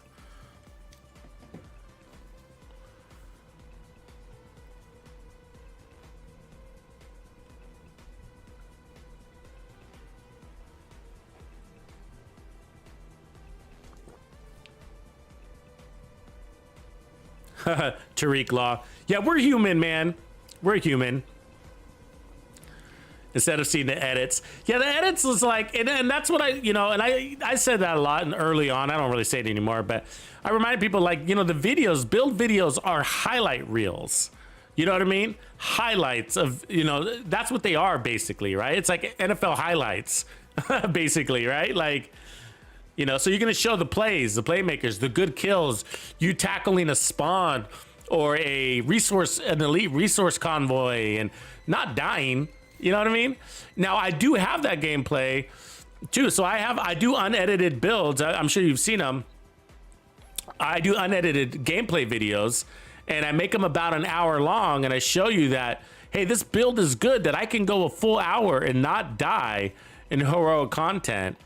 And so of course that's all, it's not the build though. And I remind people of that it's also, experience, right? It's situational analysis. I mean, situational awareness. And I got a lot of it because I've been playing this game for a long time. So I know what to expect and how tanky enemies are and blah, blah, blah. And so, but no, I die all the time otherwise. You know what I mean? So, but that's the point of those reels is like, look, this build is good enough that if you're an experienced player, you should be able to go an hour without dying in open world variables, And so that's what that unedited is sort of like, look, here it is at its best, me normal, heroic, just playing, having a good time, and then the live streams, we do a lot of testing or whatever, but, and I'm a little not as focused because we're chatting it up and stuff like that. But either way, I die all the time. I die all the time. I'm not immortal.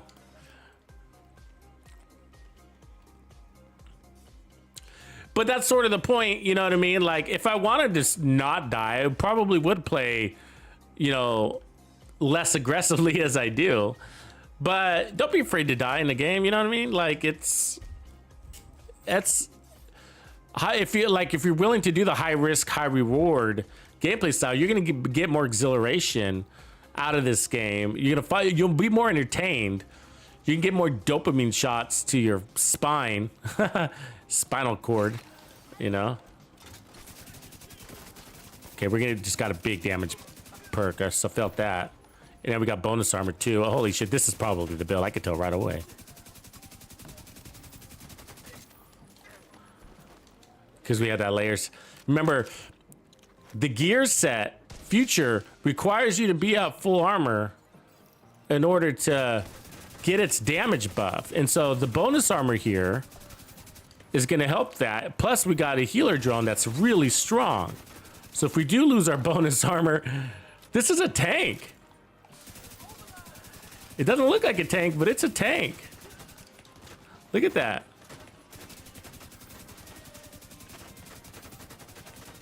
He's too far for us to kill.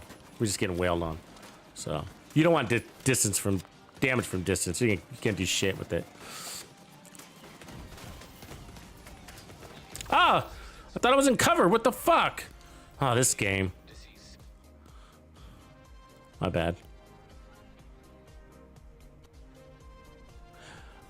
I believe it does. Yeah. Yeah, Wayne. Yeah, so trauma, the status effect, it's the what do you call it? It's the cooldown that you can't change.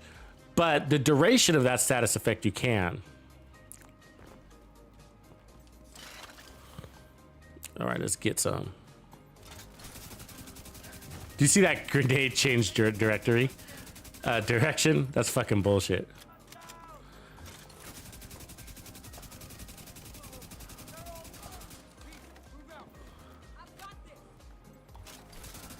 I mean, we still might want to go Chameleon. The Chameleon does come out to more damage than this thing, but we would lose the spotter chest and go Obliterate, which is okay, but this is interesting. It's nice to not use the Chameleon too, because I think all the other ones we did end up going Chameleon.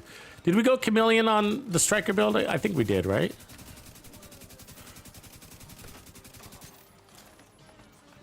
This is a good build, guys.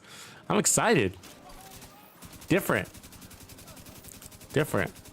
Really plays into the set, What what this set does. I think it's the better way to go. Don't overthink the shield. You know, I think we're tier 4 tiers on the shield anyways, aren't we?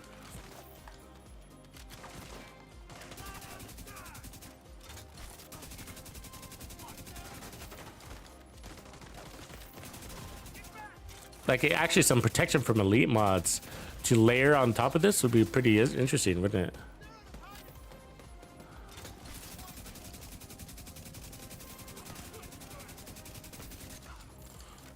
That's the thing about Bloodsucker, and one of the reasons why I'm not super excited about it in general is it's like, you know, it's like no good against the boss fight, right?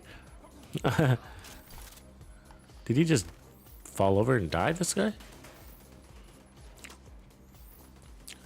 Why are we healing? Come on, bud. If your drone is too far behind you, sometimes it doesn't heal. It's annoying. See that? How we're moving? It's not healing us.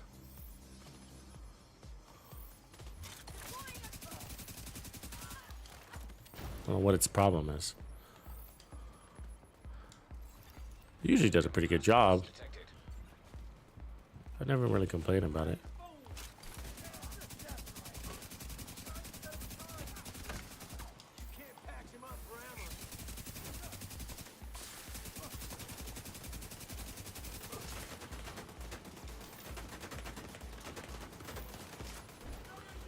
Yeah, so we're still gonna toy with it a little bit, but I think this is the combination is nice. I mean, we could also look at getting rid of the bonus armor, moving on some damage, and then instead going protection from elites. So like vigilance with protection from elites, because we do have his shield, and yes, vigilance does get disabled, but it still has a good uptime because of the shield.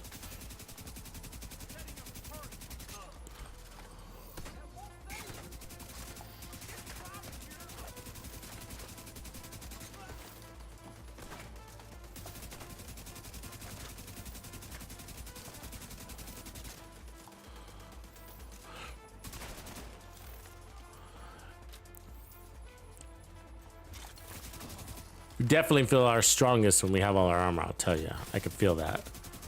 Because of the way the 15% total weapon damage that we're missing.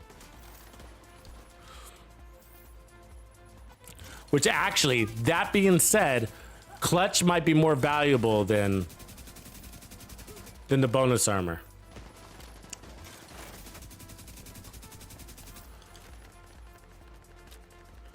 Because clutch actually heals your real armor. The bonus armor doesn't help the gear set. Clutch helps the gear set. Because the gear set says, here, when at full armor, get 15% more total weapon damage. Not when you have high bonus armor. Now, bonus armor works too because, you know, the heals, it gives your heals time to work and get you back to full. The downside is that when you're not full, you know, the heals are still not super fast, especially when you're still taking damage, right? Which still happens.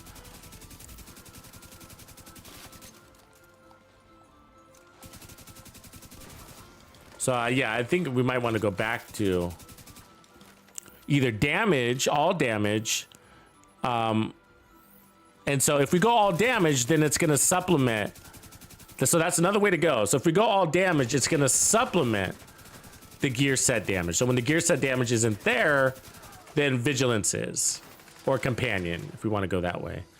But I find vigilance is better than companion, because companion you got to be within 5 meters, and it's like the drone lags. I choose vigilance over companion. I choose vigilance over composure. I choose vigilance over concussion, and I've used them all. And it's just that vigilance has better uptime, even though it's disabled.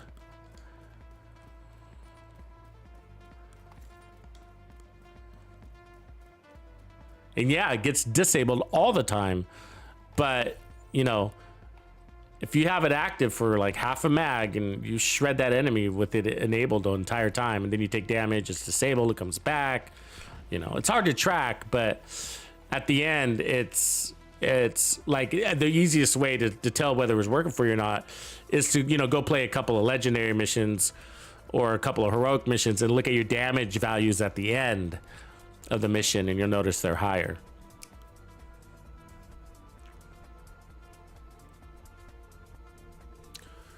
Yeah, Callum, you know what's a good LMG? RPK. Try that one. RPK. The RPK plays like an AK with a larger mag and more damage to targets out of cover. So, yeah, that's a good one. RPK. And even try the one with the perfect talent. What's it called, guys? The perfect RPK. That's a really good one too. It gives you 30% weapon handling. I don't have it here, but there's the named one, the named RPK. Pretty easy to get, and it's a really good, very good gun.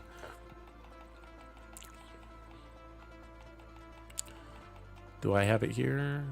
Carnage Dare. New reliable. Yeah, 30% weapon handling.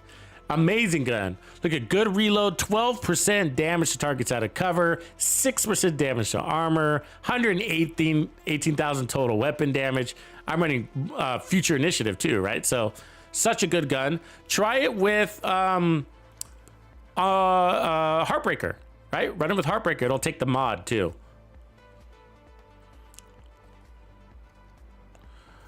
All right. And yeah, you know what's also cool about the RPK is that you don't need to run gunner.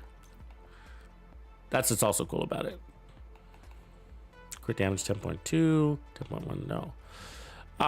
Because you don't always want, like, gunner is really helpful for LMGs, especially on the mag size. You know, it gives you that big mag, and the weapon handling is a little bit nice and faster reloads and all that stuff. That's really helpful. But the RPK doesn't need any of that. Doesn't really benefit big time from any of that because it plays like an assault rifle. So that allows you to run technician and then put the laser pointer and then go spotter and then go heartbreaker, you know, and get all of the benefits from heartbreaker, you know, and stuff like that, or run whatever else you want to run. Okay, so this is about the backpack talent. I'm a little iffy about the Kingbreaker 2.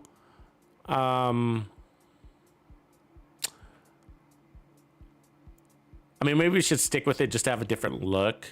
But I do feel like the Kingbreaker is really powerful. But sometimes I feel like for heroic, excuse me. Sometimes for heroic, I feel like a faster RPM weapon or something with a little bit more burst performs better out of cover, no matter how strong this gun is.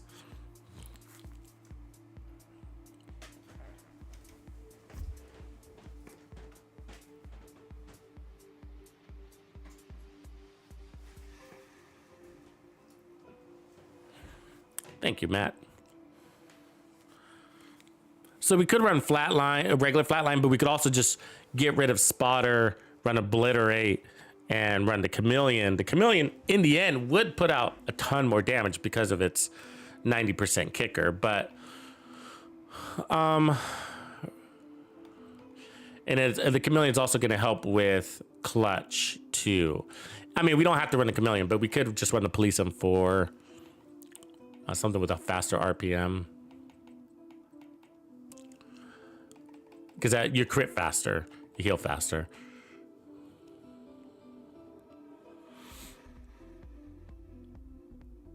So anyways, let's keep it for now. Let's just change the backpack talent. Okay, so we decided that clutch is better because it complements the gear set better. Although Bloodsucker in theory does, in practice it didn't. In practice it didn't. And that's because the drone, even though it's got a really strong buff, it's not fast enough to keep you at 100%. And so it does heal you, but you need to, you know, buff that heal even more. We could just put on some mods. So that's the thing. Like, or how did our crit chance drop so much? Did I not rebalance the crits that whole time? Maybe I didn't. So we got crit chance, gloves, crit chance, 48. That's gonna be crit, have to be crit chance too.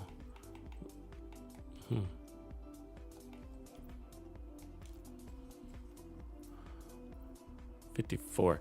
Anyways, what I was gonna say is that if we go to the chameleons, we can roll crit. The chameleon, we can roll crit damage everywhere, right? And then we'll be at our 90% weapon damage. Also,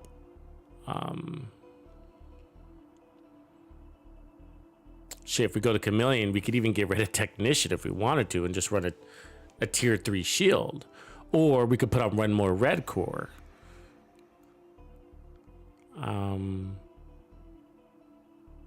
Right now, that's crazy because it's a lot of options.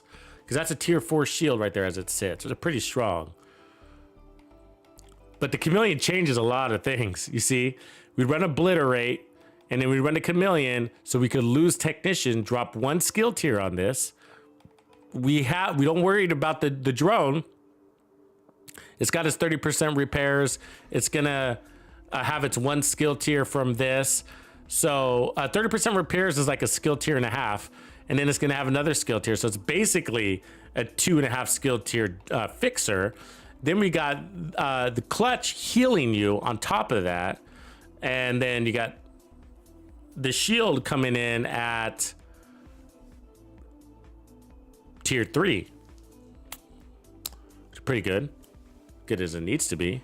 Anyways, let's try this for now. We're close. So this is, I think this is just tweaking a few things. And I think this build will be easy to smooth over.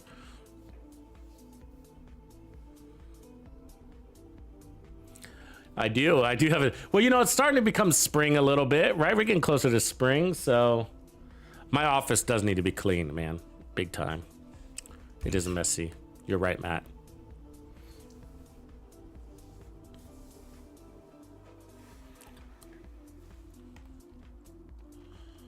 All right, so I think everything's in order.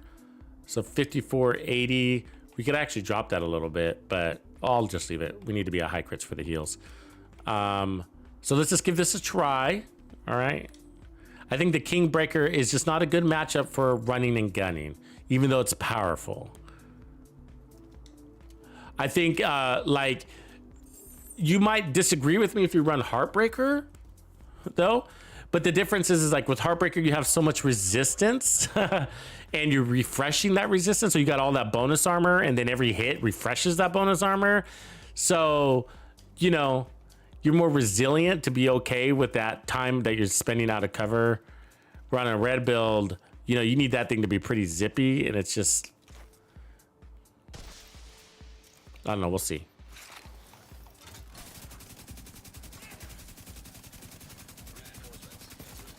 You know what I mean? I mean, that killed, but was it zippy? You know what I mean? Powerful, fast. Damn, look at all that damage we just fucking took from who? I mean, come on, from way over there? Oh, Jesus. What's this game doing? These guys, they need to fix that dumb stuff.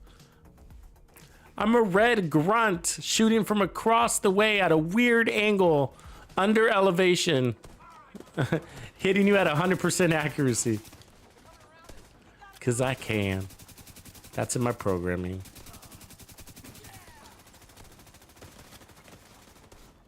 See that? Look how far away she is.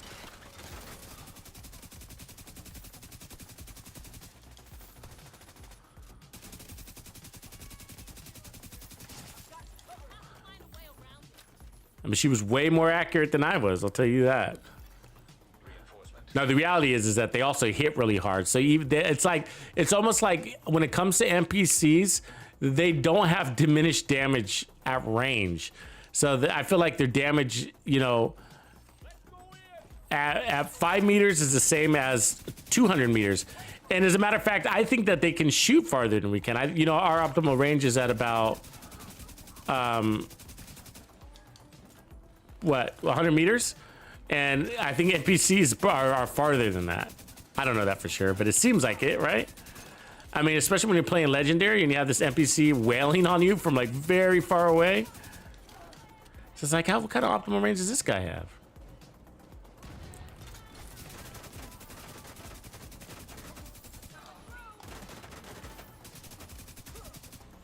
You see our armor staying up? That's clutch.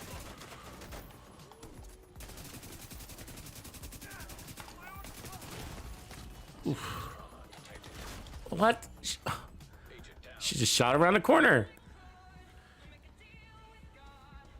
I had cleared that generator. I had my eye on it. Okay, come on, dude. Get over here. Yeah, I think we need a zippier gun. Yeah, the dare's pretty good.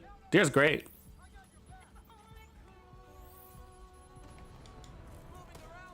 Nice and fast.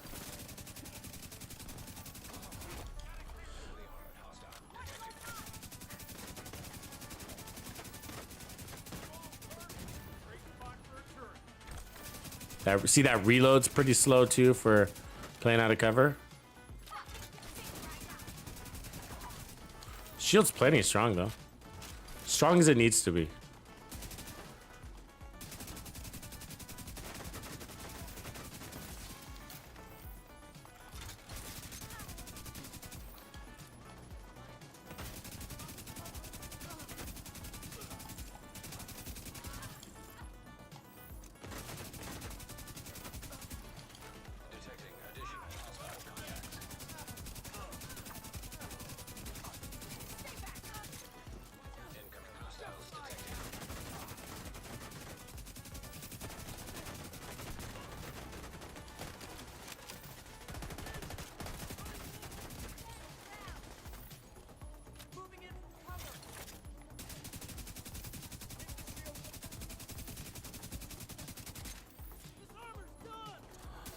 What would be cool actually is if we feel comfortable with clutch enough to go back to the artificer hive.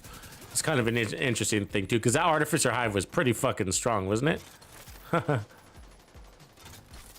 And so if we feel clutch is doing its job, then we could possibly lose the helidrome, which I'm kind of annoyed with anyways. Because it's like I'm seeing it lagging, you know. So I'm gonna throw the artificer on. If we throw the artificer on, it gives me an excuse to keep technician and that extra skill tier. Otherwise, you know.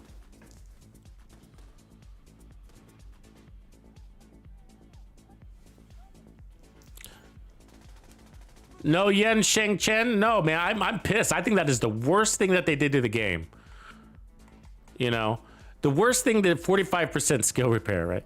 So the worst thing they did to the game was, okay, this all happened at the same time. And one of the things nobody ever talks about, okay? But the worst thing that they did to the game is they didn't just nerf the shield, but they also, really? You're gonna outrun my fucking bullets? They nerfed the shield to make it weaker, right? But also they added that dizziness, and it's hardcore, that dizziness, right? Like, man, you can't shoot, you can't climb, you can't aim. I mean, it's just like, whoa.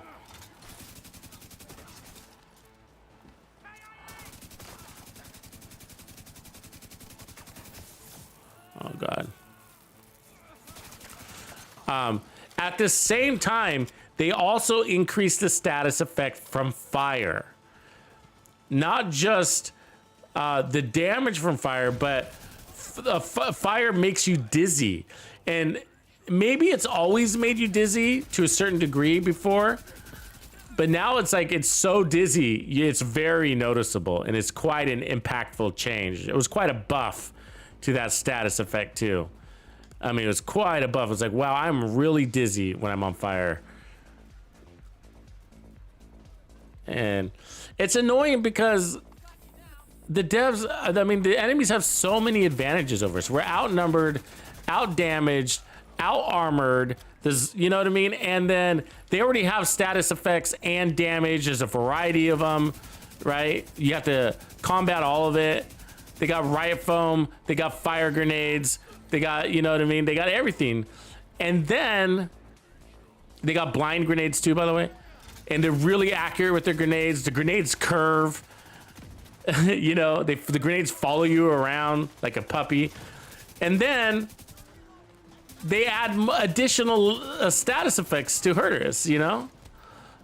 It's just like, where unfortunately those status effects originate, all of that stuff, all the nerfs originate from PvP content. So that's the unfortunate part. But something in PvP has drove the need to nerf it.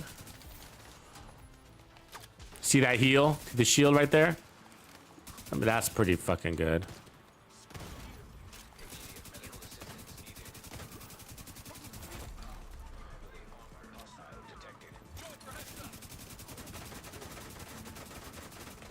Oh, didn't help us there though, did it? Fucking dizzy.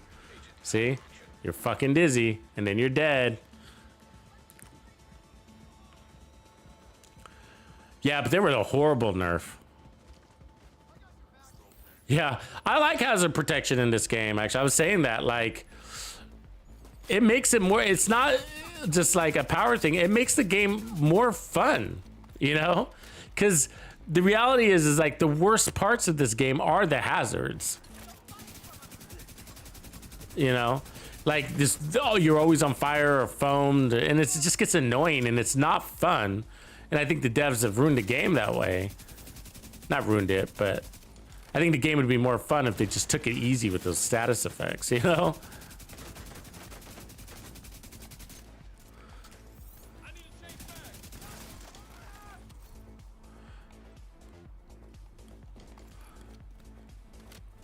I don't want the game to be easy. That's not what I'm looking for. The game is already easy for an experienced player, right? But it needs to be, I want it to be less annoying. That's what I want. Supply room access unlocked. So I think this could work, and I think it might be better without the Kingbreaker, which means we'd have to swap that chest piece talent again.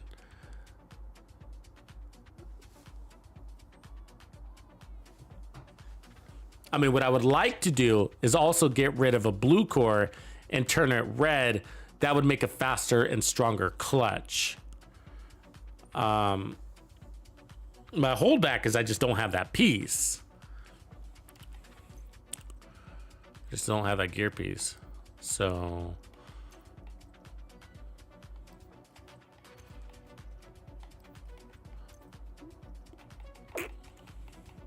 that's what I'm saying. I mean, I farm Brazos too, you know?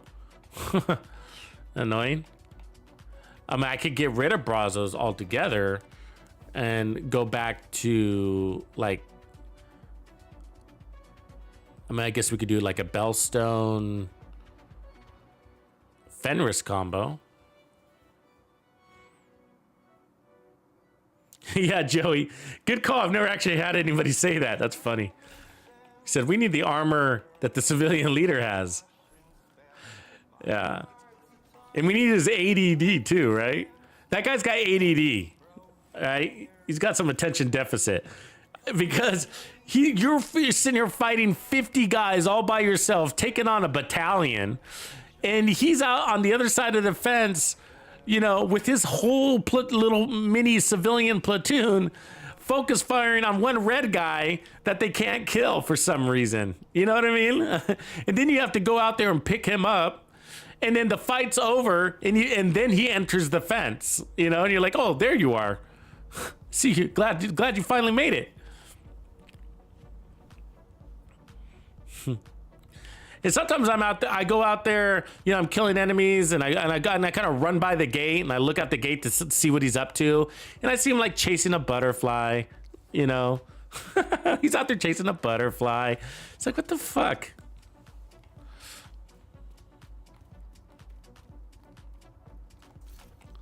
Fucking civilians. Fucking civilians. Make a little bit of room here.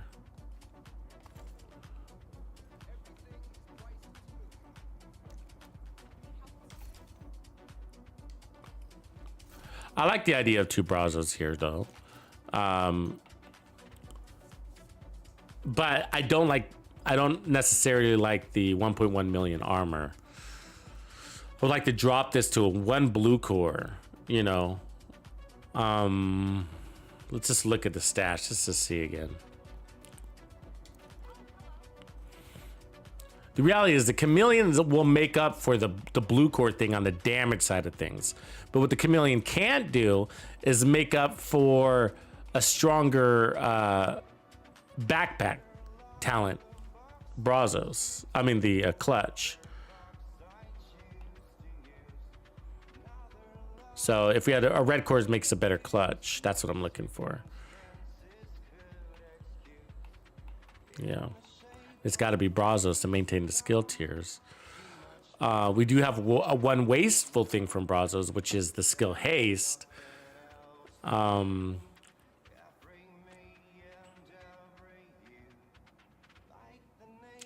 if I get rid of the Brazos, then I get rid of that skill tier, and then, you know.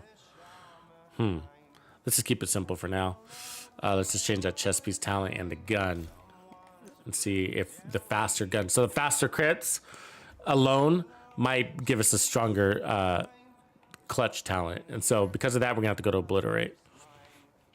And the good news is I can allocate my crits on the build. So let's put this to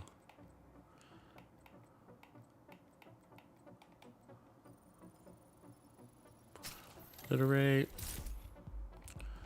I know where we are. Yeah, so we're gonna have to change all this to crit damage.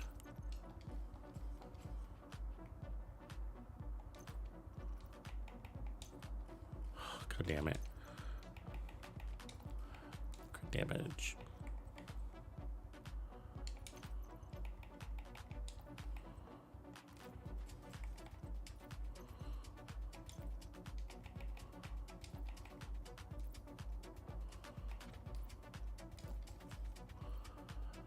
$56, $116, that should be good.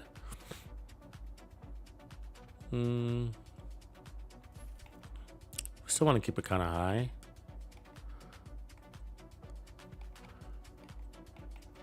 I might be able to get rid of one more, but it's not going to be that big of a difference. So let's just leave it.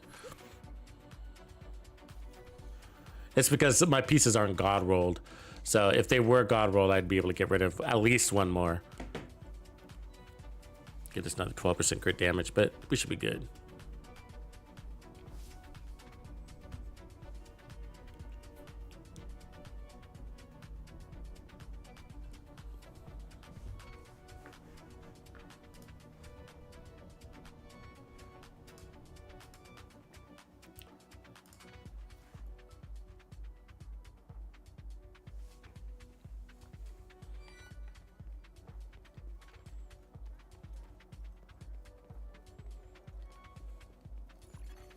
Hostile control point detected.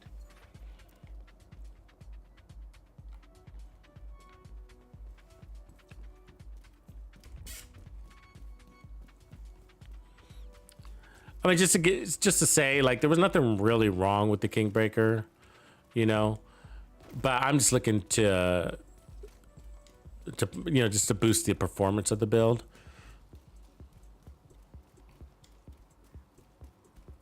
You know, you could really change the way you play to the pace of the weapon. Play a little bit more for cover. Don't be so aggressive. You know, that kind of thing.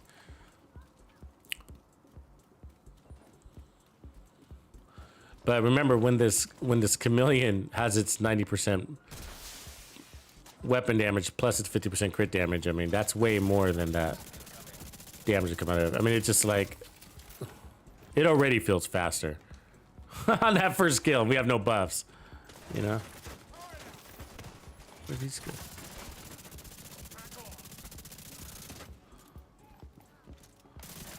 Get out of my face, dude.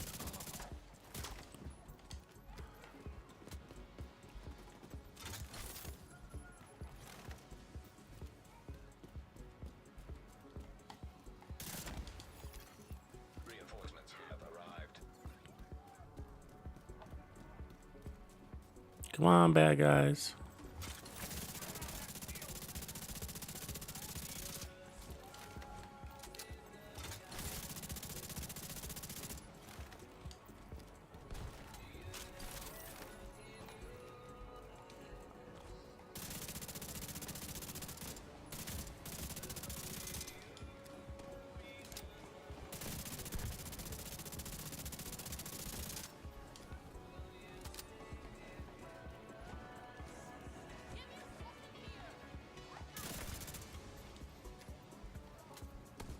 They didn't even kill that guy, and I had laid a lot of damage on him. He's out there and shit. They all have a really hard time. Dumbledorfs.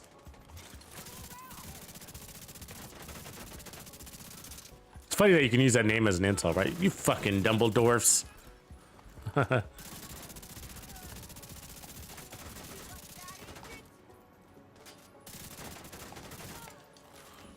feel like this one just definitely performs better. It feels like it, you know? Oh, dizzy again. Outrun my 900 RPMs, huh?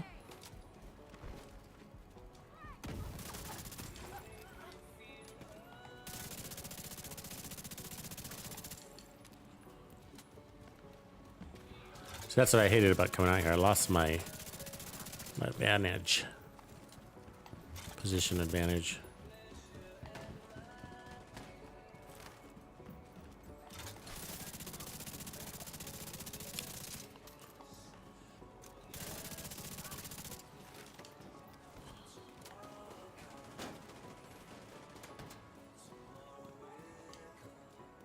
God, there's nobody to fight. They're all out of their base.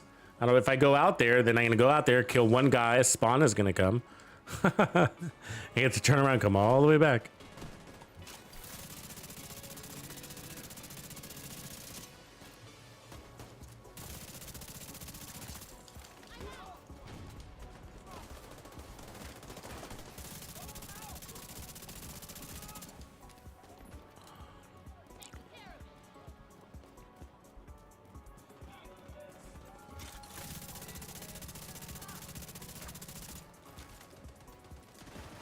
We're missing out on a lot of damage because we can't get our health up.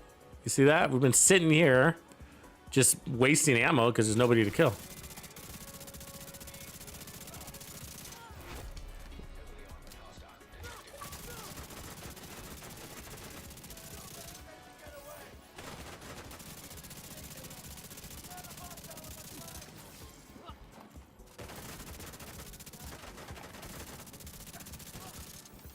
See that buff? Ooh, it saved our shield.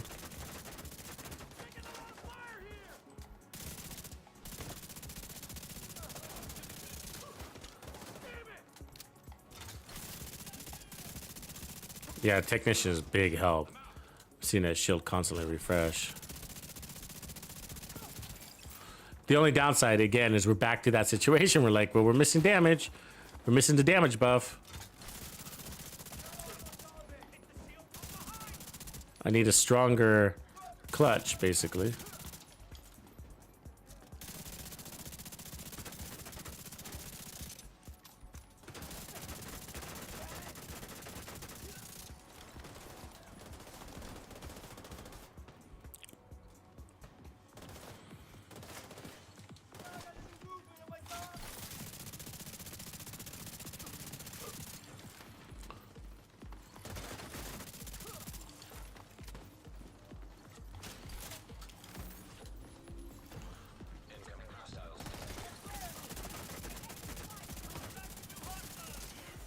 Oh, I missed a lot of shots there.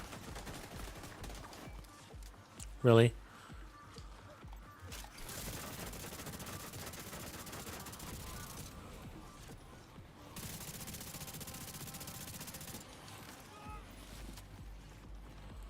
Run, run, run.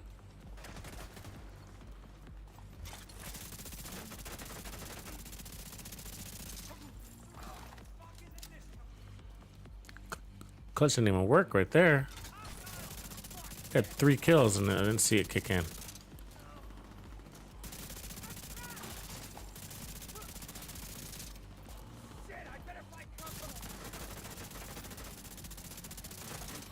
His weak point's a pain.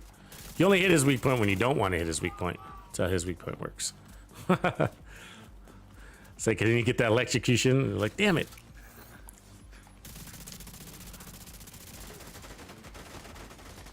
Really? Why? The shield should have been able to take that. They heal up after that.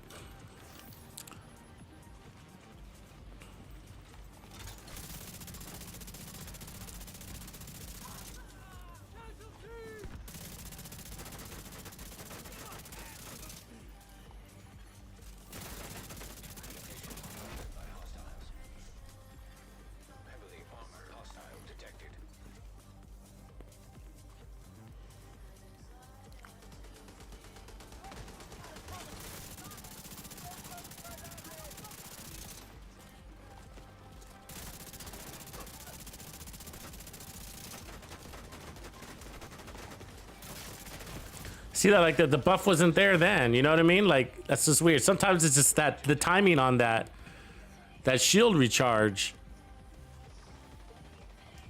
See, if you can't rely on it all the time, that would have been a point to where we would want to rely on it right there. You know what I mean?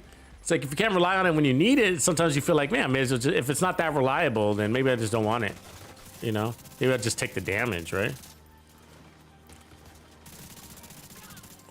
Reliability is a big factor for me, you know what I mean? Like, I need it to be there when I need it to be there. In many cases, I'll choose something because it's just more reliable.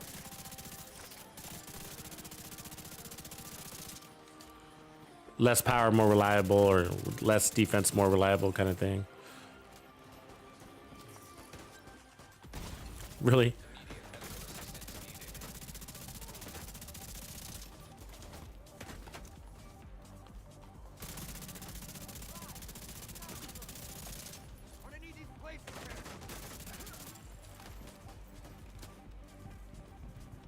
I'm gonna jump down now.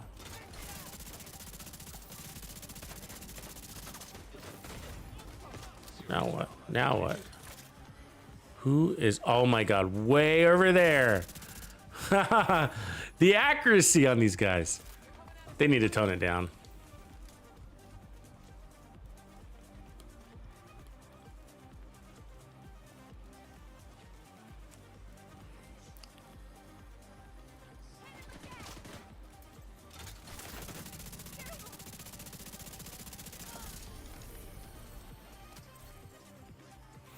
Yeah, so that's frustrating. Almost the entire thing, we didn't get the damage buff because we just couldn't maintain 100% armor.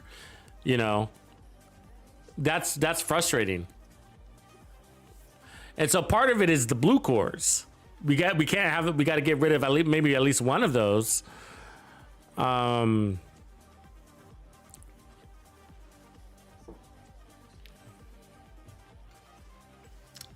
Simon, were you just thinking? You just thought exactly what I thought too. Simon, you're funny, man.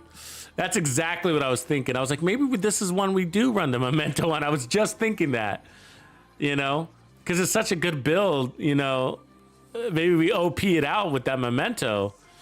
You know, none of the others had the memento, so it would be an interesting way to buff this one, just to add a variable there.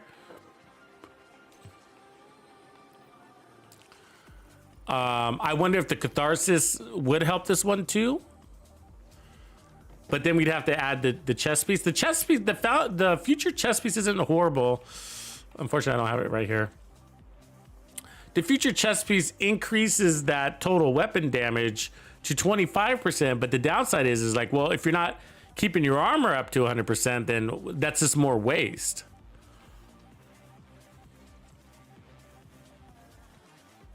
Well, I think the Dr. Home would be nice. I agree with you there. We could try a weapon with... the Doctor's Home could be nice. The downside is, you know, there's a lot of people that don't like it. So that's limiting. But it is a good idea. It gives us that 15% armor on kill. And it hurts. It does a good job killing. I like it. I really like it. Like the Doctor's Home, I feel like was designed for me and my gameplay style. But I understand why some people don't like it. So that's my only hesitation there. Where we could run preservation too, you know? We could just run preservation, which is basically the same thing.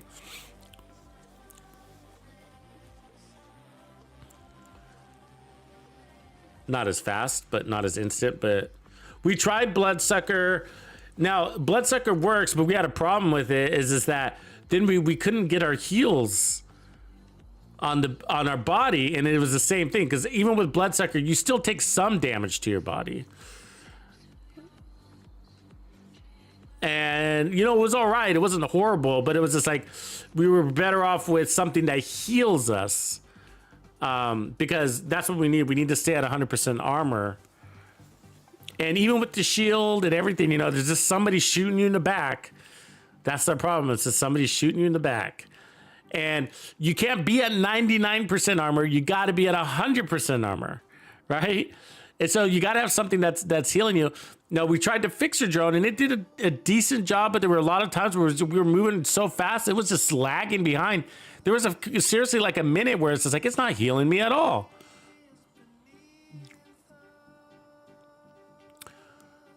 If we added the memento, we'd get the blue tier and the skill tier. All right, let's just throw it on real quick just to show you. Like, you know, we get bonus armor regen, more repair skills, 30% skill efficiency. That's gonna make our shield and artificer stronger. And the 3% armor regen is likely not going to be enough to keep up with our gameplay style with this one. However, the bonus armor might make it enough. And then we're going to get the 30% weapon damage. And then with this one, we get 5, 10, 15, 20, 25% weapon damage bonus when we grab the trophy. It's at least worth running this one. But like I said before, the momentum will make any of the builds that we've run over the last 2 days even better. Even better. It's better than anything, you know, really.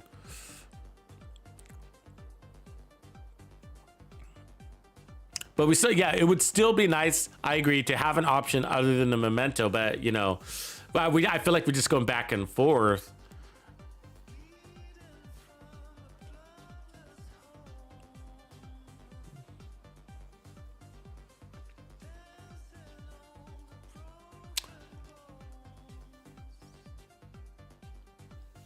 The healing chem. I mean, I'm going for a little bit more hands-free because, you know, we're out of cover, but I can see how that works. I know you could just double tap. But if we have to move, we end up abandoning our heals.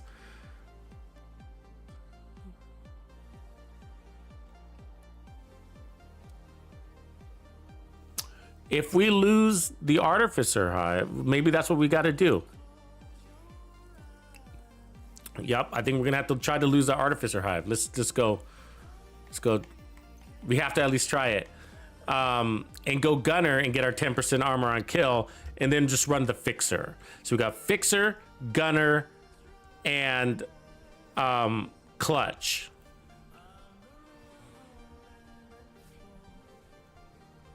And that triple combo might keep us at the 100% level.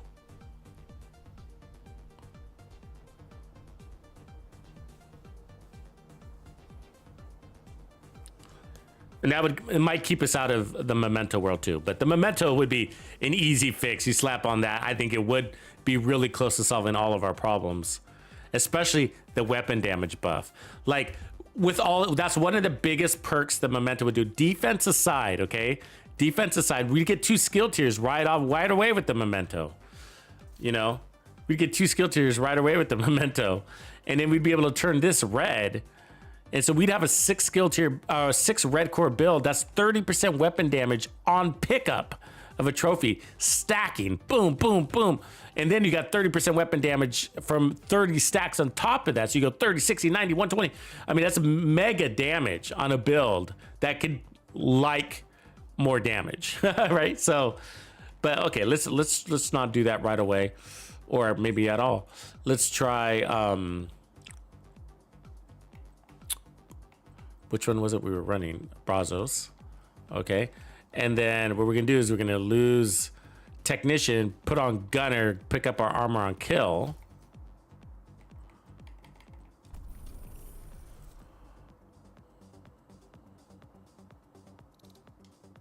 Oops. I keep doing that.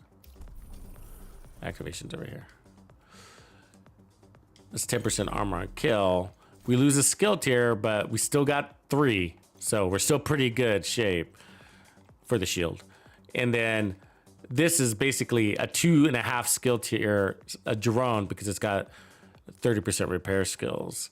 But we're not solely relying on it, so I won't be super frustrated that it lags a little bit, because we still got clutch and we got our 10% armor on kill. And again, if we're good at killing, then we're good.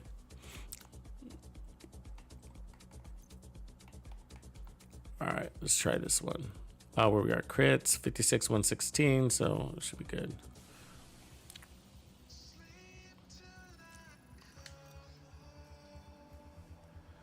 And then again, the last thing we could do is it's like, well, if we're okay not being at 100% armor, you know, all the time, we could also run vigilance, knowing that it's disabled sometimes and not disabled other times, but it would do a good job supplementing the damage from future initiative. So it's either going to stack with future initiative, so or not, it doesn't really stack, but multiplies future initiative, or it does stack. You can't be any geek off the street. Gotta be handy with.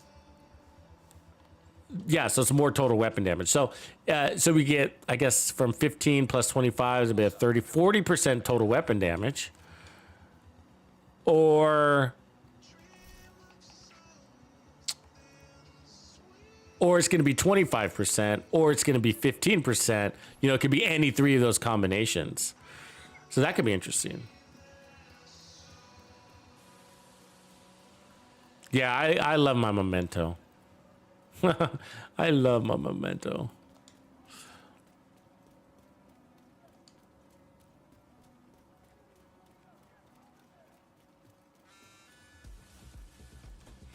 And you know, I didn't adopt it right away though. I'll tell you, when it came out at the same time as Ridge's Pride, and I used Ridge's Pride first more.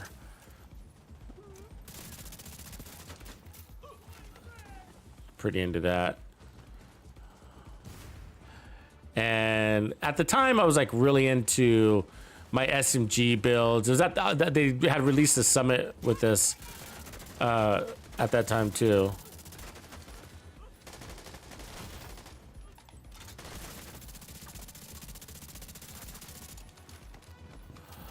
And so, God damn it, I was doing a lot of Summit Legendary at that time, and the Bridges Pride really helps in there. It's close quarter combat. We're in a fucking pickle, aren't we? Get me out of this shit. Here you go. We fucking survived it somehow.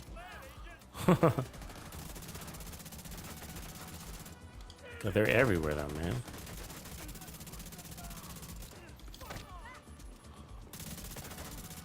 Our shield is hanging on by a thread though, which is okay. As long as we got the kill advantage. You don't want to take mysterious shotguns to your shield like that though. Like what was just happening.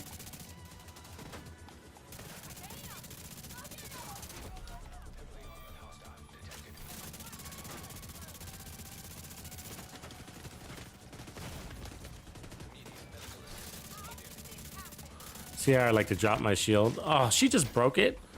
You're annoying. What? I'm behind cover! How? This game cheats!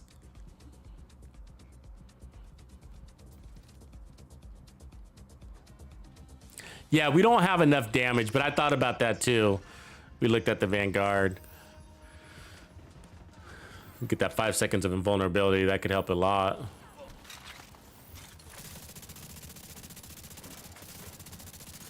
She's not taking any damage because of that guy. Fucking dumb.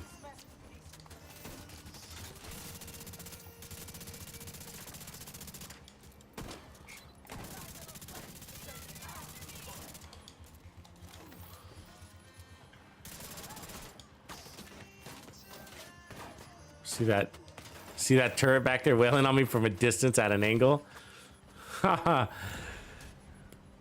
let's watch this heal. Just do its thing right here.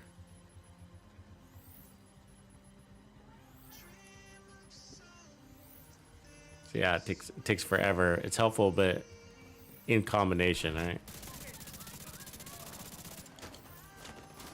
That fucking turret.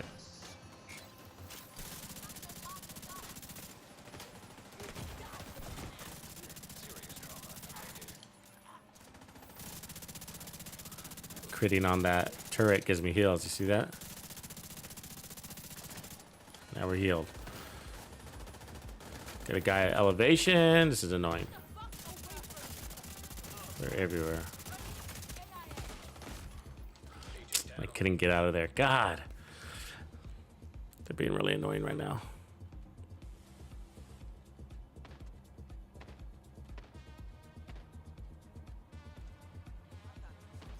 We still got our 1.1 million armor, so the resistance is where it needs to be at.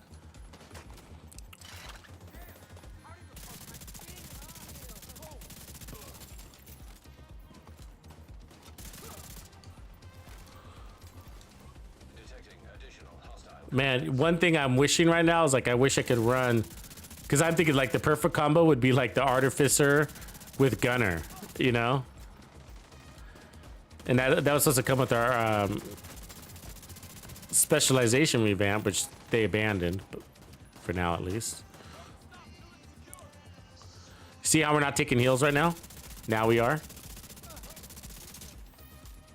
That drone lags, right? It lags. You can outrun your drone and it won't heal you. And that frustrates me because we are going to be moving all the time. That's my gameplay. And it's this set is relied upon. On other builds, it's not. I don't care. You know? I don't care on many other builds. God, he ran back here every time.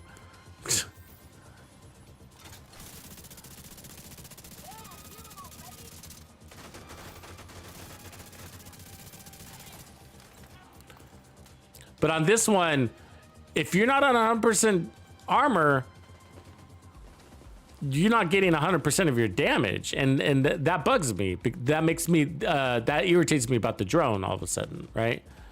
Because the drone is like, oh, I'm rolling into you, buddy. You know, I got 30% repair skills on you, and skill tiers on you, and you're not there when I need you to be. You know, I need you hovering over my body, healing me. And it lags. It can't keep up with how fast I run, which is dumb.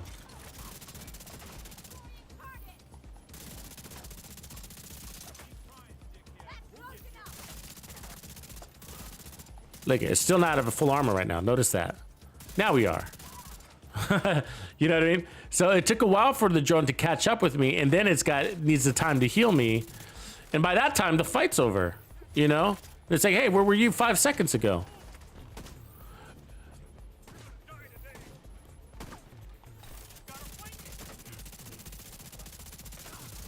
And so I do think, like, with this type of build, that Artificer Hive does hold more value.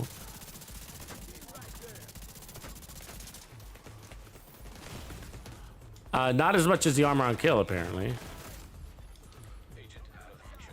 And that drone, you know, right there, that drone could have helped me out too. And it, you know, it's not enough. It's too slow to help that out. Let me go back. So that's what we got to think through there.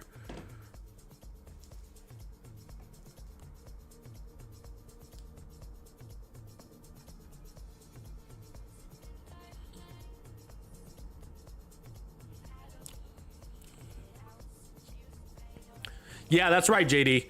When I'm in build labs, I always do the same content, like because then because that's a lot of it. You get a feel for how things. Each enemy's got a different armor value, and they got different status effects, and some of them are wearing helmets. So if you test build version 1 against the True Sons, and then you make some changes, and then go fight the hyenas, you're gonna have a different experience.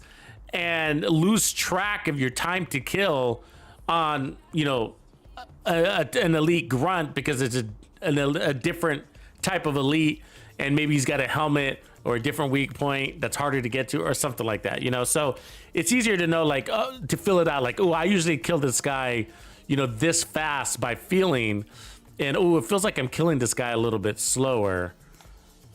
It's not an exact science, but it does eliminate some of the variables that you encounter when you're trying to test the build. Try to keep it as consistent as possible. So at the very least, the same faction.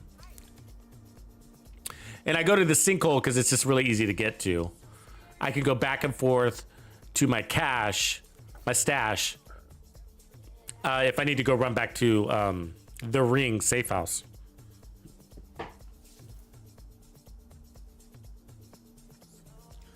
So the problem is heals to my body, not the shield. So the shield can break, the shield can live forever, it doesn't matter. The problem is we want to be very important that we get that 15% total weapon damage. That's very important. More important than the 30% repair skills. It's not, but more important than the 3-piece bonus, at least. So the repair skills and the total weapon damage are what we're after. So what I'm thinking is, fuck, a gunner is one of the better ways to get us there.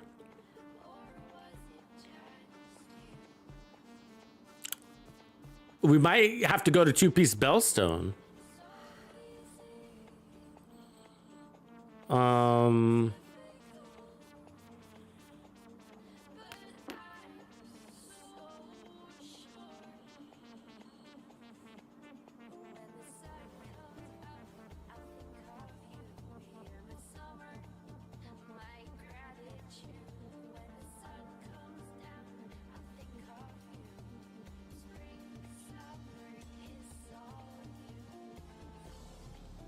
Because I'm also thinking, about like if we move the way to get 10% armor on kill and the Artificer Hive together is by running either 2 pieces of Bellstone or 2 pieces of Azina Getica and getting out of Gunner. So then we get the Artificer Hive to our shield, lose the Brazos pieces instead, right? Get rid of those Brazos.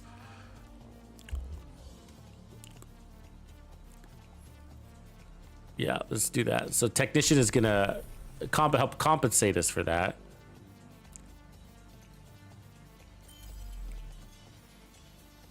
Yeah, well, we can't lose our chest and backpack talents. Otherwise, the Forge, it would be interesting. But remember, this set is it's a hybrid set between repair and total damage. So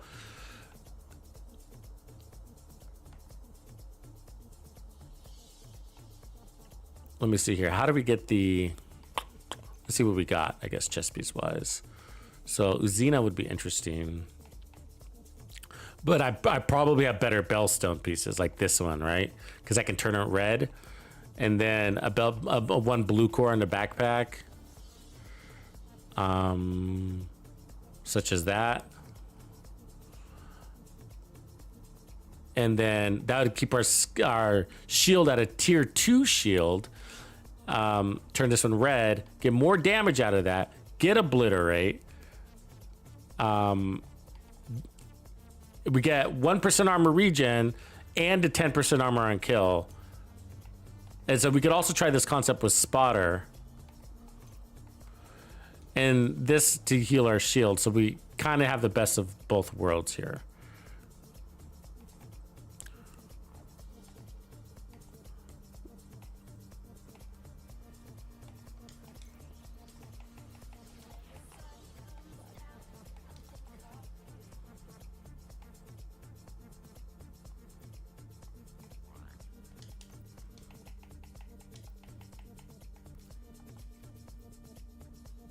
About the same crits. And then this also gives us the option to go back to Spotter too. So our heals are now 10% armor on kill, 1% armor regen with Clutch. And then we're going to power up Clutch by putting on a skill tier, a red core to that chest. And that's saying that we believe in the Clutch more than we believe in Bellstone. 1% armor regen, but we do believe in the 10% armor on kill. So Clutch and armor on kill is a lot faster than 1% armor regen, even with 1 more armor core. So there we go.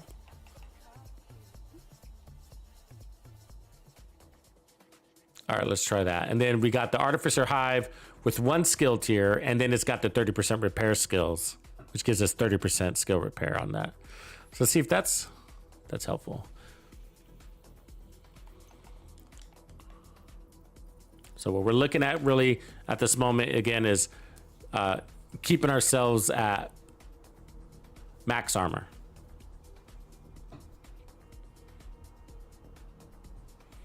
And then from there, with armor on kill, we could also look at bonus armor.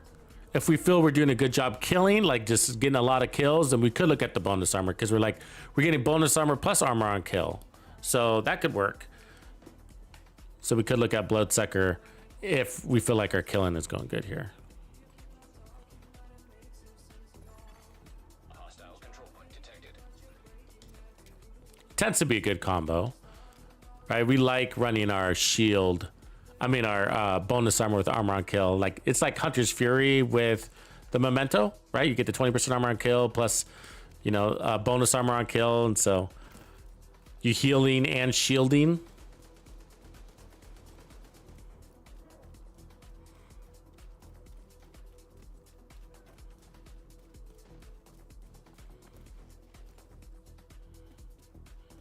The good thing about running Technician too is that it does give us option if we decide to go Kingbreaker in the end. I do go back and forth. If we didn't have Clutch and decided to go bonus armor, the Kingbreaker could come back to play.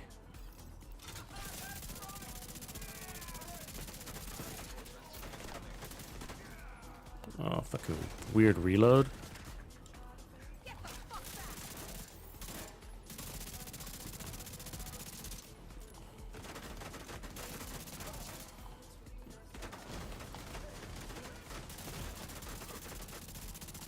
Shooting around corners. Cleared that truck. I shouldn't have been taking damage. My back. Reinforcements in place.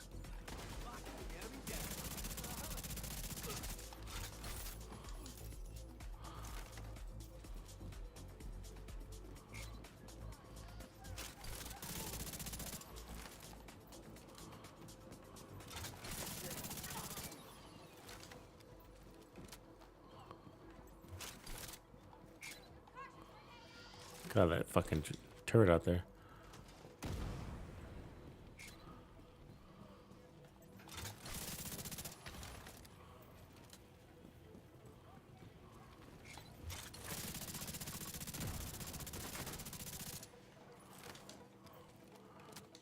Yeah, so, you know.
I think that's looking pretty good so far, huh? We've managed to stay our armor up the whole time. And it did drop at one point, but we got it up pretty quickly right after. And the shield maintained, so we dropped the skill tier, added Technician and Artificer, and it feels like, you know, basically the same, right? As far as shield tankiness. God, he went up, he went down. Fucking weirdo. Figure it out, man.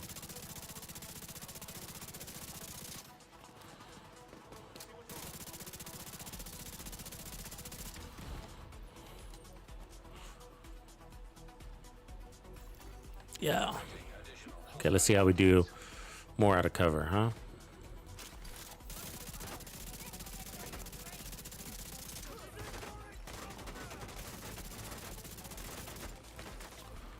See, I dropped my shield in time and they still killed it. That's bullshit. I hit the button and they still busted it, you know? That's lame. Oh, what up, Bruce? And this guy, is he gonna ever come or no? Okay, let's kill ourselves again. And he's not even there. Oh god.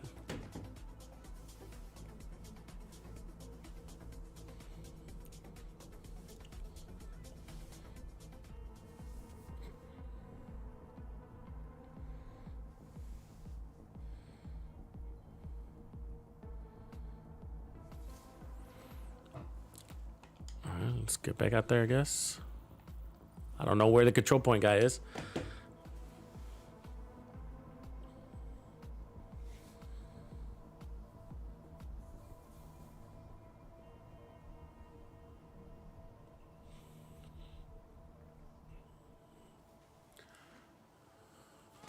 All right.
The hell? Oh man. See, when you're dizzy, you're just toast. This guy's not gonna. Come on, man. Okay, I can fix that though. I think we can add one more core to this then. So we're doing good on keeping our armor up. The catch is when our shield breaks, we're toast.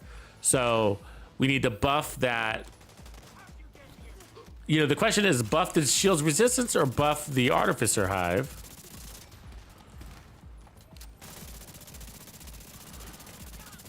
Or go for more damage and kill him faster. Because we could do that too. Just firewall. I could tell we're close. On our time to kill though, is pretty close.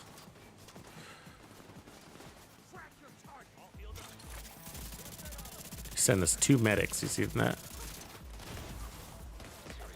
Oh, we're toast. Yeah. Status affected me. Broke my reload.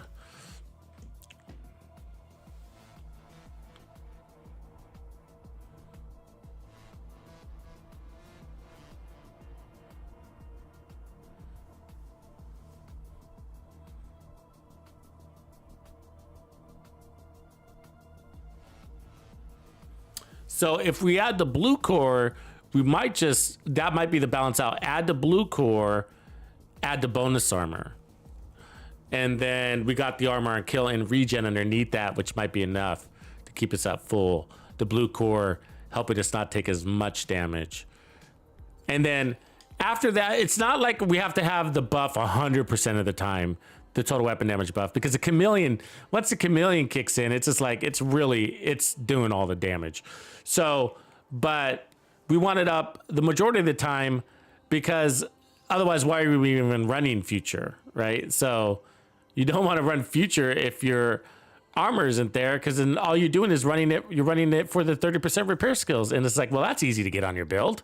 Just run a mod or 2, you know? So 30% repair skills is really easy to get in this game. The skill haste and duration are waste. So we're getting repair skills plus 15% damage. Total damage. Total weapon damage. So that's the bonus there. But again, if you're not getting or using ground control, then just throw a repair skills mod on your build.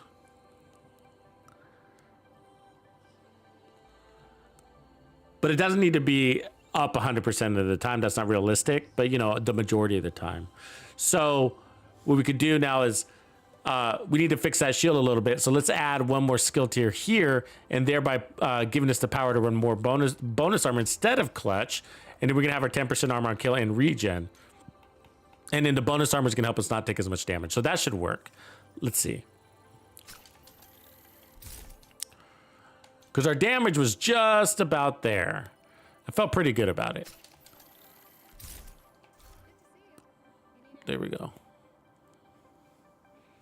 So now we got Bloodsucker with Bellstone. So that's basically like 20% armor on kill and then more, right? So when you get a kill, you're going to get your 10% armor on kill, and then you're going to get the plus 10% bonus armor, which starts to multiply. So, but at least one kill will get you 20% armor on kill. 10 blue, 10 white.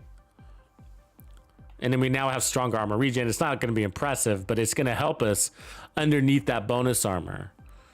So the armor regen's 10,000. So 10 seconds to be at full, basically.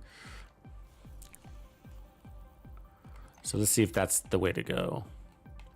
And then if we wanted to not use the chameleon now, we don't have to. Because see, one of the reasons why we went to the chameleon is because we wanted the RPMs for clutch.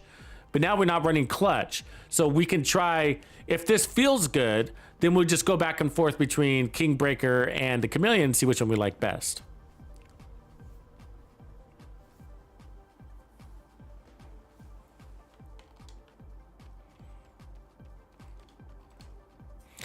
So yeah, for the most part, I mean, we can get pretty creative here, but for the most part, I'm trying to keep all the builds kind of in the same category. You know what I mean? Like they're all using primary weapons.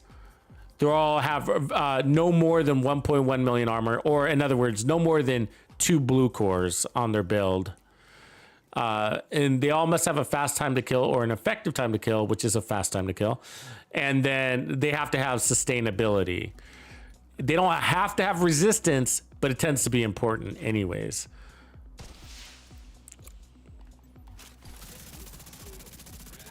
Because of play style, not because the build requires it. So play style is what requires resistance, because I'm running around like a pollo loco.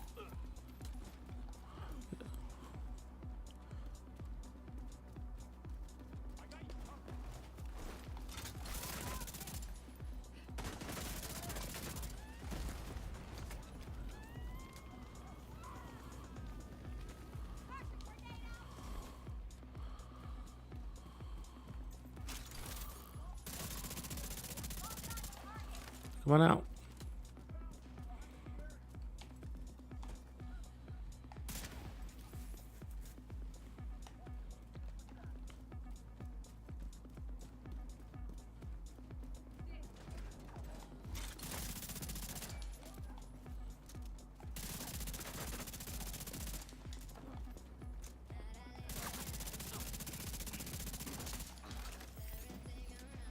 So we got our damage buff. Just give me an enemy.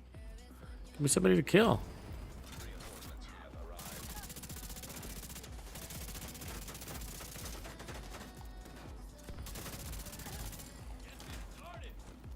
Got a bonus armor. See, Bloodsucker really is about, you know, consecutive kills. Or don't run it. Come on, dude. Come out before I expire. God. See, they're timing me out right here. See, I lost my Bloodsucker. Waiting for them to come out. But luckily, we do a good job killing, so it's not the end of the world.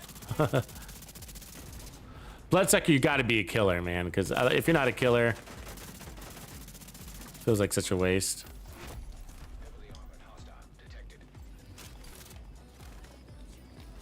I guess pull a fire there, huh? Oh, nice cartwheel. This is a good build. It's working so far, right? I mean, we haven't been the biggest of fights, but conceptually, I can see it working.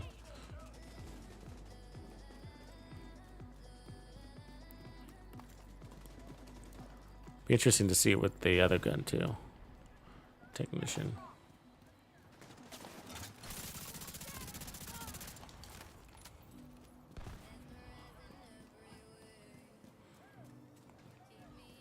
Again, these aren't tank builds, so you don't want to run around like a tank. Don't expect that out of the build too much. DPS builds.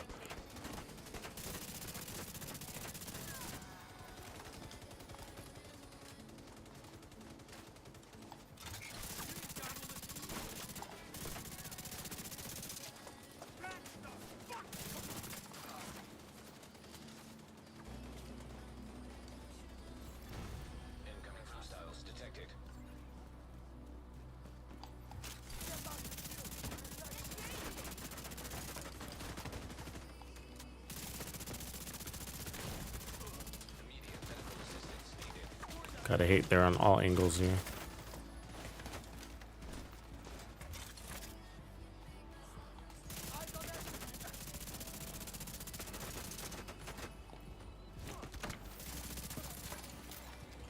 Shield guy healed right there. You see that?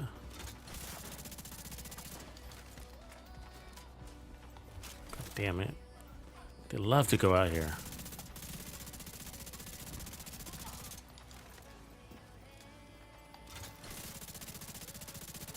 Great, we just started another fight.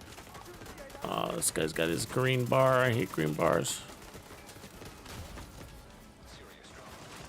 Get the healer from that. Oh, really? Oh my god, come on. Did you see that grenade? It came out of nowhere. Look, I'm dizzy. I'm dizzy because of the fire. Oh, that's just ridiculous.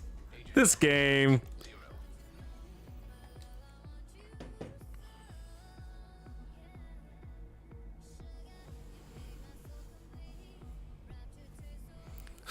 They cheat, man. That grenade just came flying out. It was on the other side of the gate, and it lands right perfectly next to me, you know. And I could see it kind of pause in the air and go, "Are you gonna move? Are you gonna move?" Because like, if you're gonna move, I'm gonna go wherever you move to. And so I was like, I won't move because you're just gonna follow me. So go ahead and catch me on fire, you know. And then you're dizzy as hell, so you can't even go anywhere, you know. Damn fire grenades. Do we feel like we got a good test on the chameleon? Kind of.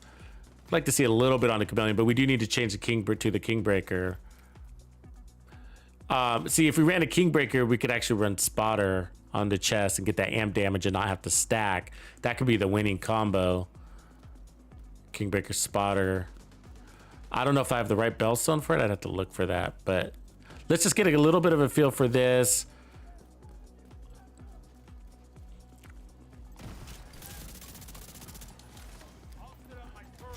I mean, we already know what the shield can and cannot do, but the point of the test is the shield, and as it relates to the time to kill, the shield's life value in proportion to your time to kill, you know. And 1v1, you're usually it's not going to be a problem.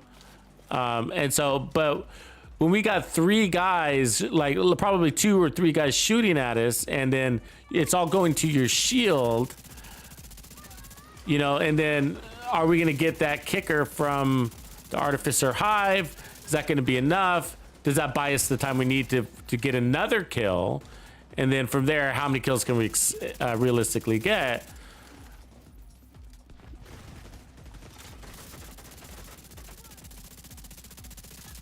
But I like this combo. This is working like as well as some of the others with the clutch, the way we have it configured.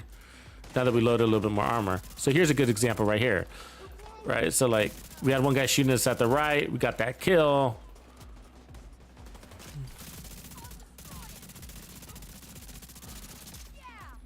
I mean, we don't want to play like a tank. This isn't a tank. It's a different build. If you want to be a tank. But here we go. Here we go. So this is the fight. Okay, so the shield break. See, I disabled the shield. That's the problem right there. It's like, that's not the build because I disabled the shield. You know what I mean? Like I put the shield down and it still breaks, you know? It's like a little lag in that timing. And I was watching it. I'm always watching it, you know? And there's that little lag. Okay, so.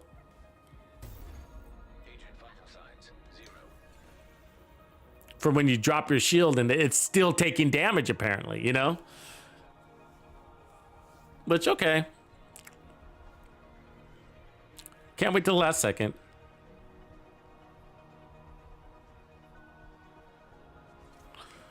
All right, so I mean the only way to fix that is adding more skill tiers. We know we can't do that, and we don't want to do that. 1.1's our cap. We got 3 skill tiers here, so plus the artificer. So from here, it's not about making a stronger shield; it's about making a stronger gun. and then we just got to manage. So, or time to kill. So, and we might have a suitable time to kill, but we might perform better when we're not stacking with just a little more level damage. So let's try this. And then, you know, we might have to do a different combo. We might have to lose that armor regen and go pure armor on kill, and go perfect spotter. But let me see if I got another spotter backpack, chest piece. Okay, not going perfect, but we want so we can get the regen. But if we got bonus armor, we could also do intimidate. But there it is. I mean, that's not perfect, but could do for now.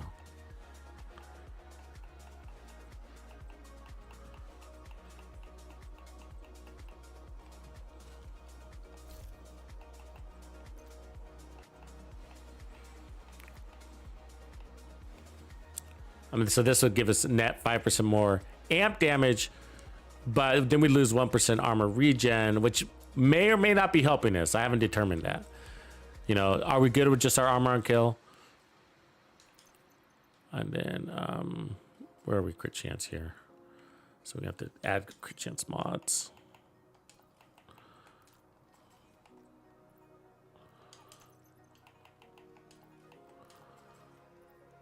That should be good, 5280. All right.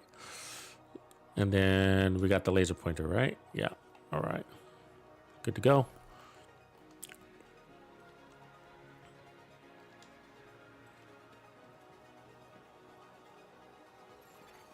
Hostile control point detected.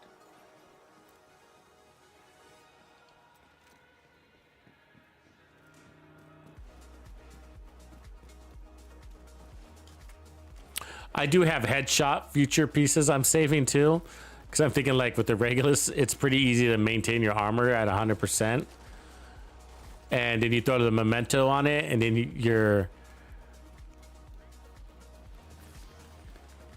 it's even easier, right? You get the bonus armor on kill.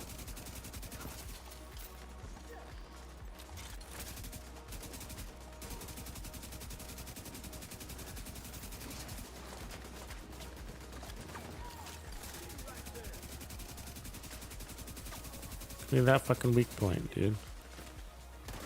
Double fucking foam sucks.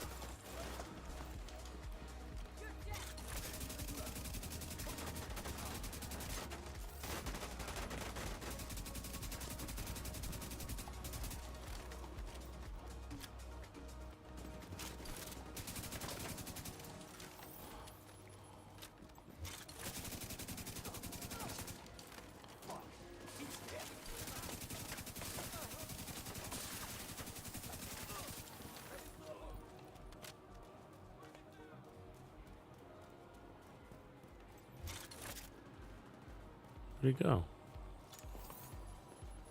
Fuck. Swear I had footsteps. I still hear him. That's so annoying.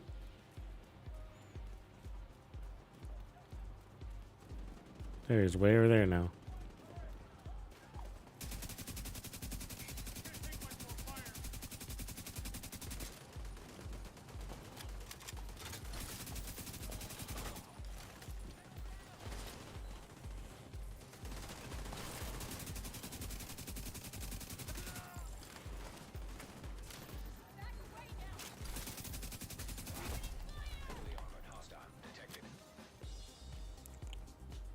I hate when they jump down that little pit.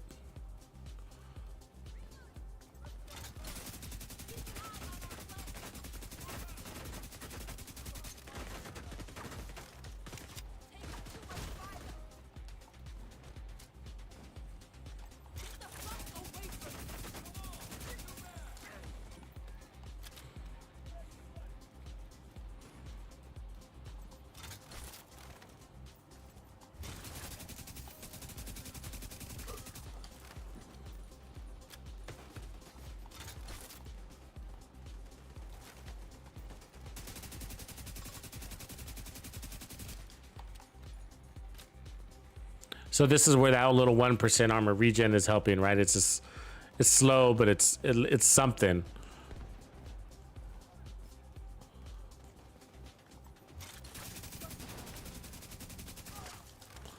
And then we get our 10% armor on kill. In which case,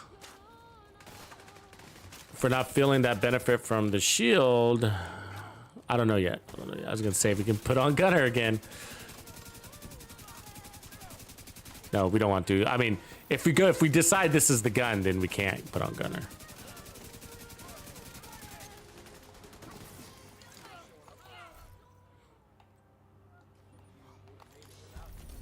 It's sort of a tough call.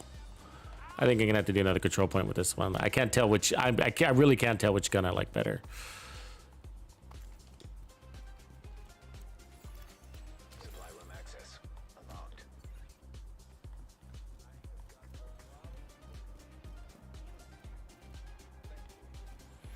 Minimum amount of crit hit damage to be effective. It's actually pretty low, like 50, 60%. You know, way down there, 50%. I mean, it's still a multiplier. That's why it's you know, I mean, it depends on your build, because I mean, I do got to say, like, there are some builds it's just like where it's just like, well, there's just nothing else to put on the build, you know. So even though it's only, you know, 60, 80, whatever percent, like in this case we have 80% crit damage. And so even though it's that low, it's not 250 or whatever, but what else would I put on the build, you know?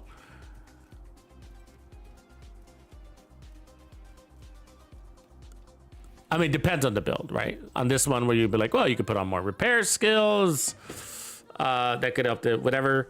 But we know that damage is what we really need on this particular build. And so, you know, that's still multiplying your damage, right? By its percentage, its crit hit damage percentage. So that's getting multiplied by total weapon damage further. Hostile control point nearby.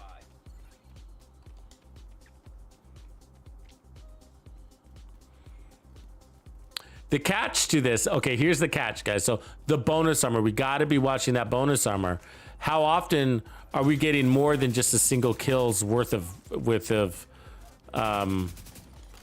in here? This doesn't count because this is an easy fight. So, but like in a control point, how often are we getting mega bonus armor or even reasonable bonus armor? You know, is it just this? Because that's the problem with Bloodsucker, is that, you know, it's got a 10-second timer and you got to run across the field to find your next enemy, or it times out because you're suppressed, or they shoot it off of you. There's so many ways where it's not effective to use, or not realistic for the gameplay. And then what? You know, it's just waste. And so my point is, it's like, well, shit, might as well just run damage and then just get more and faster 10% armor on kill from Gunner if Bloodsucker is not doing anything. So that's why we have to keep an eye on Bloodsucker. In many builds, it doesn't do anything. It's just never there for me. And when it is there, I don't need it. That's what I have found in some cases. It's there, but I don't need it here. That's a fucking grenade. God damn it. The shield broke, I guess.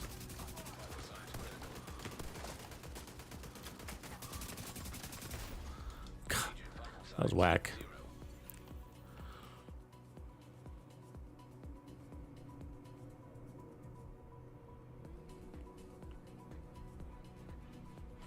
I thought the coyotes, it's been a while, Zhao Wang, but the question is, if 3 people are wearing coyotes mask, all shooting at different ranges, do you get all 3 buffs?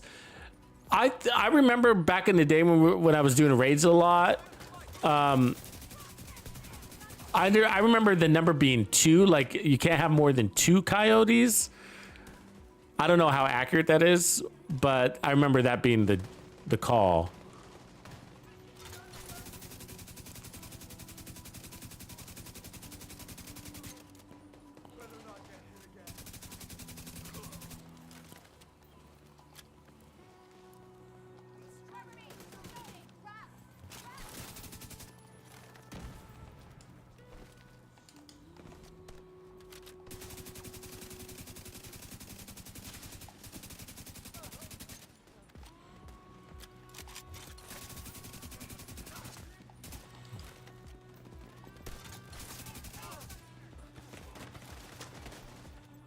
See how fast I took away that bonus armor? And so, I mean, you're gonna be taking damage. That's not the deal. But my point is that, like, would we just be better off with vigilance and getting our armor on kill faster? Vigilance basically means getting your armor on kill faster. It also means less damage to your shield in many cases. So right here, we're getting crazy bonuses armor, but it's also basically when we don't need it because we're doing such a good job killing, right? Granted, he just broke my shield, but it reset. You see that, how it reset? So I just killed that guy and I only got a little sliver of health.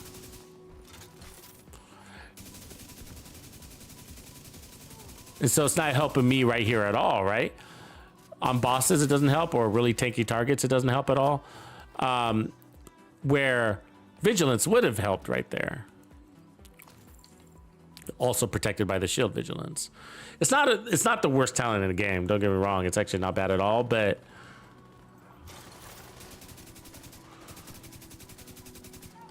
I find it's most effective when I don't need it. You know what I mean? Because you're just shredding, nobody's shooting you. You got 10 million armor, and that's because you're killing. It's directly related to your kill power, right? Of course it is. It's armor on kill.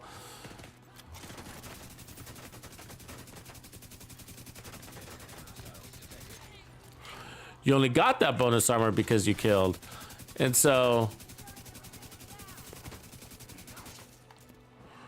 it's definitely not protecting me from on my shield here. So it's only going to be helpful if my shield breaks, or right there, which is not bad. I don't mind it in that scenario.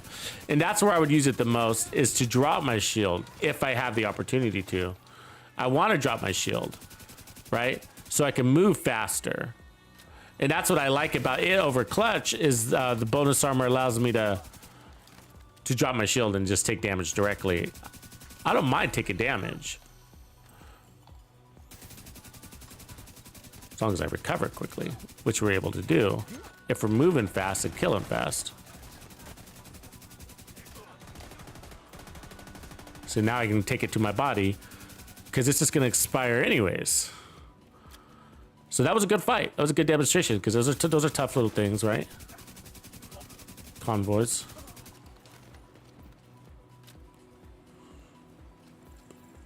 Yeah. So this one's showing potential.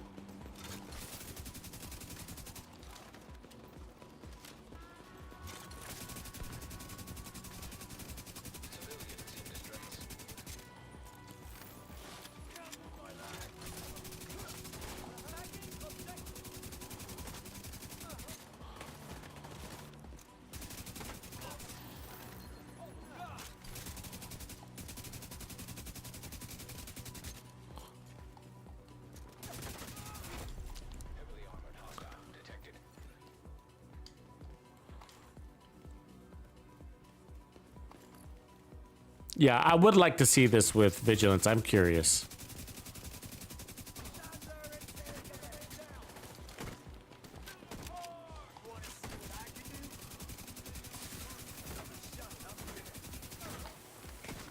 Get off me.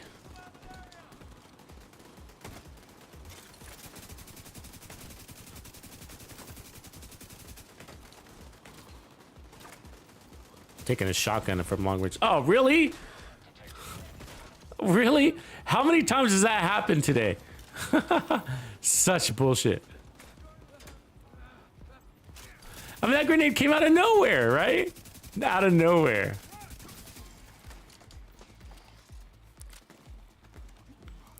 Yeah, this isn't bad. This is not bad.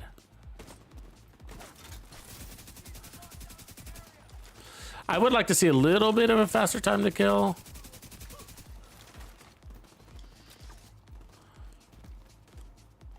One of the things here is going to be unique value.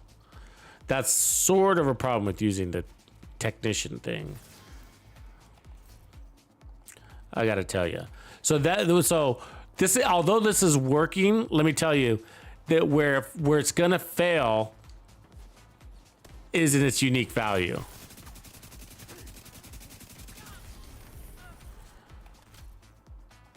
basically its proposition. What is it gonna offer? What is it offering you? What is this build offering us? Let's just talk it out real quick, okay? Because this is gonna dictate the build. So this build worked exactly how we had it. All right? All right. So we got bonus armor. Let's look at these three things, okay? We're running perfect flatline, spotter, and bloodsucker for bonus armor. Is that not just a Heartbreaker build? And wouldn't a Heartbreaker just give us a ton more survivability? Because what this is giving us is 30% repair skills and 15% total weapon damage. Holy shit, right? Because Heartbreaker gives us way more weapon damage than that. Heartbreaker gives us 100 stacks right off the bat, and then you can increase that, right? Do I have my Heartbreaker chest? I don't. So Heartbreaker is already stronger than this and offers the same thing, which is bonus armor, spotter, and flatline, and technician, right? So if I just went and grabbed a Heartbreaker build and ran the chest and the backpack with 2 blue cores and ran crits everywhere else, Heartbreaker would smash this build. Smash it, you know? So in order to make this build good and to counter the Heartbreaker argument, it needs to offer unique value, something unique, which means bonus armor, at the very least, has to go. We can't run bonus armor with this build, or else just run Heartbreaker. Because Heartbreaker is going to be stronger. It's going to give you more bonus armor to the point where you don't even need your shield. You don't even need it, but you're going to use it anyways when you want to. You know what I mean? And so, but you don't even need it. And so you're going to be running around shieldless because you're going to be able to use your ACS shotgun with flatline. So the only way that future is good is if you offer unique value. Let me give you some examples. Healing your team somehow while maintaining your own heals, right? Because this is a DPS build, and we're designing these for solo, just so you know. But since future can benefit the team, that's one way you can add unique value to it. And so I can say to you guys, be like, okay, Heartbreaker if you're solo and you want to go solo, but if you're running in a team, here's a good alternate, right? Here's Future Initiative. That's also a DPS build, but it's also kicking back some heals to your team.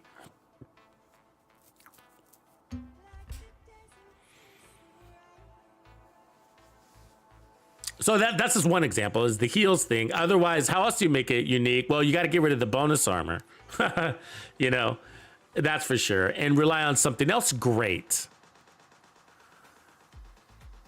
And it's not necessarily vigilance. So vigilance is the alternate here. But I got to tell you, with vigilance, like that also works good with the Heartbreaker build, and even better because Heartbreaker puts a bonus armor protector over your vigilance. So it shields vigilance in addition to the shield. So you get the shield to protect vigilance, and then Heartbreaker's bonus armor to also protect vigilance, which is your backpack talent.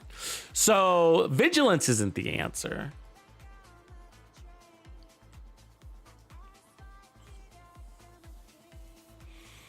That's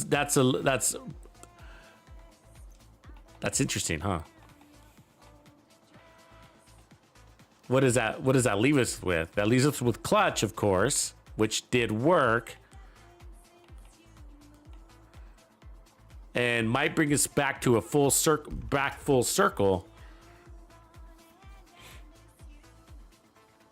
to one of the earlier builds we started. I think it was like the second build, and it actually worked really well.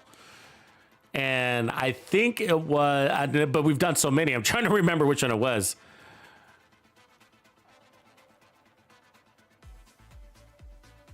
I think it was Clutch with Gunner.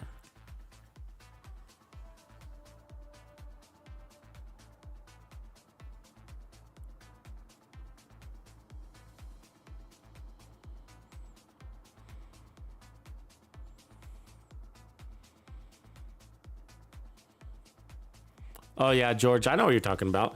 I hate using skills in that last stage, you know, where people just throw that's a great place for DPS, I think.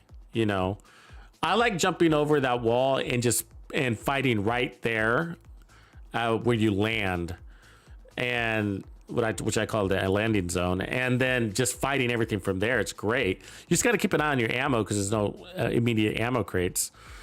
So keep your fights close, keep them accurate. But a DPS build works great. I still throw a turret out there to pick up some aggro, and then just beat on those boss drones, those aerial drones, with a really good assault rifle. But yeah, I like to fight that too. So, but it's nice to have one skill build on your team to help pick up some aggro. Also, to throw out that EMP blaster.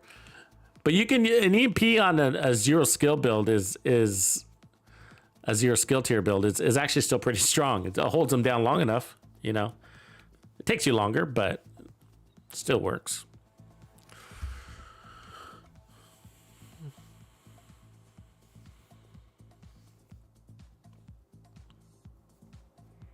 Right on, Callum. Appreciate you, man.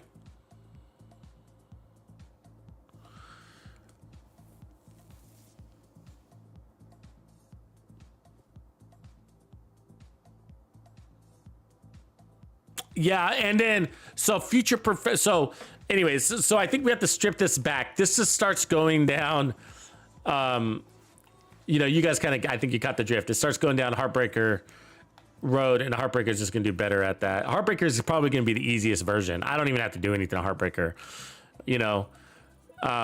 For this series, I would run basically the Heartbreaker chest, the Heartbreaker backpack. That's right. Heartbreaker chest and Heartbreaker backpack. I wouldn't worry about recovery as much, but because we're going to have so much bonus armor, it rarely becomes an issue. And if it is, I'll just use an armor kit, because it's that rare, so, and then I run technician, and then I'd run, it's so easy. I mean, just the same setup, crits everywhere, no more than 1.1 million armor, and you're just going to get tons of bonus armor off of that. It's an easy build to put together, so I don't even need to do a lab on it. You know what I mean? We're just I'll slap it together, and it'll be in the build video, and it'll rock. It'll rock like the other ones. So right now we got an Umbra run, technically 2 strikers, but let's say Umbra, Striker, and then of course Heartbreaker will be easy. So that's 3 good builds that you can rely on. So, but this one's still interesting, but we have to twist it back to being a little bit more unique. Otherwise, it's just not going to make the list. And I don't know why you would run it, to be honest with you.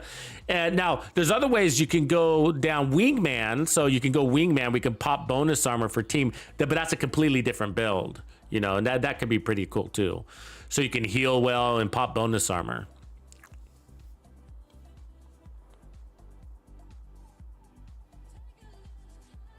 Yeah, you see a lot of skill builds in Legendary, George, because it's easier for the player base to run skills. I think the skill builds are easier to run. You don't get as many people shooting at you. You got something to help you damage and kill that enemy, especially if your aim's not good. And, a lot of new players don't have great aim. This is what happens with new players a lot. You see it a lot, and I know you guys do, especially in Legendary, right? So new player's right here. The enemy is right there on approach. The new player gets out of cover and starts shooting the enemy like this. Right? Where the new player should be staying in cover and shooting the enemy like that. But I see it all the time. The new player's like, oh, an enemy. They'll actually get out of cover and start going forward, going backwards, going sideways, playing out of cover, against that Legendary NPC and facing them, right? Trading faces with them. And that's you just can't really do that in Legendary unless you can, right? And we have builds that can do that, you know what I mean? But you can't do it over and over again unless that's in the playbook. Meaning like you're speed running Legendary basically, right? Average Joe speed running type thing at least. And you know, but you see new players often do that. And so they find themselves dying. And then, but when they have a skill build, they tend to do that less because they know they're relying on their skills to help out a little bit. And so I feel like skill builds help newer players, you know, kind of get accustomed to playing, sticking to cover a little bit more, and patience, right? Because they have to pick up and drop off the turret too. They got to manage those skills, and most importantly, getting control over their aim, which takes a little bit of time with this game, right? You got to get used to your third-person view and how every weapon handles, and the accuracy and recoil patterns of every weapon. A little bit of time, everybody masters that.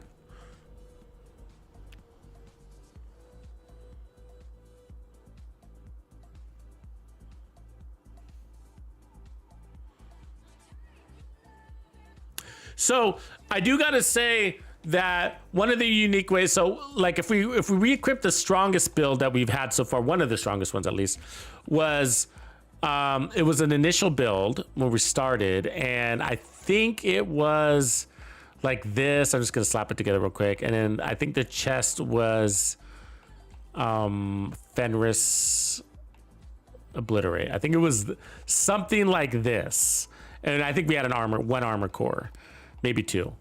But it was something like this, and we were killing everything. Our shield did break one time, but it's been rare that our shield didn't break. The other build, I gotta say, and maybe it is the best one, okay? Maybe it is. The other build that was rocking, and I was like, it was sort of an eye-opener, was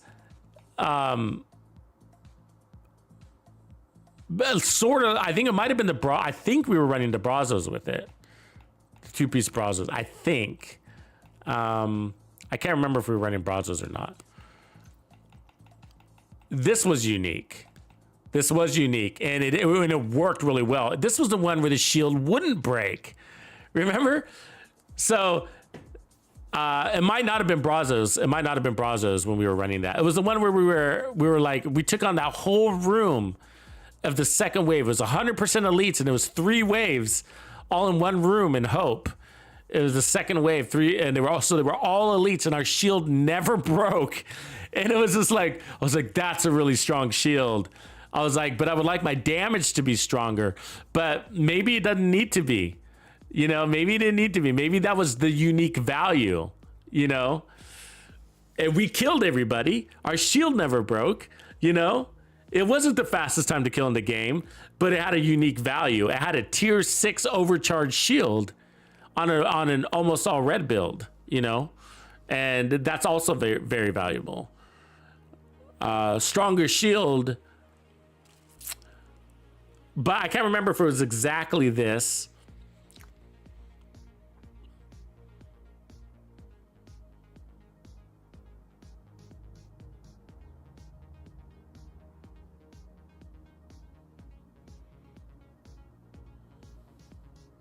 Trying to think about it. So I'm sure the Artificer was part of that. Or did we take away the Artificer because we were like, well, we got a tier 6 shield that's overcharging. We don't need the Artificer. No, I think we had the Artificer. I think that helped him be, you know, in addition to it. Because a tier 6 shield will still break when you got 5 guys shooting at you. What up, Mikes?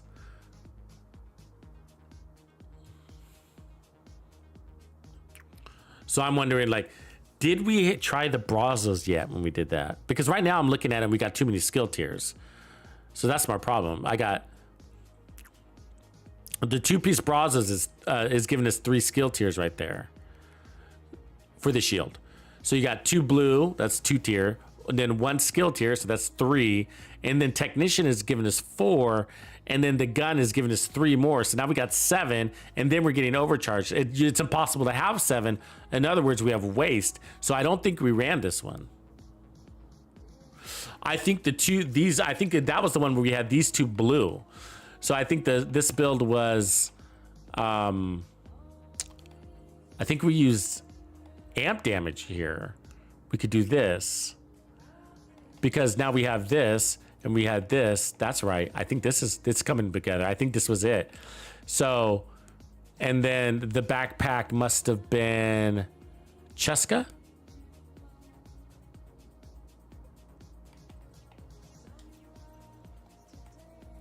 Yeah, it doesn't have to be, but it must have been. It could have been also. If we put the second piece of Xena, ooh, maybe that's the key right there. That gets us that another 10% armor on kill plus Cheska. That could be the golden ticket right there. Because we got the amp damage. So we got the amp damage there off the chest. And then the armor on kill. And then the clutch. Yeah, it could be interesting. Which we've tried this combination, but we went Bellstone for the armor regen. And then we didn't have perfect spotters, so this might bring it to paradise. All right, sorry. So we're at 51, so I think we can use one more crit chance mod. Well, it depends on where we were at, but yeah. And then 1% crit damage. And then let's take a look. Where are we at now? So 51, 90, 57, 91. And then we got 1.1 million, so there's our resistance, and then that gives us 2 skill tiers, 3 from technician, 3 from future plus overcharge, and then we got this heal that's at 1 skill tier, and it's going to get 3 more skill tiers, so that's a tier, that'll bring that to a tier 4. I think this was the build, and it was unique and great. We also had another one that was like, it was killing pretty well, and then the shield only broke once, and I was like, well, that one's a really good build, but our shield broke once. Let's see if we can fix that. Let's try Southwest here. So let's go try this one real quick. This could be the final build here. You start to get a feel for it, right?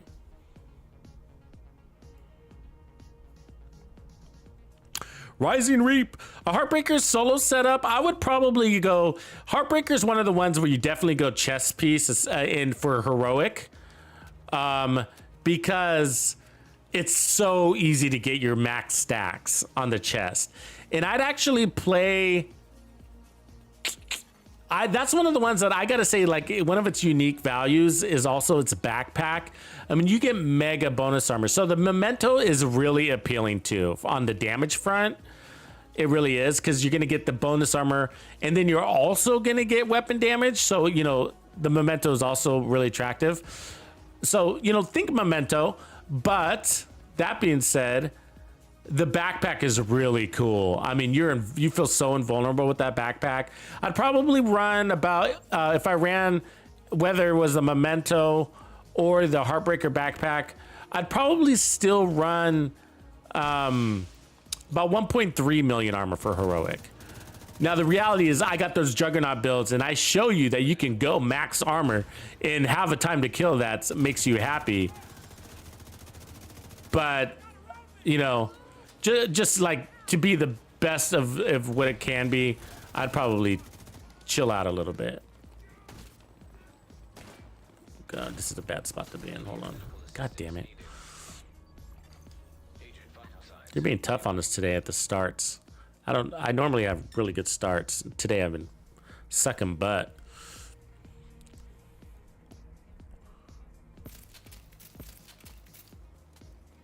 I really like Heartbreaker, George. It's a really good one. I mean, it's not my favorite in the game, but it's a good build. It's really, you got to hand it to how easy it is to use, you know?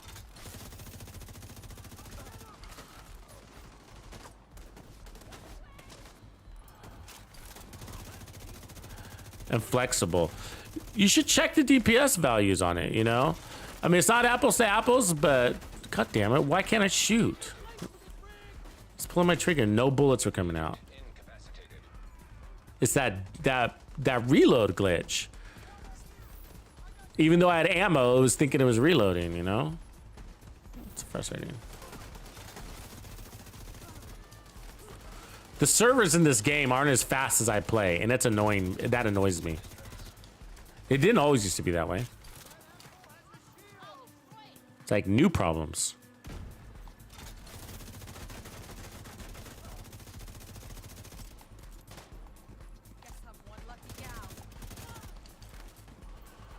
You know, like I'll hit the riot foam and it glitches a lot, and you know, it's just like.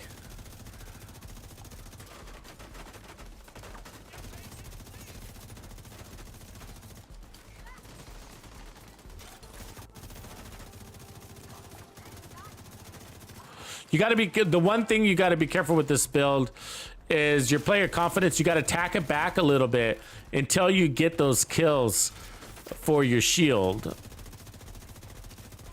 So you got to play a little bit. You got to be a little modest at first.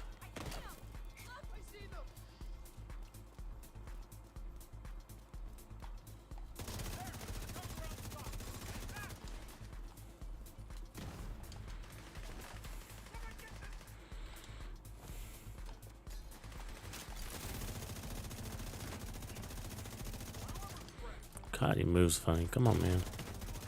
Just let me do this.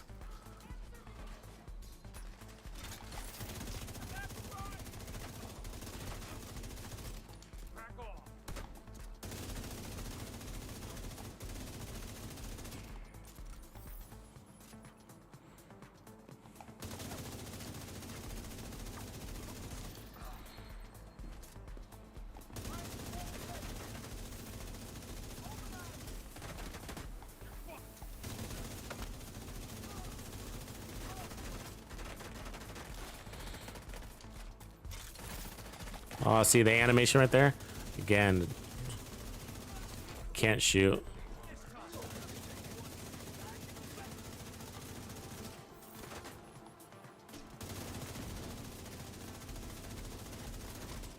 Oh, I'm missing.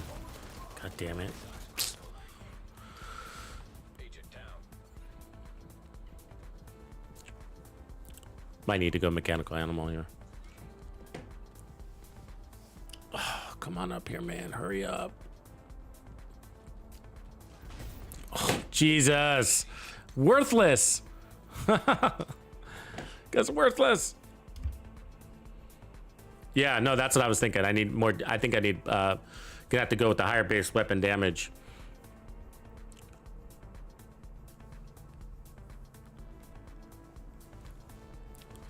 See, again, that's the,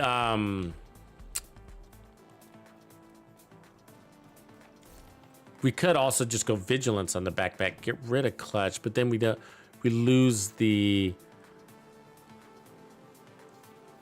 let me think here. If we go vigilance on the backpack and then get rid of the artificer and run the repair, then we got the 10% armor on kill.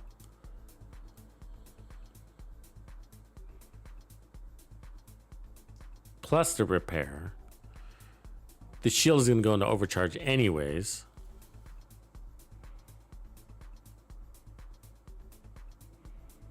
Well, then we lose our armor on kill. See, the thing is that if we're not at 100% armor for much of the fight, then we might as well not use future. Because then we're not getting the total weapon damage.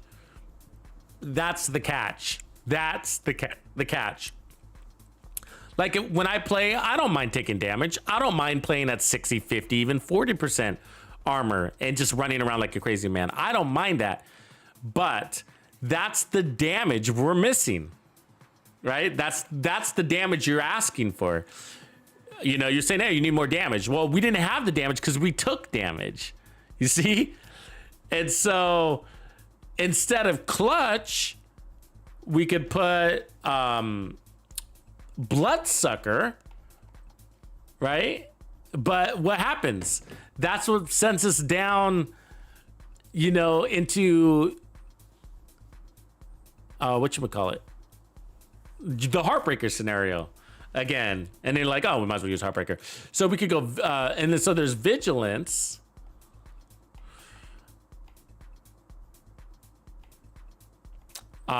Which could be the help. Again, we haven't tried Vigilance, and I've been meaning to.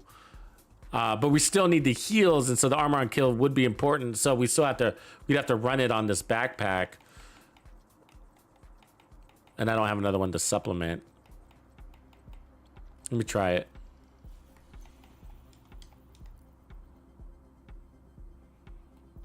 And then if I run vigilance, what I would do is run the fixer hive.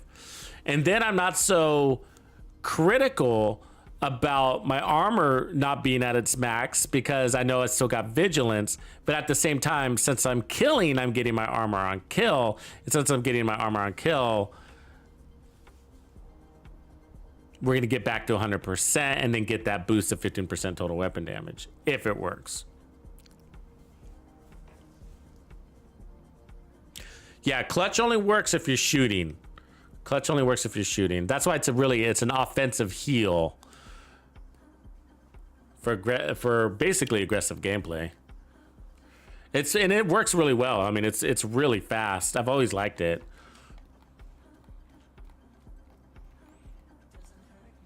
It'll work good with Striker, Umbra as well.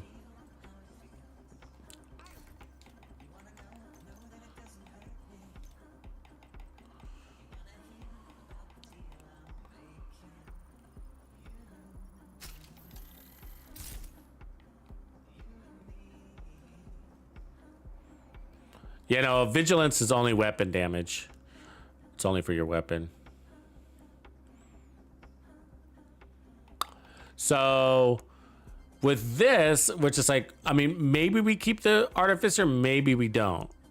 You know, let's start with the Artificer and then go from there and say, because the other way is we could take the Fixer with this one. So we got armor on kill plus the Fixer, no clutch, right? So there's no clutch and no bonus armor. And so we need to get our armor back high as often as we can. We also have no regen because we're not running Bellstone.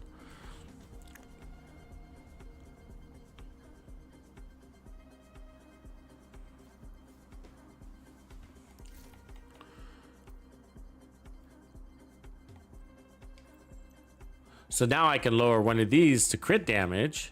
Get this back into proportion. So 51, 103, that's good. We can do that. And then, yeah, let's see how this rolls.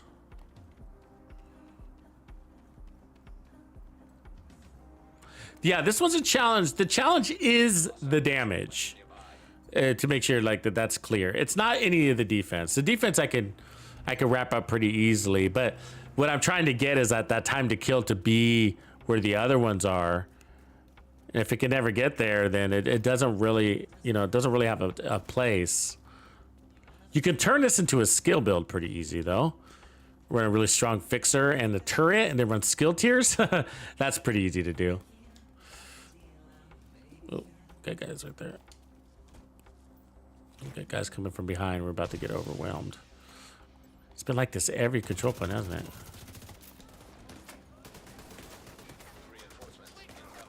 And look how well they do at applying damage from so far.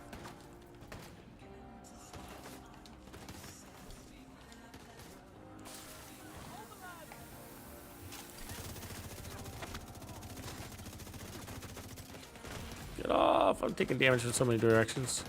Shoot! He wouldn't shoot. God. Every time we start a control point, it's been a bad experience.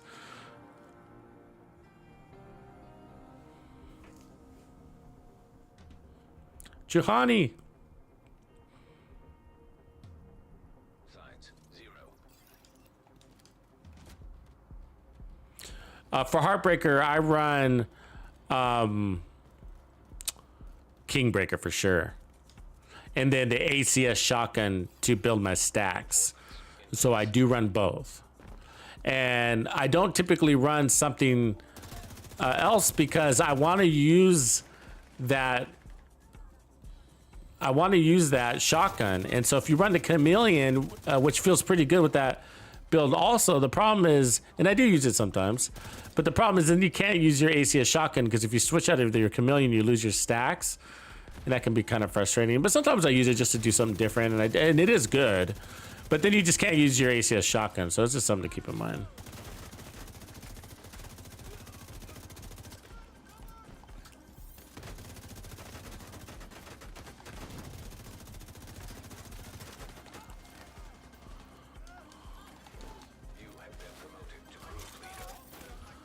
How is my game not solo? Fuck. That's weird. I always set my... Not always, but I did this morning. Check.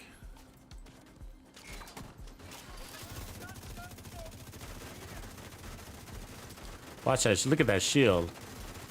That's good. Hold up, guys. That's pretty good right there. And then this guy blows it up with a shotgun. You know, shotguns are really hard on your skills. I've been meaning to say that. Like, you know, the legendary engineers, the ones that control the tanks, the tank engineers.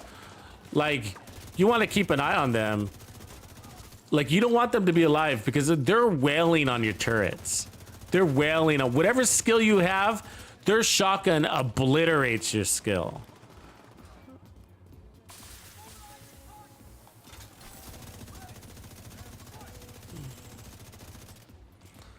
Power-wise, though, it feels pretty good.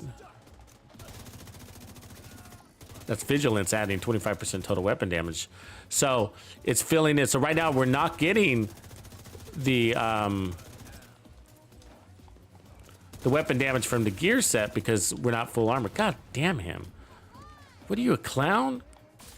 Jumping up and down and climbing and glitching while still foaming me while taking bullets to your face? God.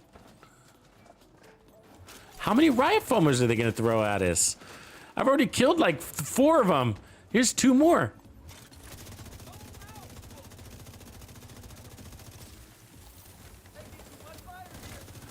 They must know I hate riot foam. I absolutely hate riot foam. I tell people I'd rather be on fire.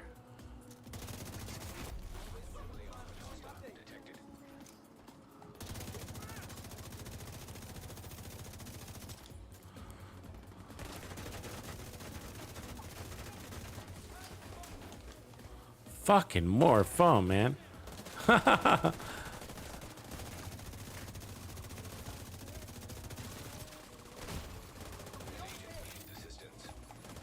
Shoot! I was holding my trigger down that whole time. This game, they need to speed the skills up, flat out.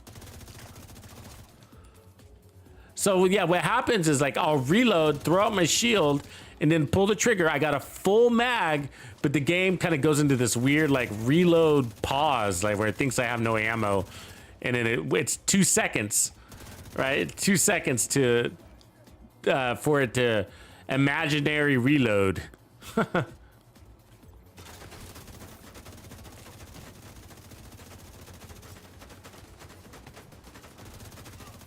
Not bad. That shield takes a ton of damage. So I think all we need to figure out is how to get our armor up a little bit quicker. The damage is better now because we got vigilance. As you can see, it's up right now. And now it's down, right, when the shield broke. So the shield protected vigilance a lot.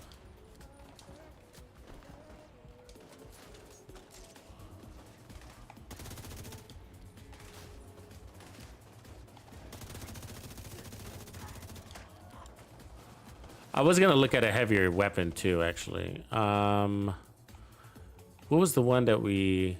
That one's got preservation. We could do that, but we're adding skill tiers. How many skill tiers have we got on the build? 1, 2, 3. The artificer could just load in preservation. Let's look at what that feels like.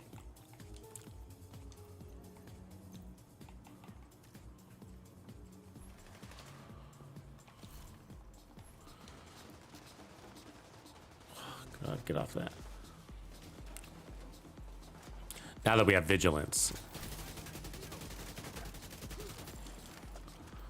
So now we got preservation along with the armor and kill.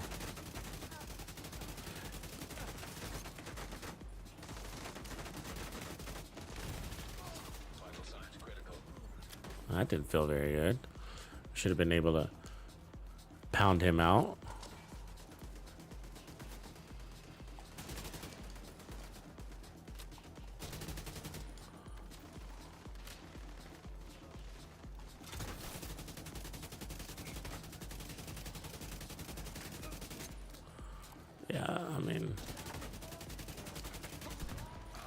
Those are all body shots, but still.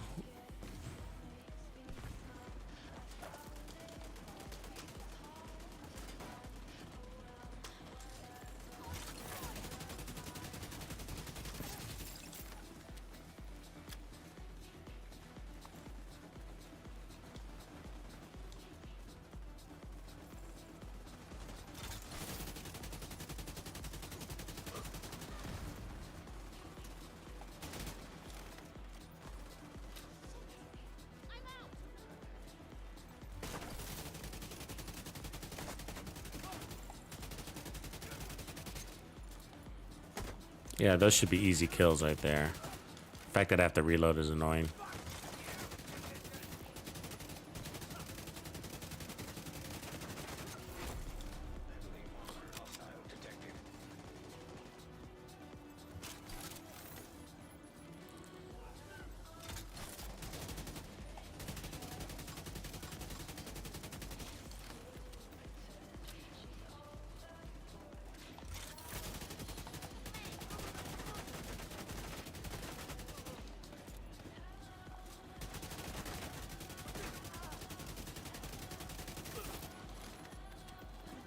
Yeah, that DPS is just too slow. I mean, we're not landing cleanly either because of, you know, that gun, but that's not gonna fly. Let's go this way.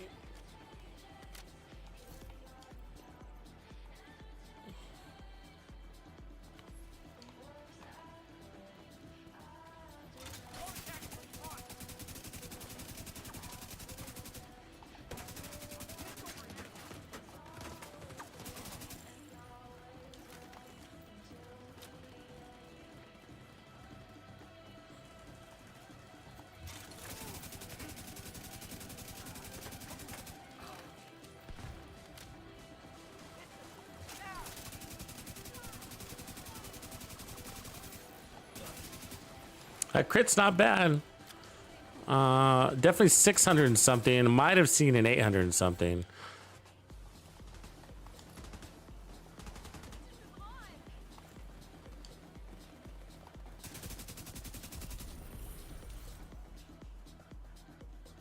So that's without future. So I was testing it without future there. So that was just the 3 skill tiers on the shield. Still with the repair coming from the artificer, which is something.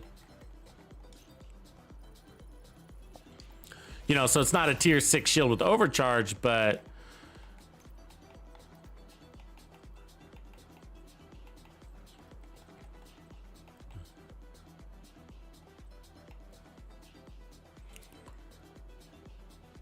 and then we got the mechanical animal. So let me put that one. Well, the problem with the mechanical animal, that's right, it doesn't take the laser pointer, which is weird. So let's go back to the police then. Okay. And then next control point.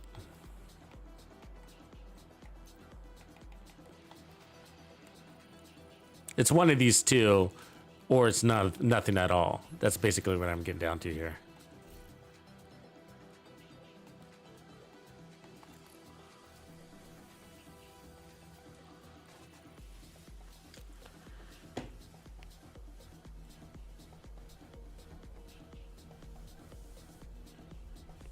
Yeah, George. Yeah, I hear you.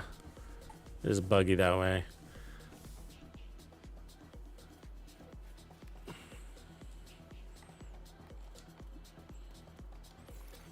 Supply room access locked.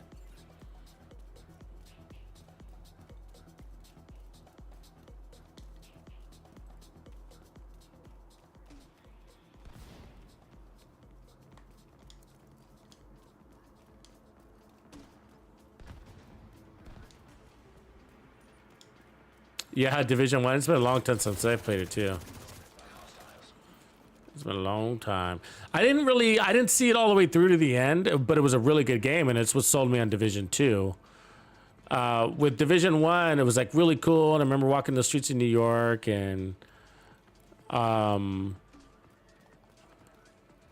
yeah, you know, it just kind of, at a certain point, it got slow. It just got really slow, and you know, and so I migrated to another game.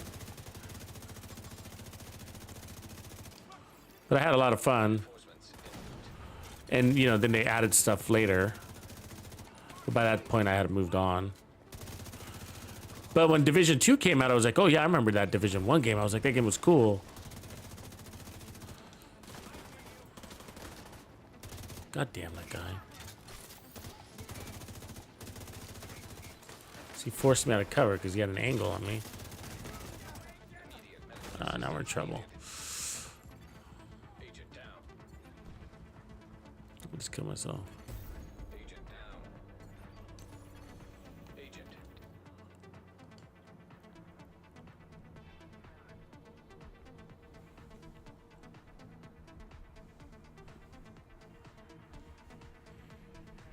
Cease. Hostile control point identified.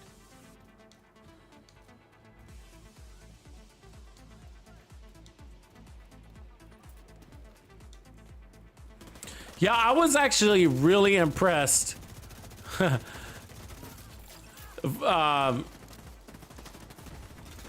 With how fast the devs fixed that bug. I thought we were screwed.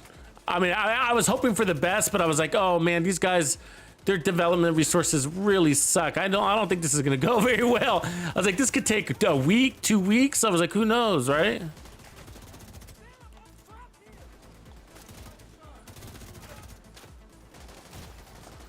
Oh, well, God, your accuracy on these guys. I mean, her accuracy. I'll be on cover and she just nails me, right?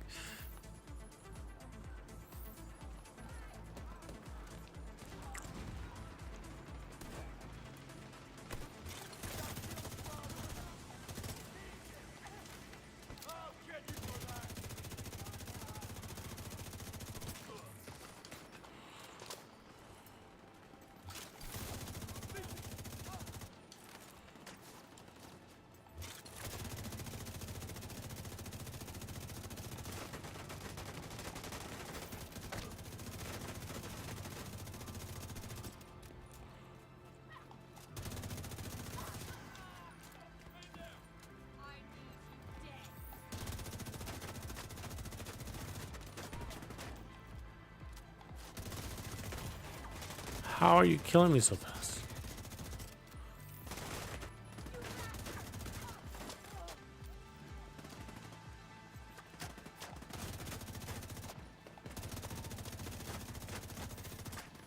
That shield is strong though here. You seen that? That was we're not even at full shield yet either. It's taking a lot of damage. See if this boss can break it. I mean, that's our armor right there. And it's protecting vigilance, right? Remember, we're running vigilance, so that's what it's doing. That's why it's worth having that shield strong. It doesn't need to be invulnerable, though. We don't need it invulnerable, you know? So there's that. So I'm tempted to get rid of Technician a little bit or lose a skill tier, you know?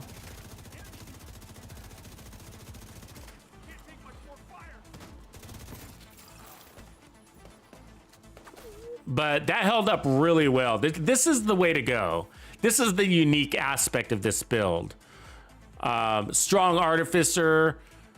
And so that's probably what it is. And so I probably need to take off. Like, we probably don't need the overcharge. What do you guys think? You know, is it worth keeping the overcharge? Because I could put on one more red core, you know, and then to get that damage. Because even though that worked, that was great. That was great. What just happened is what I wanted to see. We were on our deathbed, and the shield kept us alive, which means the way we configured the build is where it needed to be, which is like, yeah, we don't need armor. We just need a strong shield, right? Because armor isn't really worth a thing when they just take it away from you, right? And that's kind of what I'm looking at. Is just like, that's what's frustrating in this game, right? Like one bullet and all your armor is gone. Just one. You know what I mean? And I was like, and they're so fucking accurate, you know?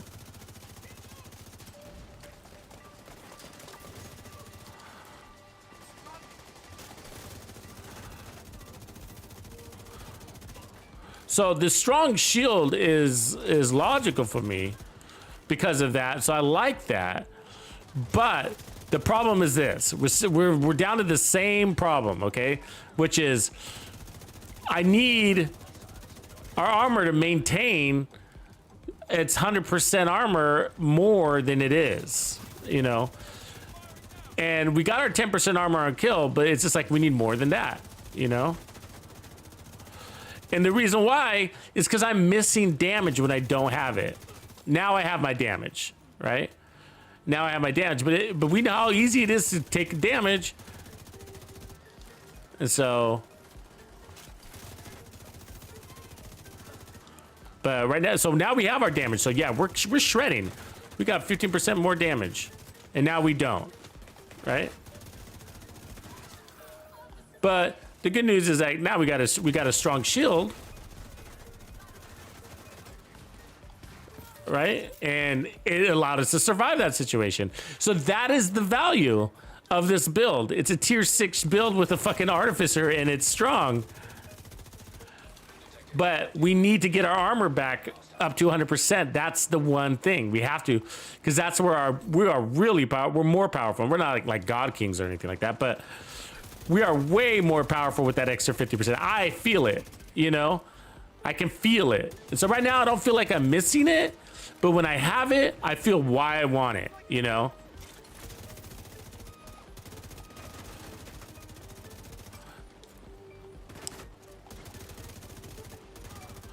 And when we are taking damage, it doesn't make the gear set useless if we're down armor now.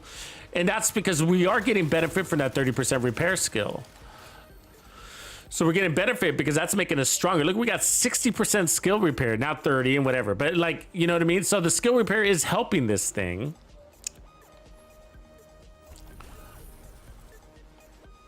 So that's our one thing. So the one thing I can think of is sacrificing the Uzina Getica. Well, one way to do it is to like get rid of a blue core, right? And then the shield will never go into overcharge. So that's one way to do it. The other way to do it is to swap out Uzina back for the Bellstone. The problem with that is that we'd lose perfect spotter, right? We'd lose 5% amp damage.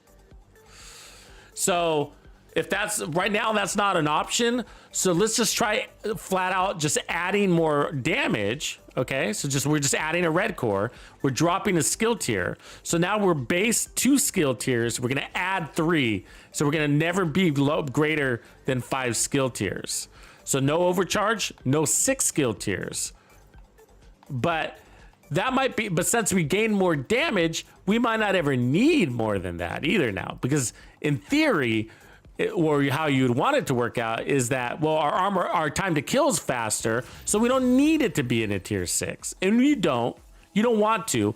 The reality is that if your build is right, you know, if you feel like it's right for the concept in which you're building, okay, there's no such thing as right or wrong, but for the concept that we're building, then the reality is that your shield is you never really want or need an invulnerable shield. Because the idea is to kill everybody before they break your shield. The difference is a DPS build can never play, really, and I don't want to use the word never, but the reality is that it doesn't do well out of cover with 5 enemies shooting at you and then 2 more enemies shooting you at a distance, sniping you with their shotguns from 80 meters out. There's no DPS build that does well there, you know, outside of a Heartbreaker. Because of its bonus armor, but no other build does well in that situation. All builds, Striker, Umbra, even a Heartbreaker, they're gonna take damage at that distance, and they can't keep up with 5 enemies shooting at them. The only thing that can is a shield that doesn't break. That's the only thing that can keep up with that, and that's why the shield is important. It's because it's the only thing that can keep up with it. Nothing can stand the incoming damage of 5 enemies with 6 red cores, or with 1.1 million armor. They're gonna clean that 1.1 million armor off your build so fast, it's like you never fucking had it, you know. And that's sad in this game, but the reality is that in this game, the armor regen is worthless. You know, I mean, the armor is worthless.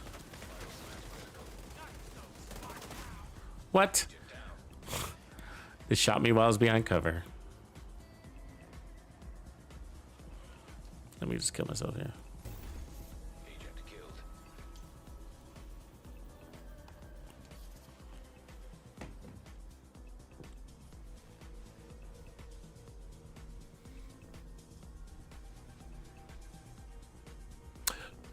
Rising Reap, if you run a good amount of armor, okay, so like try this. Run the Heartbreaker backpack with 1.3 million armor and then run it with the Catharsis mask, okay? So because you run and run a shield, okay? So if you run the Catharsis, you want to run a shield. So if you have a shield, your shield's gonna take damage and proc Catharsis. And then it's your bonus armor is also gonna proc Catharsis.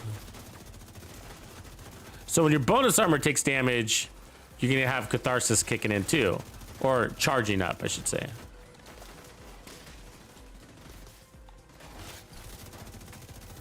So remember, one thing, and I forget this myself, but you got to remember when you're starting out, you don't have those extra skill tiers, so you do got to play a little bit more modest until you get some, at least a couple kills under your belt.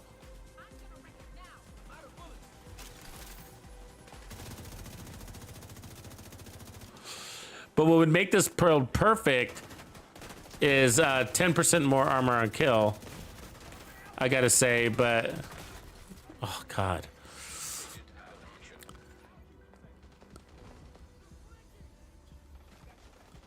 But I mean, pretty hard to get that at this stage unless I ran the mop. It's an option, actually, isn't it? So the mop, we would be losing damage, okay, and not to mention range. The damage we'd be losing with the mop is damage to targets out of cover, which is a multiplicative damage that's pretty helpful. So we would lose that, but instead we'd get our 10% armor on kill, and we're playing into range for a shotgun anyways for the most part. So that's the range isn't really an issue. But that would potentially solve our problems. We'd have our 20% armor on kill. It's like the preservation, but it is better. Because to get the most out of preservation, you want to run headshots. But this build, that's the only thing perfect here. Not perfect about this, right? But it's doing a damn good job. Okay, they broke their shield there. Too many enemies.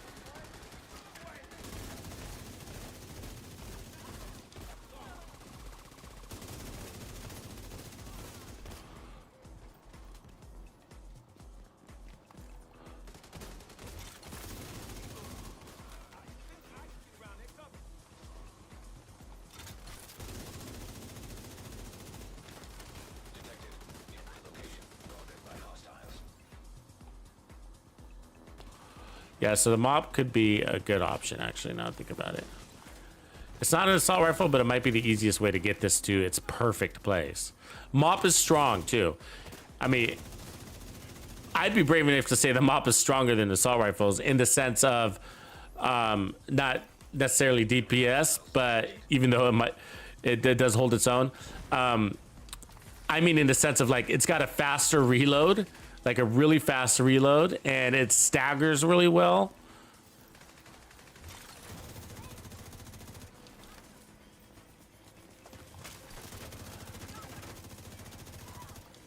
Detecting additional hostile contacts.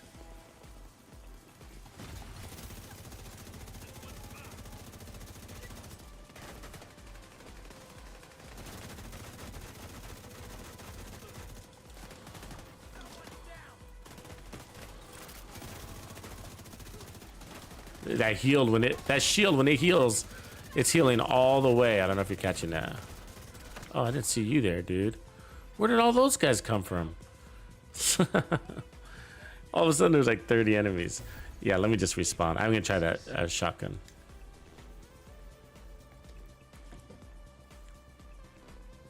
What up, Chevy? And the other thing about the mop is it can hold a laser pointer, which is cool.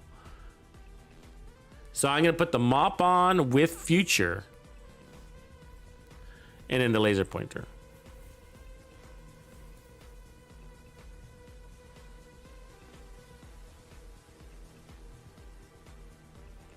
Yeah, you could also use the Coyote Mask to get the extra crit damage at close range. This is the other way to play with that.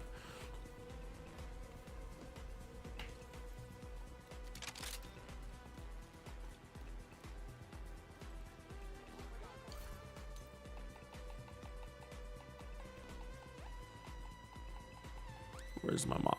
Maybe it's already on me, actually.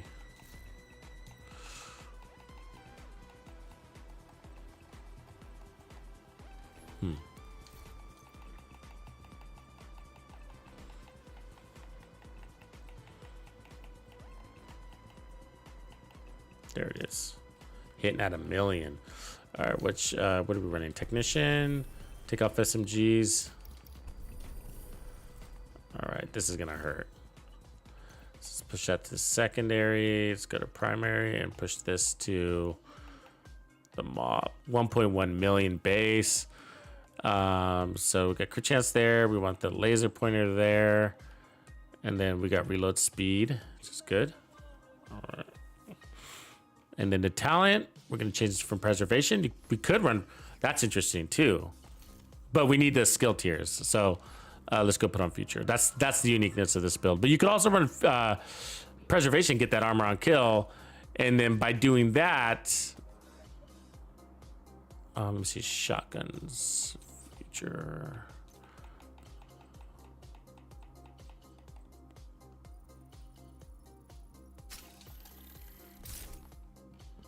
There we go.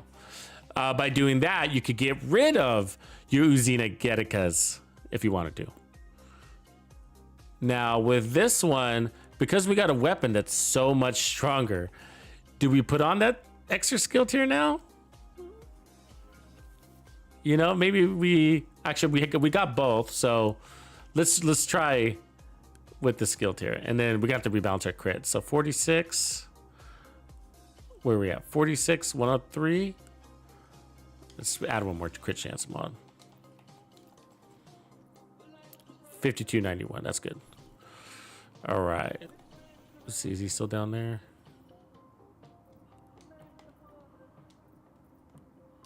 I won't let me fast travel. Fucking game. Come on.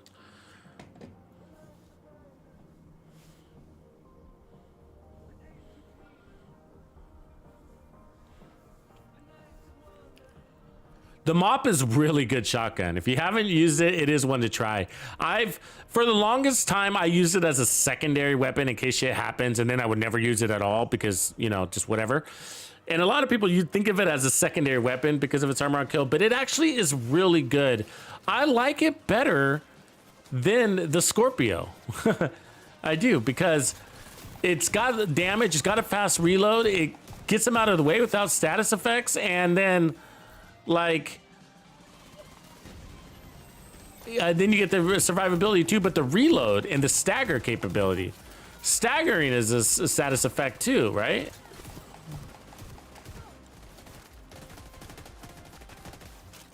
So now we got our 20% armor on kill.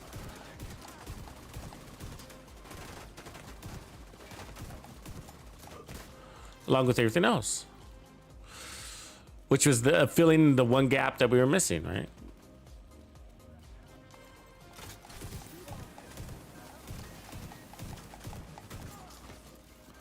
So we're getting 20% armor on kill, and then we get our skill tiers also.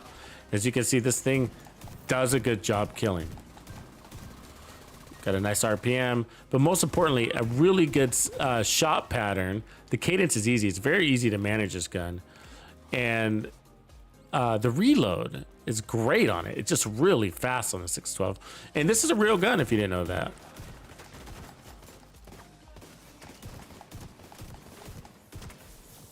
What?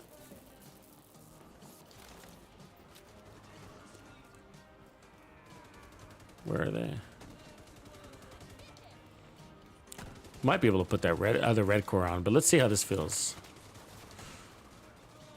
Hurry up and die up there, man. Fuck.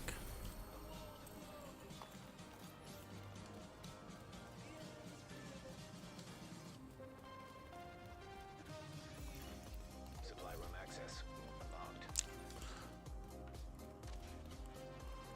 Yeah, so this could be cool. Okay, so let's go fight this next first wave with the armor that we have.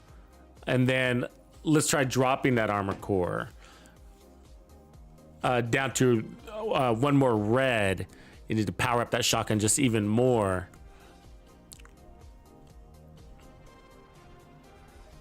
And so what we'd lose is a skill tier on the shield and the overcharge capability in exchange for 15% more weapon damage. And I just haven't been able to make the call on whether it's worth it or not, because they're both pretty reasonable. But I gotta say that strong shield is pretty nice, you know. And it doesn't affect the Artificer Hive. The Artificer Hive is gonna be what it is. It's gonna be 4 skill tiers.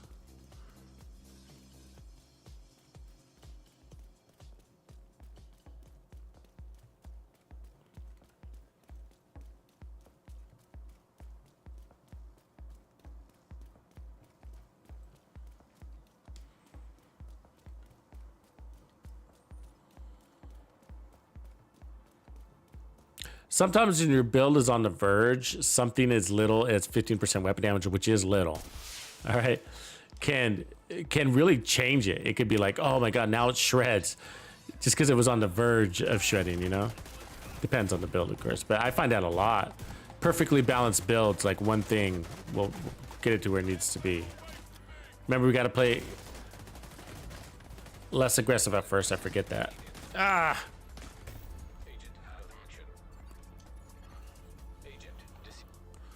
Because we don't have our skill tiers, I keep forgetting that.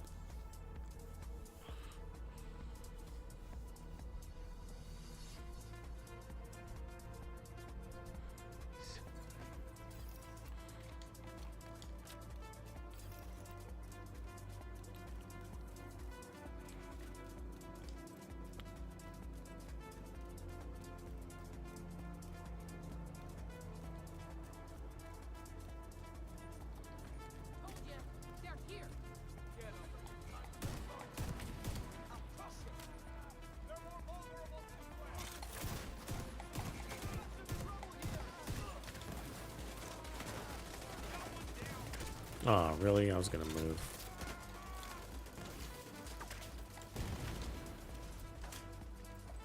It's crappy. There's a lot of turrets out here.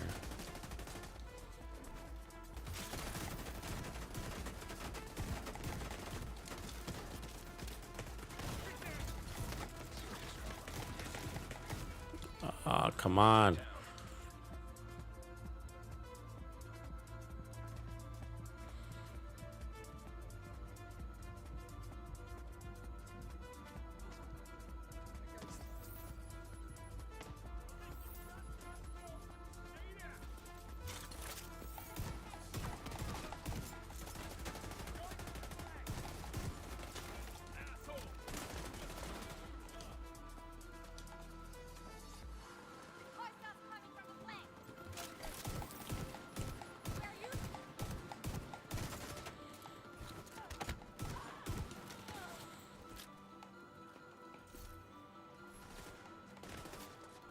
Why is he so far away? You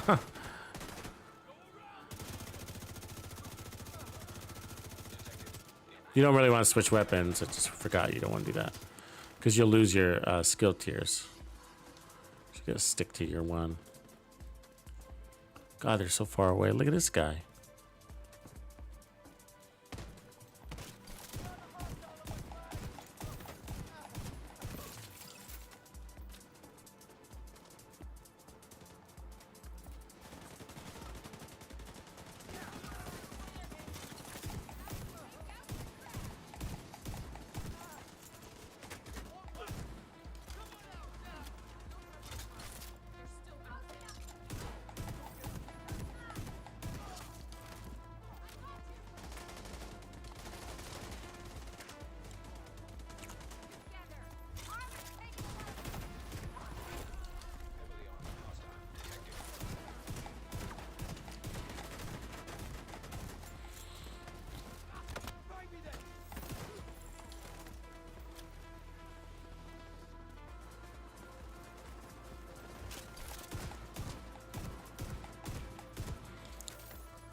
Don't have any skill tiers. Yeah. Expired.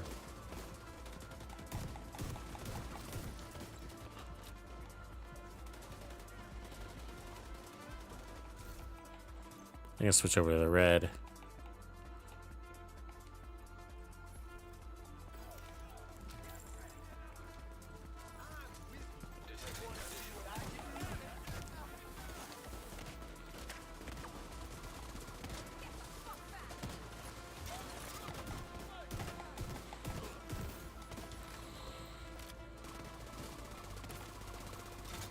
Oh God, you're everywhere.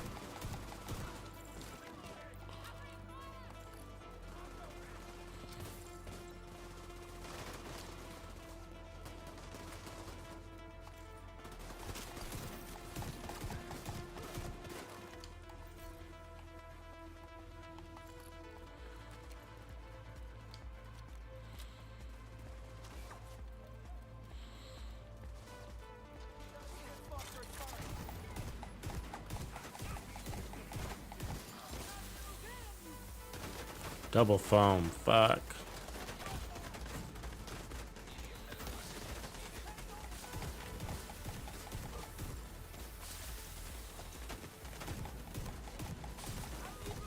There's shield held up there.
Skill tiers expired.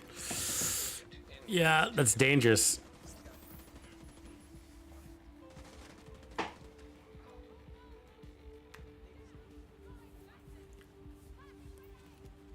You just gonna stand there, dude? All right. Those NPCs.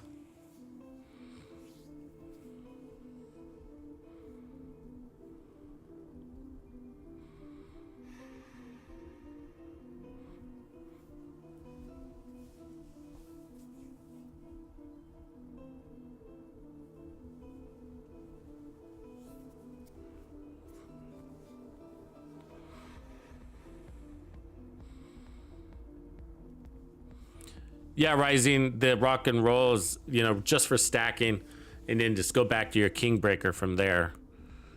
Yeah. It's the way to go with that.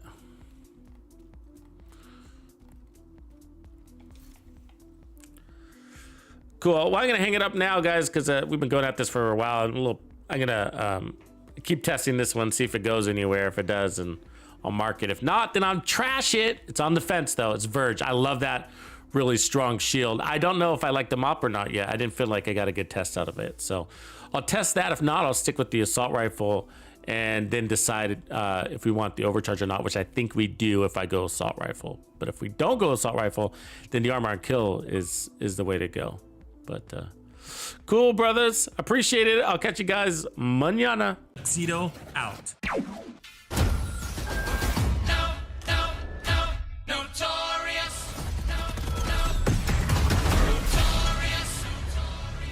Flows, and that's how it goes.